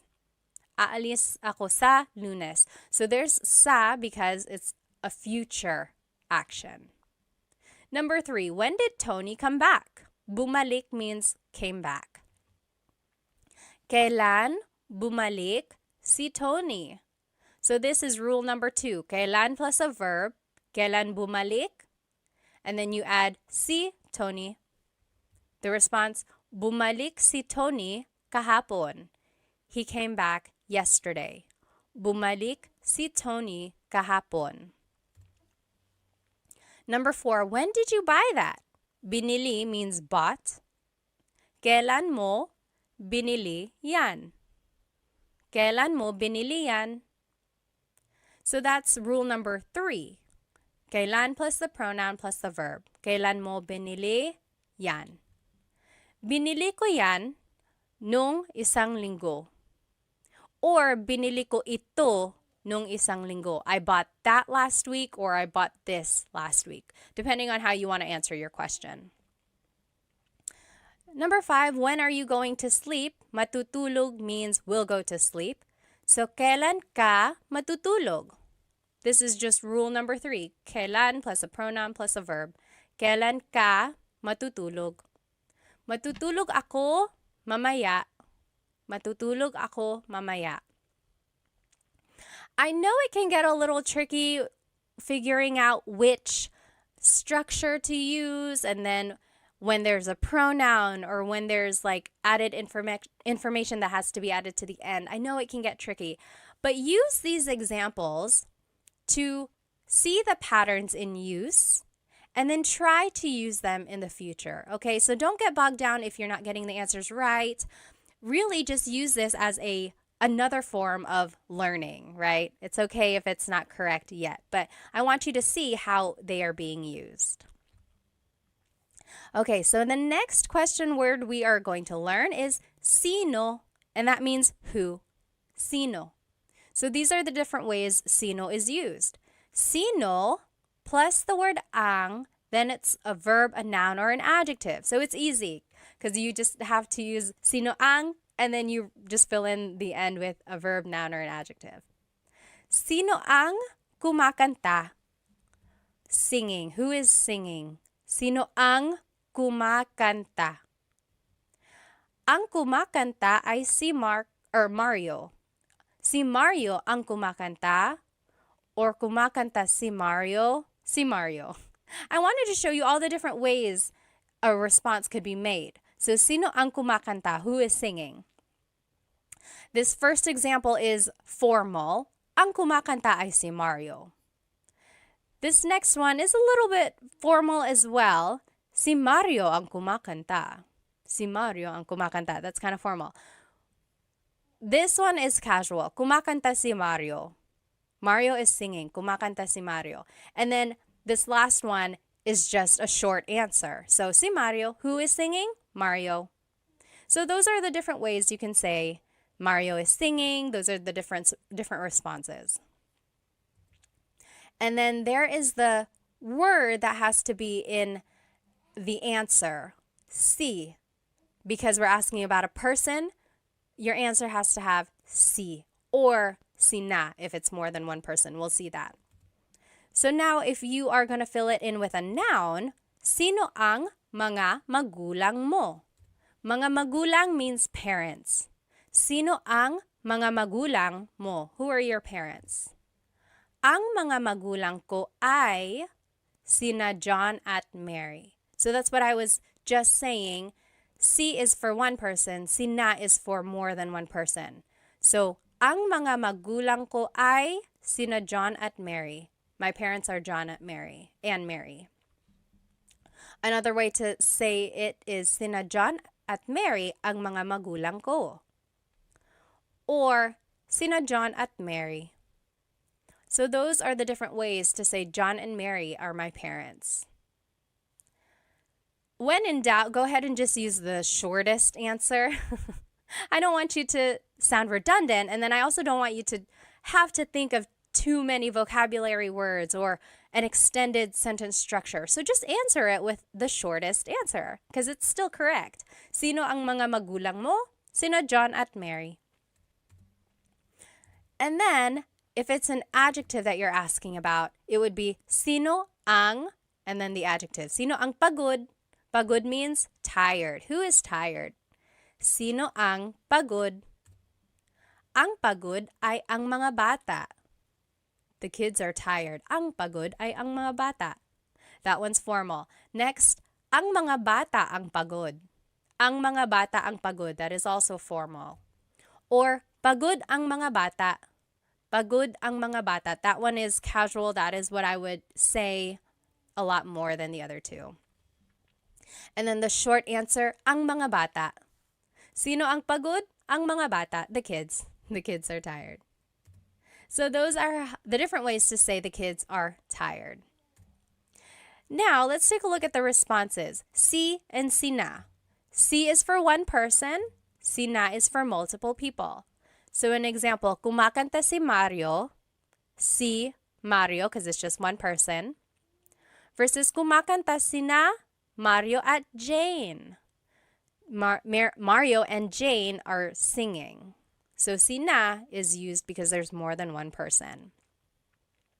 Now you can also respond with a pronoun. So sino ang pagod? Who's tired? You can say, ako, me, ako. Or sino ang pagod? Siya. Him, he is, siya. Sino ang pagod? Ikaw, you. You are tired, ikaw. So you can just respond with a pronoun. So I would say that, like, sino ang pagod? Ako. Just say ako. Keep it easy, right? And then here are the different pronouns. So ako is I, siya, he or she, so that's gender neutral.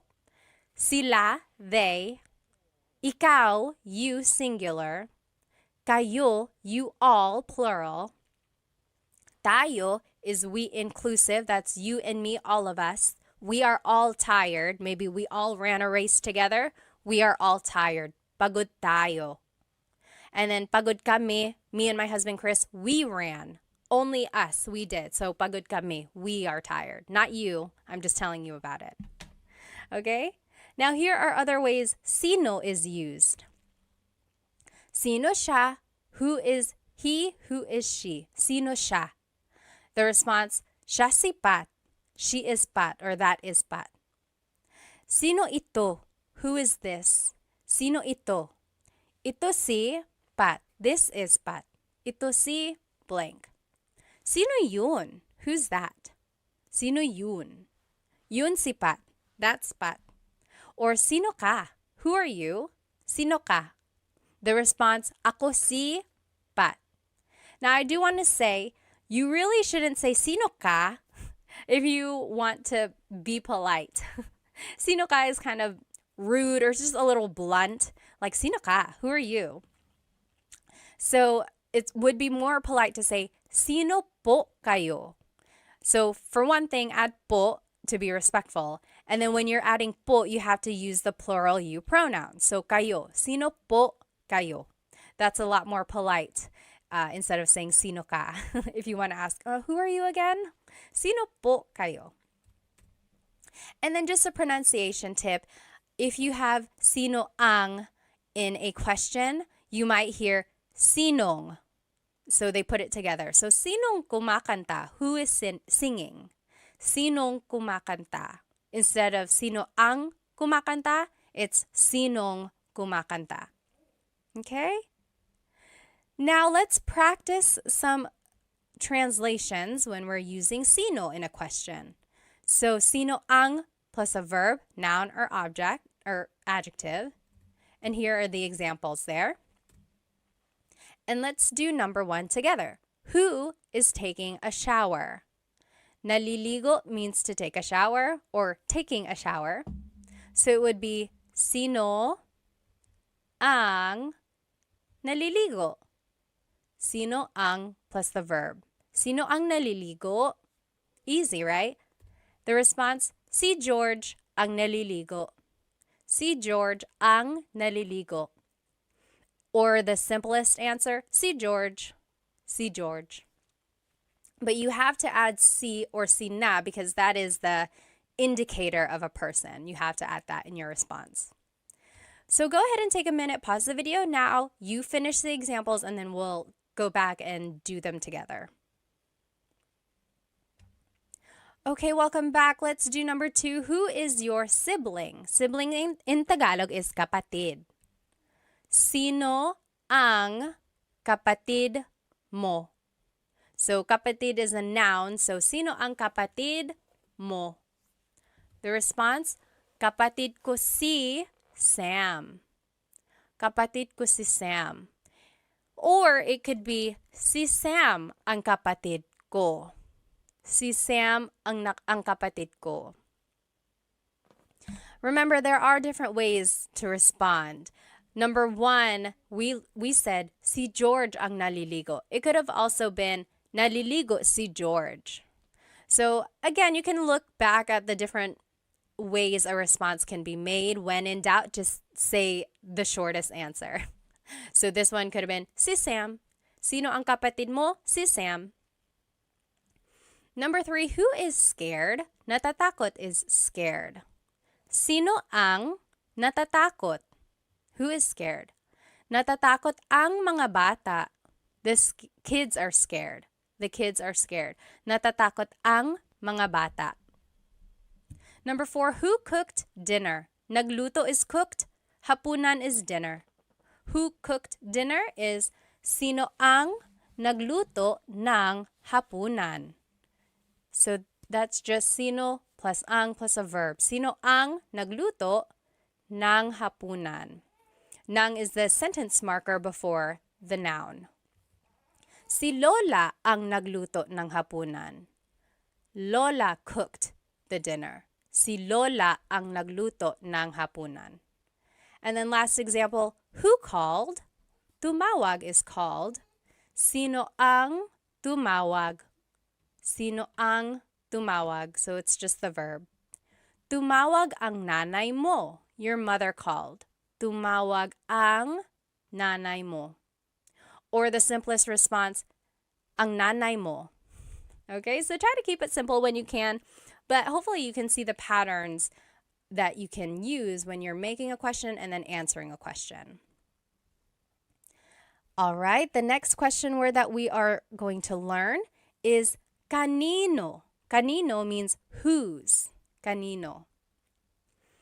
It could be used like this. Kanino, then the word ang, then the noun, then na, and then an adjective. I know that's a lot. Let's take a look at it in action. So, kanino ang sombrero na itim? Whose black hat? Kanino ang sombrero is hat, na itim. Itim means black. Now the response. Kay Jacob ang sombrero na itim. The black hat belongs to Jacob. And I want to move forward, and then we're going to go back and make everything make sense. Okay, so the next sentence structure or question structure would be kanino ang plus the noun plus na, and then a demonstrative pronoun. So it's similar to this previous structure. Instead of an adjective, though, it's going to be a demonstrative pronoun. So kanino ang sombrero na ito? So whose hat is this? Whose hat is this? Kanino ang sombrero na ito? And the response, kay Jacob ang sombrero na iyan. That's Jacob's hat. Okay, so hopefully you can see here, there's just this pattern of kanino, then the noun, ang plus a noun, na, it's like a sentence marker. Again, sometimes it doesn't have a direct translation, but it's like the linking word for the adjective or for the pronoun.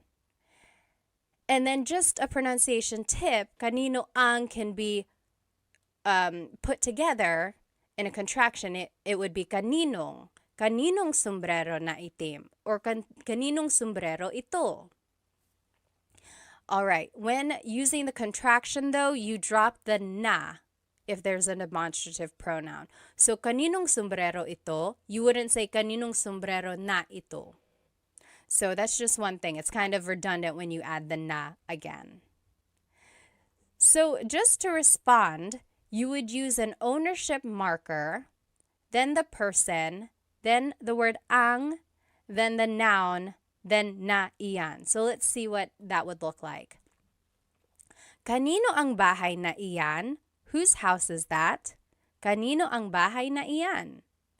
Here are the different ownership markers. So one of these has to be in your response. If there's only one owner, it's kay, kay. If there's multiple owners, it's kina, kina. More than one person, it's kina. If there's not a person, if there's no one's name, then you would have to use sa, sa. So it's an improper noun or an unnamed person. So we'll see what that would look like. So an example here, kanino ang bahay na iyan? Whose house is that? Or kaninong bahay yan? If it's just one person, it would be kay Rose ang bahay na iyan. Kay Rose yan. So we are using kay because it's just Rose. It's just one person, Rose. Versus if there's multiple owners, so kaninong bahay yan? Whose house is that? Kina Mike at Ana ang bahay na iyan. Or kina Mike at Ana yan. That is Mike and Anna's house. So I want to point out there's kina. that is when you would use kina when there's more than one person owning that thing. Now, kanino ang bahay na iyan? Whose house is that? Sa kapatid ko ang bahay na iyan. That is my sister's house. That is my sibling's house. Sa kapatid ko ang bahay na iyan. Or sa kapatid ko yan. That is my sister's. That is my siblings. So you see how the person is unnamed? It's just kind of an improper noun. It's like a general answer. So that is when you would use sa, when the person is unnamed. It's just like a person in general speaking. Okay, so here are some more ownership pronouns that you could use when answering a kanino question. So, akin means mine, iyo means yours singular, kanya means his or hers, inyo means your plural, maybe it's your house, bahay ninyo, or inyo. And then atin is our inclusive. Amin is ours, me and my husband, Chris. And then kanila is theirs. So here's an example of how to use that. Kanino ang bahay na iyan? Whose house is that? Akin yan. That's mine. Akin yan. Or inyo yan. That's yours. You all live in one house. Inyo yan. That's your house. Or kanila yan. That's their house. Kanila yan. Okay, so that's how to use these ownership pronouns. I want to show you, let's go back to the first example we learned. I know it's a lot of words in this one. So, kanino ang sombrero na itim? Whose black hat is this? So, sombrero is hat, itim means black. But they are interchangeable. Like you can switch them around and it would still mean the same thing. For example, kanino ang itim na sombrero? So instead of saying, kanino ang sombrero na itim, you might hear, kanino ang itim na sombrero? So in Tagalog, you can switch the adjective and the noun around and it will still make sense. And why does that happen? It probably just goes back to baybayin or to the evolution of Tagalog in general. So the adjective and the Tagalog vocabulary word can be interchangeable and they mean the same thing. Another example, kanino ang sombrero na pula? Pula means red. So whose red hat is this? You can switch it up and it could be kanino ang pula no sombrero. So we just switched it. But I want to show you that when you switch it, you can make a contraction, meaning you can put pula and na together. And now it would be kanino ang pulang sombrero? Whose red hat is this? Okay, so those are the two things I want you to get out of this slide. First, you can switch the adjective and the noun. So you can switch them in the question and it will still make sense. Second, when your adjective ends with a vowel like pula, then you can make the contraction. Add ng to the end. Instead of saying pula na sombrero, it's pulang sombrero. Pulang sombrero. We can't do that with the word itim because it ends with a consonant. There's nothing to put together. It would still have to stay itim na sombrero. Okay, so to respond to this question, kanino ang sombrero na pula? It would just be, kay Mary ang pulang sombrero. That is Mary's hat, or that hat belongs to Mary. Kay Mary ang pulang sombrero. Okay, so your response has to have the ownership marker, kay, because it's one person, and then you can add the rest of the phrase. But remember, your simplest answer would be kay Mary, kay Mary. Now, let's practice using kanino in a question. So, kanino ang plus a noun plus na plus the adjective. Or Kanino ang plus a noun plus na plus a demonstrative pronoun. Kanino ang sombrero na ito versus kanino ang sombrero na itim. And then the response has to have the ownership marker. Remember, kay or kina or sa. Then it's the person. Then it's ang noun na iyan. Or you could just use the simplest answer. Let's take a look at these examples. Whose house is the big one? Whose house is the big one? Malaki means big. Bahay means house. It would be kanino ang, then it's the noun bahay na malaki. So whose house is the big one? Kanino ang bahay na malaki? The response, oh, here's another way to say it. Kanino ang malaking bahay? So this just goes back to the previous slide. Remember, the adjective and the noun can be switched. And if the adjective ends in a vowel, then you can make a contraction. Malaking bahay instead of malaki na bahay. Malaking bahay. And then the response would be, oh, that's it. The response is actually example number 2. So pause the video now, answer the rest of these questions, and then we will go through it. Okay, welcome back. Number 2, that is Teddy's house. It would be, kay Teddy ang bahay na malaki na yan. Or kay Teddy ang malaking bahay na iyan. Or the simplest answer, kay Teddy. Kay Teddy. Okay, so see if you can recognize kind of where the noun would go, where the adjective would go, and then see that you can switch them up and it would still make sense. Next, number 3, whose child is that? Child in Tagalog is anak. Kanino ang anak na iyan? Kanino ang anak na iyan? So that's rule number 2. Kanino plus ang plus noun plus na plus the demonstrative pronoun. Or kaninong anak yan? Kaninong anak yan? This second part is how it would be pronounced. I just want to show you how it would be pronounced. It's not technically the correct spelling of things, but that's how you would hear it or say it quickly. Kaninong anak yan? Whose child is that?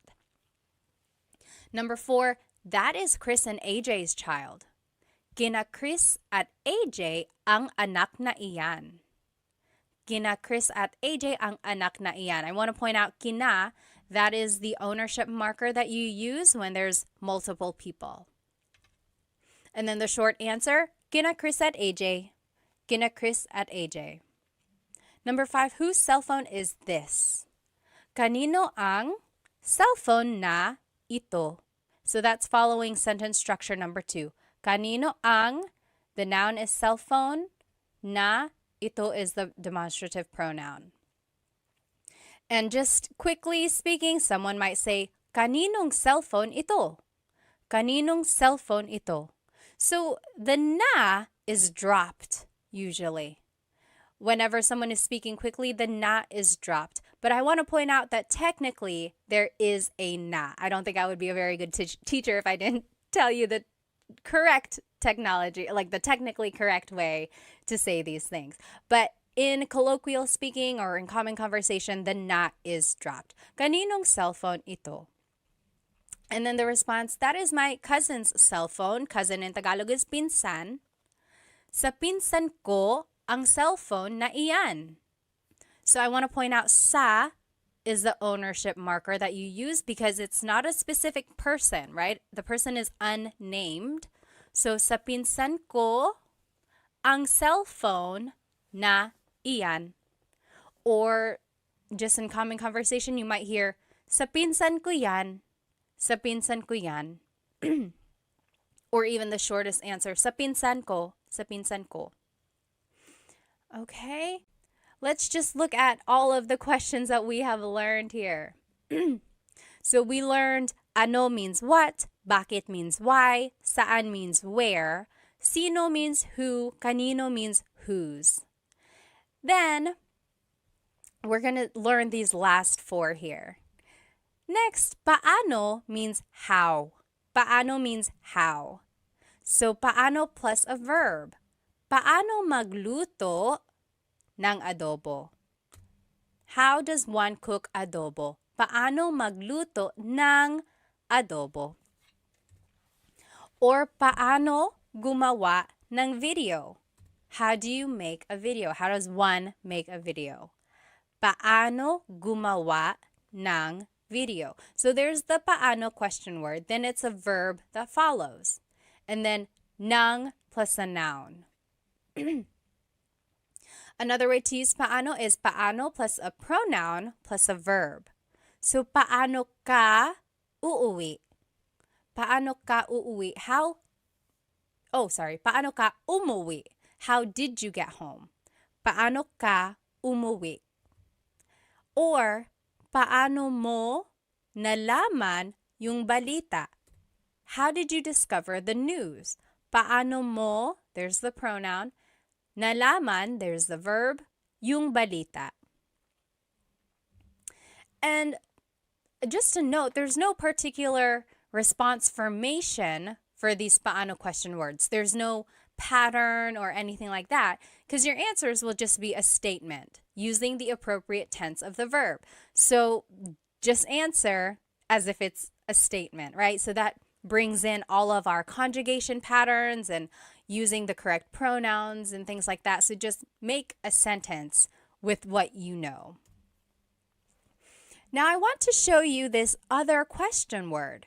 We learned paano, but there's also gaano. This also means how, but in a different sense. For example, gaano plus an adjective plus ang plus a noun. For example, gaano katangkad ang anak mo? Even if you've never heard the word katangkad, but you know the word matangkad. Matangkad means tall.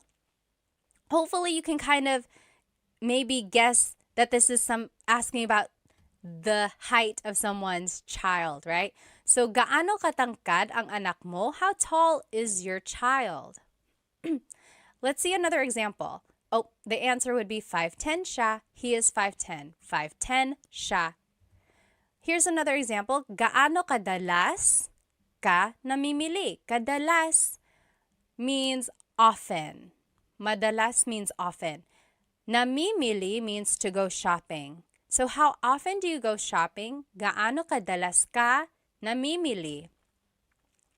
Namimili ako linggo-linggo. I go shopping every week. Namimili ako linggo-linggo. So I want to point out that when it says to use an adjective, we're actually using the adjective with a ka prefix. So technically the adjective is matangkad, tall, matangkad. But when we're using it in a gaano question, we have to use the ka prefix, katangkad. Gaano katangkad ang anak mo?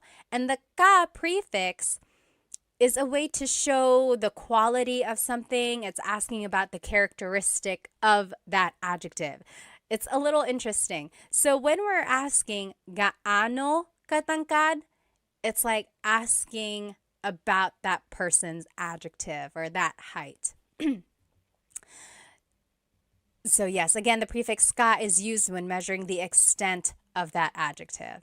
And then just a pronunciation tip, if you happen to see gaano ang something, it's usually put together and it's gaanong. So gaanong katangkad ang anak mo? We didn't have ang in these examples because technically you don't need it, but some people add it still, and it would be gaanong katangkad ang anak mo. So both of those are correct. Gaano katangkad ang anak mo or gaanong katangkad ang anak mo? Both of those are correct. Now, we learned paano, we learned gaano. Now there's this question, magkano. Magkano. Let's see what they all mean. So paano is asking about an action, right? Paano gumawa ng adobo? How do you make adobo? It's asking about the action. Paano gumawa ng adobo? Or paano mo nakuha ito? How did you get this? Paano mo nakuha, the action to get, ito.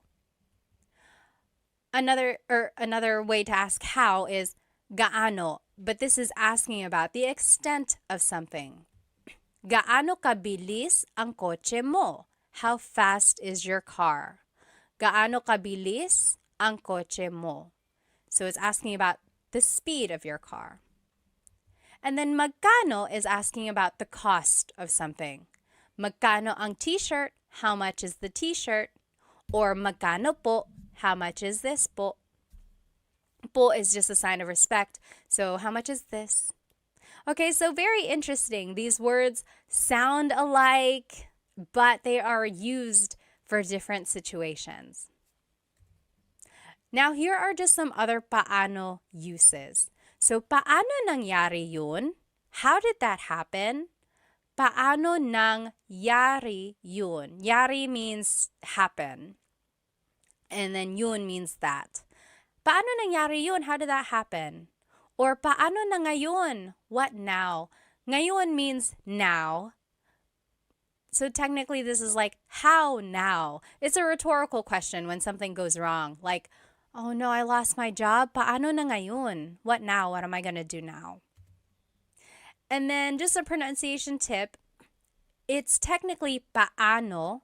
Paano. When there are two vowels together, you say them separately. Paano. But when speaking quickly, Filipinos just say paano. Paano na ngayon? Paano na ngayon? Now, let's practice using paano and gaano in some questions. So paano is with a verb. How do you do something? And then paano plus a pronoun plus a verb if you want to be specific by adding a pronoun. Gaano uses an adjective. So gaano plus adjective plus ang plus a noun. Okay, so just try to follow these sentence structures. And then here are the examples that I want us to do. Let's do number 1 together. How does one write a book? How does one write a book? Magsulat means to write. Libro is book. Libro is book. So how does one write a book? This is actually asking about an action. So we would use paano. Paano magsulat ng libro? Paano magsulat ng libro? How does one write a book? Go ahead and pause the video now and we will do the rest together. Okay, welcome back. Let's do number 2. How did you make this? Ginawa means made. Paano mo ginawa ito? So that's following rule number 2. Paano, then the pronoun, then the verb. Paano mo ginawa ito? Number 3, how far is your house? Malayo means far, bahay is house. So, gaano kalayo ang bahay mo? Do you see that it's asking about the distance of your house? So it's like an extent of that adjective. So, gaano kalayo ang bahay mo? That's why we're using gaano instead of paano, because we're asking about like an adjective related to your house. How did you get that? Nakuha means got. Paano mo nakuha yan? There's no adjective in this question, so we would just still use paano. And that follows rule number 2. Paano mo nakuha is the verb yan. Number 5, how big is their dog? Malaki is big, aso is dog. How big is their dog? So it's asking about an adjective, so we would have to use gaano. Gaano kalaki ang aso nila, their dog nila. And then number 6, how spicy is the food? Maanghang is spicy, pagkain is food. So it's asking about an adjective, the spiciness of it. So it would be gaano kaanghang ang pagkain. Gaano kaanghang ang pagkain. So in all of these examples, I gave you the adjective in the ma form, right? Malayo, malaki, maanghang. So it's the ma form of the adjective. But remember, when you are using gaano as a question, you have to change the adjective into the ka form. So it has to have the ka prefix because it's asking about the extent of that adjective. Okay, if you have any questions, again, please feel free to write them in the comments. I will try to answer. Okay, next question word we're going to learn is ilan. How many? Ilan. So it would be ilan, then ang, then a noun. For example, ilan ang anak mo? How many kids do you have? Ilan ang anak mo? Ang anak ko ay tatlo. Ang anak ko ay tatlo. I have 3 kids. Or tatlo ang anak ko. Or tatlo. So again, there are many ways to respond. The first one is formal. No one really says it like that. The second one is common. That is what people would say. And then the last one is the short answer, which is also acceptable. I have 3 kids. That is what that means. Now, you might hear someone say, ilan na ang anak mo? Ilan na ang anak mo? Na means already. It's kind of like an emphasis. Maybe you haven't seen someone in a very long time and you're just catching up. They're like, ilan na ang anak mo? How many kids do you have now? Or how many kids do you have already? So it's just like an emphasis. And then technically, when you want to make something plural, you have to add the word mga. So mga anak, kids, mga anak. But in the question form, you don't have to add mga because it's already implied. So you don't say, ilan ang mga anak mo? You can, it's not wrong, but people drop it and it's just, ilan ang anak mo?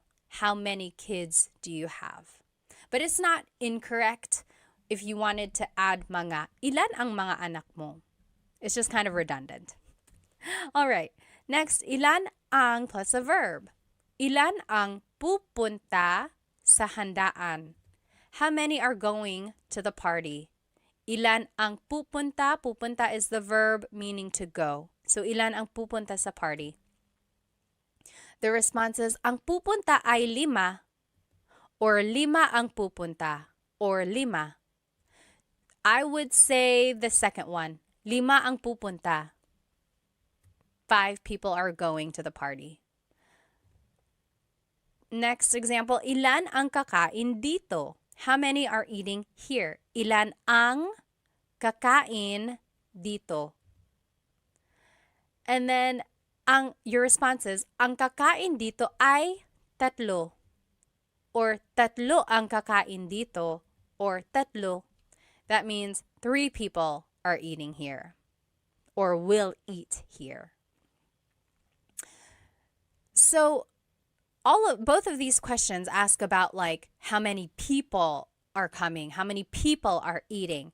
And I didn't add the word tao because it's kind of implied already. Like ilang tao ang kakain dito or ilan na tao ang kakain dito. Those just kind of make it a little bit more complicated. If you want to just get straight to the point of the question, you don't have to add the word tao. It's kind of implied. So, ilan ang pupunta sa handaan, ilan ang kakain dito. It's asking about like the people. Okay. Next. Just a pronunciation tip. When there's ilan ang, it's usually put together and it's ilang. Ilang taon ka na? How old are you? Ilang taon ka na? I will say when you make the contraction, though, it kind of changes up the sentence structure or the grammar. So, ilan ang taon mo? Technically, if we were following the sentence structure that we learned, it would be ilan ang taon mo? How many years do you have? How many years are you? But when we make the contraction, ilang taon ka na, now we are using a different pronoun. So, ilang taon ka na. And you don't have to add na, ilang taon ka? How old are you? Ilang taon ka? But I do want to point out you have to change the pronoun here when you're making the contraction. And it's just a different form of asking how old are you. Another example of that is ilan ang anak mo? How many kids do you have? Versus ilang anak ang meron ka? So we made the contraction and then now we changed up the grammar a little bit. So they both mean how many kids do you have? But this one is literally meron means to have. So ilang anak ang meron ka? How many kids do you have? So same meanings, just different ways of saying it. All right. Now, when you respond with an amount of something, you might hear or you might use this word lang or na. So, ilan ang anak mo? How many kids do you have? A response could be, isa lang ang anak ko. I only have one kid. Lang means only. Isa lang ang anak ko. Or, na means already. Tatlo na ang anak ko. I have 3 kids already. Tatlo na ang anak ko. Or another example, ilang donuts ang kinain mo? How many donuts have you eaten? Ilang donuts ang kinain mo? Or how many donuts did you eat? So, you could say, dalawa lang, only 2. Dalawa lang, only 2. Or, apat na ang kinain ko. I already ate 5. I've already eaten 5. Apat na ang kinain ko. So these 2 words kind of show almost like an emphasis, or they just give you an idea of how much or little something is. Only and already. Okay? Now, there are other ways to use ilan. Very interesting. So there's pang ilan, tig ilan, and mga ilan. So, pang ilan is what you use when you're asking about the ranking of something or the order of something.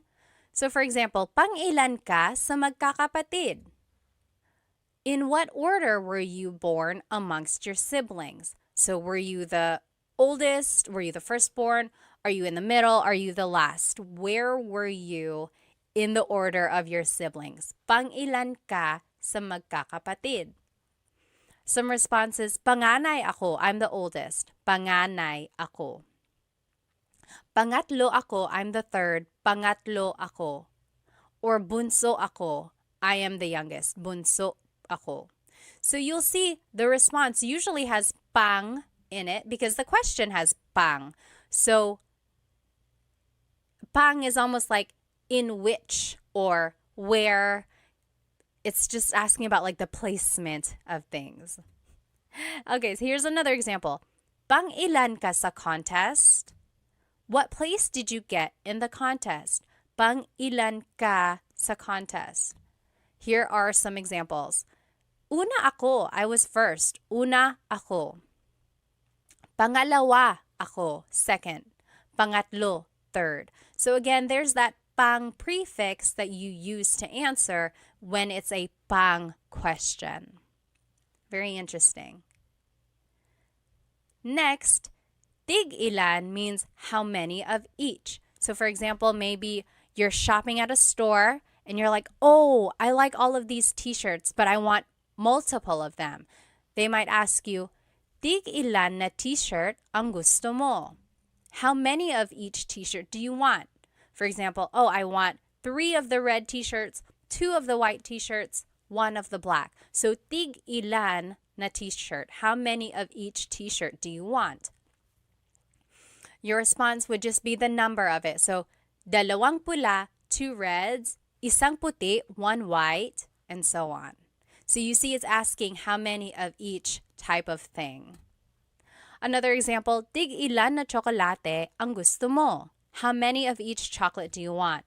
So, for example, if there are M&Ms, Snickers, Twix, and so on. Tig ilan na tsokolate ang gusto mo? You could say, tig iisa po. I'll take 1 of each. Tig iisa. 1 M&M, 1 Snickers, 1 Twix. tig-iisa. Or tigdadalawa po, 2 of each. 2 M&Ms, 2 Snickers, 2 Twix. Tigdadalawa. Tigdadalawa. And then tigtatatlo po, 3 of each. You get the idea. And then I want to show you that the question has na. So tig-ilan na t-shirt, tig-ilan na chocolate. And in this case, na is translating as of. How many of each t-shirt, how many of each chocolate do you want? And then just a pronunciation tip here. Tig-ilan is a homonym, meaning it can have different translations depending on how it's pronounced. So tig-ilan, when there's a hyphen in it, you have to have that glottal stop. Tig-ilan. That means how many of each. When there's no hyphen, tigilan, tigilan. It's just one word, tigilan. That means to stop. For example, tig-ilan t-shirt ang gusto nila. How many of each t-shirt do they want?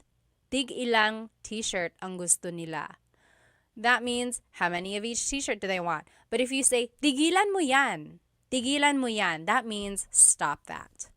Okay, so again, that glottal stop is important for proper pronunciation because they mean different things otherwise. And lastly, mga ilan means about how many. Mga ilan. So, mga ilan na tao ang darating? About how many people are coming. Mga ilan na tao ang darating. You could say mga 10 tao or mga 10 na tao. There's the contraction that you can make when the adjective or when the number ends in a vowel. Just add the ng at the end. So about 10 people, mga 10 tao. And up here, I just wanted to show you, you can make a contraction again. Instead of mga ilan na tao ang darating, it's mga ilang tao ang darating. About how many people are coming. So that's just a pronunciation tip. Make that contraction to make it flow a little bit better. Another example, ilan na tao ang darating? How many people are coming? Ilan na tao ang darating? 10. So that's just to show you the difference here. Mga ilan is about how many are coming versus ilan na tao ang darating. This is like definitive. 10 people are definitely coming.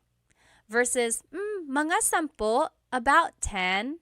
Okay, so when you add mga, it's asking about like an estimation. When you don't have mga, it's asking for a definitive answer. And then just another example of mga ilan na oras ang biyahe. Mga ilang oras ang biyahe. About how long is the trip? Mga 3 oras. It's about 3 hours. Mga 3 oras. So there is the na again, and then you can put it together so that it's just ilang. So mga ilang oras ang biyahe or mga ilang tao ang darating. All right.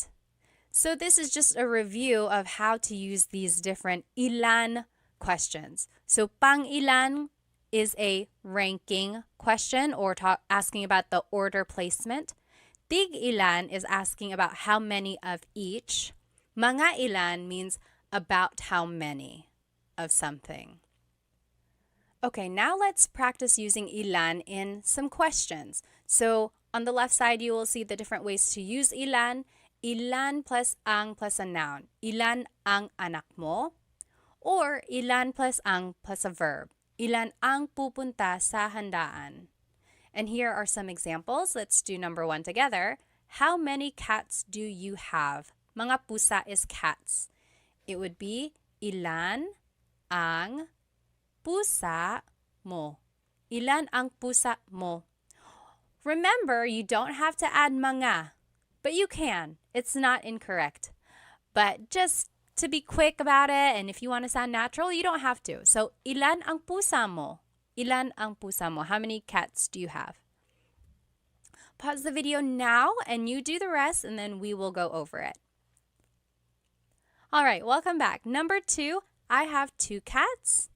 Dalawa ang pusa ko. So that's how you would respond to question number 1.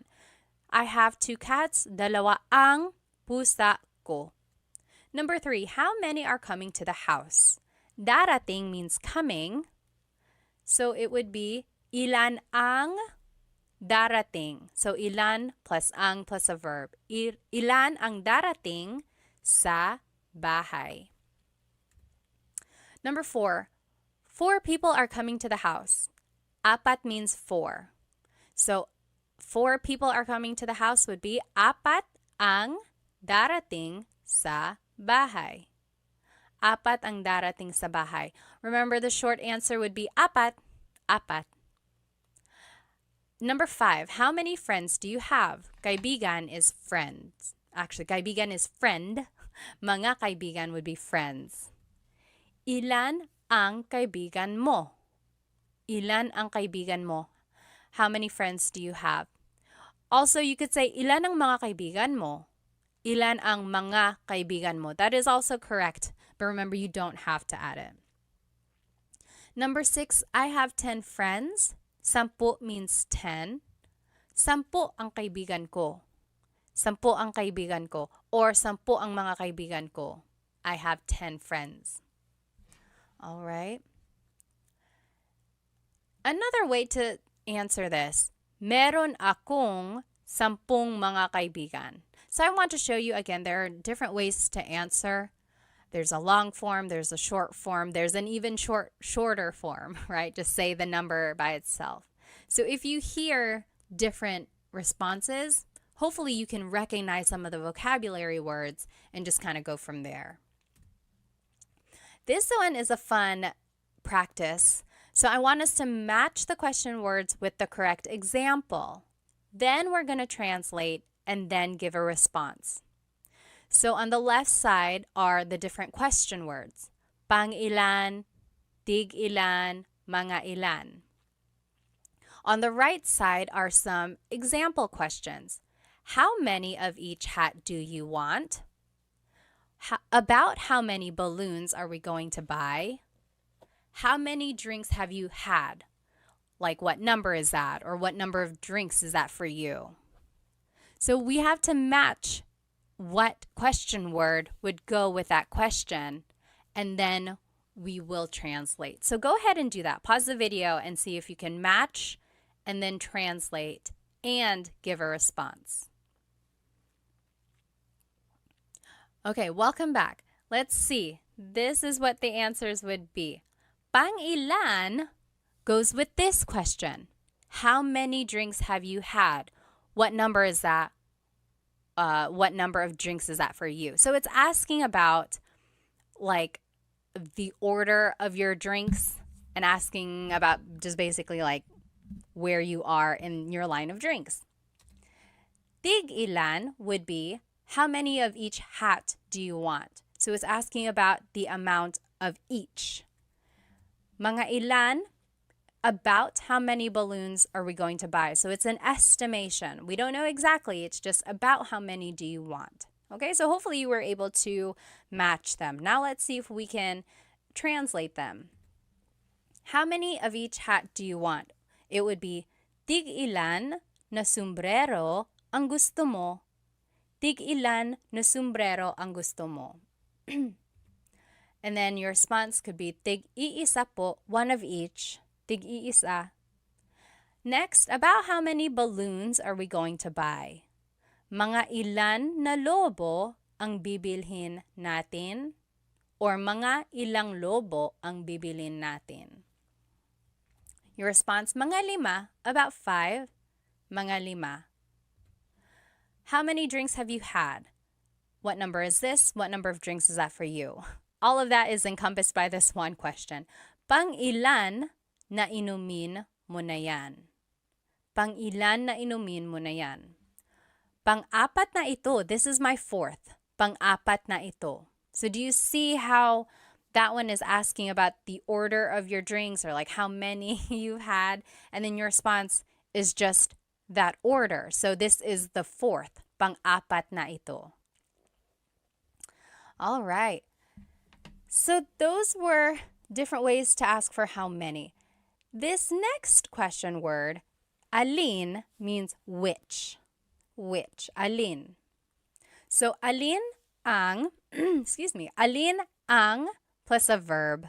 Alin ang plus a verb. So alin ang gusto mong damit? Yung pula or yung puti? Which dress do you like? The red or the white? Alin ang gusto mong damit? Your response would just be one of the choices. Yung pula ang gusto ko. The red is the one I like. I like the red one. Yung pula ang gusto ko. Or, yung pulang damit ang gusto ko. If you want to be specific, yung pulang damit ang gusto ko. So, yung pula means the red one. Yung pulang damit means the red dress, specifically. And then I want to point out, mong up here is just mo plus nang put together. So, alin ang gusto mo ng damit? Alin ang kinain mo? Yung cookie or yung cake? Which did you eat? The cookie or the cake? So, there's alin, then ang, then a verb. Alin ang kinain mo? Yung cookie or yung cake? Which did you eat? Your response, yung cake ang kinain ko. I ate the cake. Or, kinain ko yung cake. So those are the different ways you can respond. And then, of course, you can always put things together. So, alin ang becomes aling. So, aling gusto mo? Aling gusto mo? Alin ang gusto mo? Aling gusto mo? Alin plus an alin plus ang plus an adjective. Alin ang mas malaki? Yung bahay na pula o bahay na puti? It's kind of hard to see. Oh, there's the white house right here. It's to the left of the red house. So, alin ang mas malaki? Which is bigger? Yung bahay na pula, the red house, o yung bahay na puti, the white house? Mas malaki yung bahay na pula. Mas malaki yung bahay na pula. The red house is bigger. Mas means more, or it's like the part of an adjective. Here's another way to describe an adjective. Alin ang pinakamalaki? Which is the biggest? Yung bahay na itim ang pinakamalaki. The black house is the biggest. So I just want to point out these two words, mas and pinaka. Those are called superlative adjectives. So let's take a look at those a little bit more. So big is malaki, bigger is mas malaki, biggest is pinakamalaki. Small is maliit, smaller is mas maliit, smallest is pinakamaliit. And then just one more example, pretty is maganda, prettier is mas maganda, prettiest is pinakamaganda. So those are the different ways you can describe something, especially in this alin question form, like which is bigger, which is the biggest. Now you can also use alin with a pronoun. So it's alin plus ang plus noun plus pronoun. Alin ang bahay mo? Which is your house? Alin ang bahay mo? Your response? Yung bahay na maliit ang bahay ko.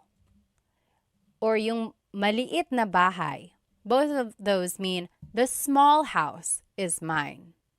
Yung bahay na maliit ang bahay ko. And then another example now with verbs. Alin plus na plus noun plus ang plus a verb. So, alin na kotse ang bibilhin mo? Alin na kotse ang bibilhin mo means which car are you going to buy? Yung mura na kotse, the cheap car. Yung mura na kotse. I think we already saw this. Anytime you see alin na, it's aling. So, aling kotse ang bibilin mo? Aling kotse. Now, let's practice some questions using the word alin. Here are the different formats of using alin. Alin plus ang plus a verb. Alin plus ang plus an adjective. Alin plus ang plus a noun and pronoun. Then alin plus na plus noun, ang, and verb. Here are our practice questions. Which is your favorite? The sweet or the salty one? Paborito means favorite. Matamis means sweet. Maalat means salty. Alin ang paborito? So we just followed rule number 2. Alin ang paborito mo? Which is your favorite? And then the next part of the question, yung matamis o yung maalat? The sweet or the salty? Yung matamis o yung maalat? You take a minute, you do the rest, and then we'll check. Okay, number 2, my favorite is the sweet one.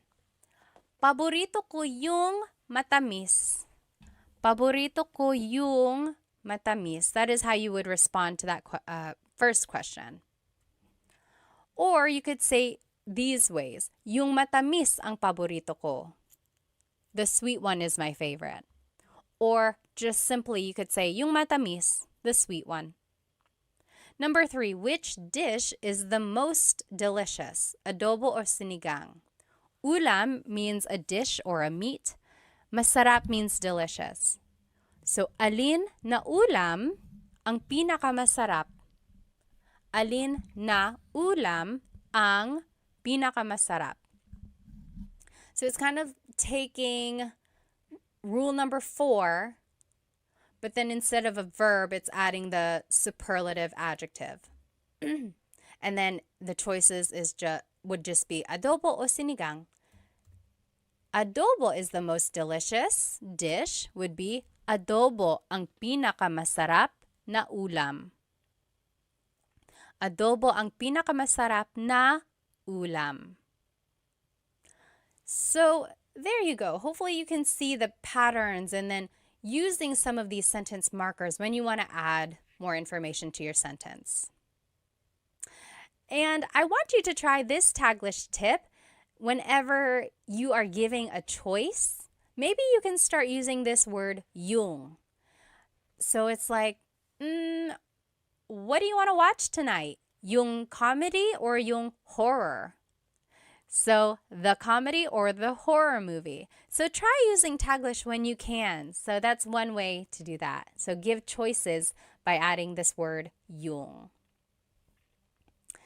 Okay, home stretch. This is the very last question word we're going to be learning.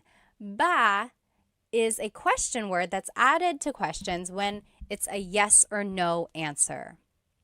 It's interesting because ba doesn't really have a direct English translation, but you can add it to a statement and it will turn it into a question. So these are the common placements of ba. First, it goes after a noun, adjective, or a verb, or it can go before or after some pronouns, and it goes after na or pa if they appear in a phrase. So first, it can go after a noun, adjective, or verb. For example, bahay ba yan ni Sarah? Is that Sarah's house? Bahay ba yan ni Sarah? It's going after the noun. Or, mabait ba si Tita Baby? Is Tita Baby nice? Mabait ba si Tita Baby? So it's going after the adjective, mabait. Lastly, it can go after the verb. Nagluto ba si David? Did David cook? Nagluto ba si David? So it's going after the verb nagluto. Next, sometimes ba goes before a pronoun. Sometimes it goes after. Take a look at this. So subject pronouns, we already learned about these in the previous lessons. Kumakain ako means I am eating. Kumakain ako. But if you wanted to ask, am I eating? Like if you're asking yourself rhetorically, ba would go before it. Kumakain ba ako? Am I eating? Kumakain ba siya? Is he eating? Kumakain ba sila? Are they eating? Kumakain ba kayo? Are you all eating? Kumakain ba tayo? Are we eating? Kumakain ba kami? Are we eating exclusive? But take a look at this pronoun. Kumakain ka ba? Ka. When you are using the singular you, ka, ba goes after that. Kumakain ka ba? And that's the only pronoun in the subject pronouns when ba would go after it. And I haven't found a rhyme or reason why this happens. Why is it ka has to go before the ba? It's just one of those things that has been a pattern in the Tagalog language. So just take note of that. Again, if you mix it up, if you happen to say kumain ba ka, that's not correct, but someone will correct you, hopefully. So don't be scared of making the mistake. Just know that there are certain times when ba goes before or after. Now let's take a look at possessive pronouns. So bahay nila yan, that means that is their house. Bahay nila yan. But when you add ba, it turns it into a question. Bahay ba nila yan? Is that their house? Bahay ba nila yan? So it's going before. Next, bahay ba namin yan? Is that our house? Bahay ba namin yan? Or bahay ba natin yan? Our house inclusive. Bahay ba natin yan? So those three examples, ba is going first. Now take a look at the last four examples. Ba is going after the pronoun. Bahay ninyo ba yan? Ninyo can be interchangeable. I've actually heard it bahay ba ninyo yan and bahay ba ninyo yan. So I've heard ba go before and after the pronoun for ninyo. Next, bahay mo ba yan? Bahay mo ba yan? Ba is going after the pronoun. Bahay ko ba yan? Bahay ko ba yan? And bahay niya ba yan? Bahay niya ba yan? Niya is another pronoun where I've heard both. Bahay ba niya yan? But mo and ko usually go before ba. So it's tricky. This slide is just to show you that it can be tricky when using ba and pronouns. I would say practice it. Also listen to native Tagalog speakers or listen to Tagalog movies and you will see you will hear where ba naturally goes. Okay? Again, it's unclear why ba goes before or after some pronouns. And there's no rhyme or reason that I know of. If anyone knows of a reason, please let us all know because I'd love to know. Next, ba goes after the words na or pa if they appear in the question. So na means already, na means already, pa means still. For example, natulog na ba si ate? Did big sister go to sleep already? Natulog na ba si ate? Or gising pa ba si kuya? Is big brother still awake? Gising pa ba si kuya? There's pa and it means still. Is he still awake? Kumain na ba kayo? Have you eaten already? Kumain na ba kayo? Na is right there and that means already. And lastly, busog pa ba kayo? Are you all still full? Maybe you ate a lot. Busog pa ba kayo? What's interesting is that when you take out the word ba, then these are all just statements. Natulog na si ate. Ate is asleep already. Natulog na si ate. As soon as you add the word ba, it turns it into a question. Natulog na ba si ate? Did ate go to sleep already? Same with busog pa kayo. Busog pa kayo. You all are still full. You're full. You ate a lot. You're still full. Busog pa kayo. But as soon as you add ba, it turns it into a question. Busog pa ba kayo? Are you still full? Very interesting how this small word can make a big difference. So now here are just some other ba uses. Talaga ba means, is that so? Talaga ba? Talaga means really. And when you add ba, it means, oh, really? Is that so? Hindi ba? That means, is it not? So it's like, hey, these are not the right tickets. And you're like, hindi ba? It's not? And then oo ba means sure. Like, hey, do you want to come with me? Oo ba? Okay, sure. Oo ba? Now, you can add ba to any of the question words that we learned, and it kind of works as an emphasis. We already saw some of these. Ano ba means what the heck? Ano ba? Bakit ba means why with emphasis. Bakit ba?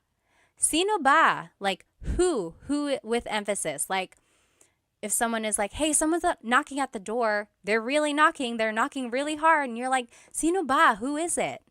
And again, same with those other question words. Saan ba, ilan ba, kailan ba? It's just asking it more with an emphasis. Alrighty, last set of practice questions here. Let's practice ba, and here are the placements of ba. Remember, they go after a noun, adjective, or verb. They go before or after some pronouns, and then they go after na and pa if they appear in the question. Let's do the first one. Kumain ka ng almusal. We have to change the statement into a question by adding ba. So, kumain ka ng almusal means you ate breakfast. Where would ba go? Kumain is a verb, so it would probably go after that. Let's see. Kumain ka ba ng almusal. So it actually goes after ka because it is the pronoun, one of the pronouns that go before ba. Tricky, right? It's just one of those things that we'll have to memorize. So kumain ka ba ng almusal means you ate breakfast. Did you eat breakfast? Pause the video now and then we will do the rest in just a minute. Okay, welcome back. Number 2, nasa eskwelahan na ang mga bata. The kids are at school already. Nasa eskwelahan nasa eskwelahan na ang mga bata. The answer would be, nasa eskwelahan na ba ang mga bata? Nasa eskwelahan na ba ang mga bata? So there's the word na, ba would go after that. Next, galit si nanay, mother is mad. Galit ba si nanay? Galit is an adjective, so ba would just go after that. Rule number 1. Number 4, bahay yan ni Ate Mary. That is Ate Mary's house. Bahay yan ni Ate Mary. Where would ba go? It would go after the noun. Bahay ba yan ni Ate Mary? Is that Ate Mary's house? Number 5, aso mo yan. That is your dog. Aso mo yan. It would be aso mo ba yan? So tricky. You might have put ba after aso, but mo is one of those pronouns that has to go before ba. And just one of those things that we have to remember again. Number 6, pupunta dito si Luke bukas. Luke is coming here tomorrow. Pupunta dito si Luke bukas. Where would ba go? Pupunta ba dito si Luke bukas? So ba would just go after the verb. Okay. We did it. We learned all of the different Tagalog question words. There's a lot, isn't there? And there are lots of different ways to use them. But let's go ahead and review them. So ano means what? Ano.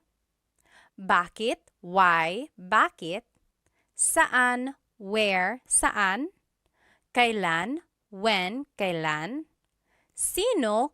Who? Sino? Kanino? Whose? Kanino? Paano? How? Paano? Ilan? How many? Ilan? Alin? Which? Alin?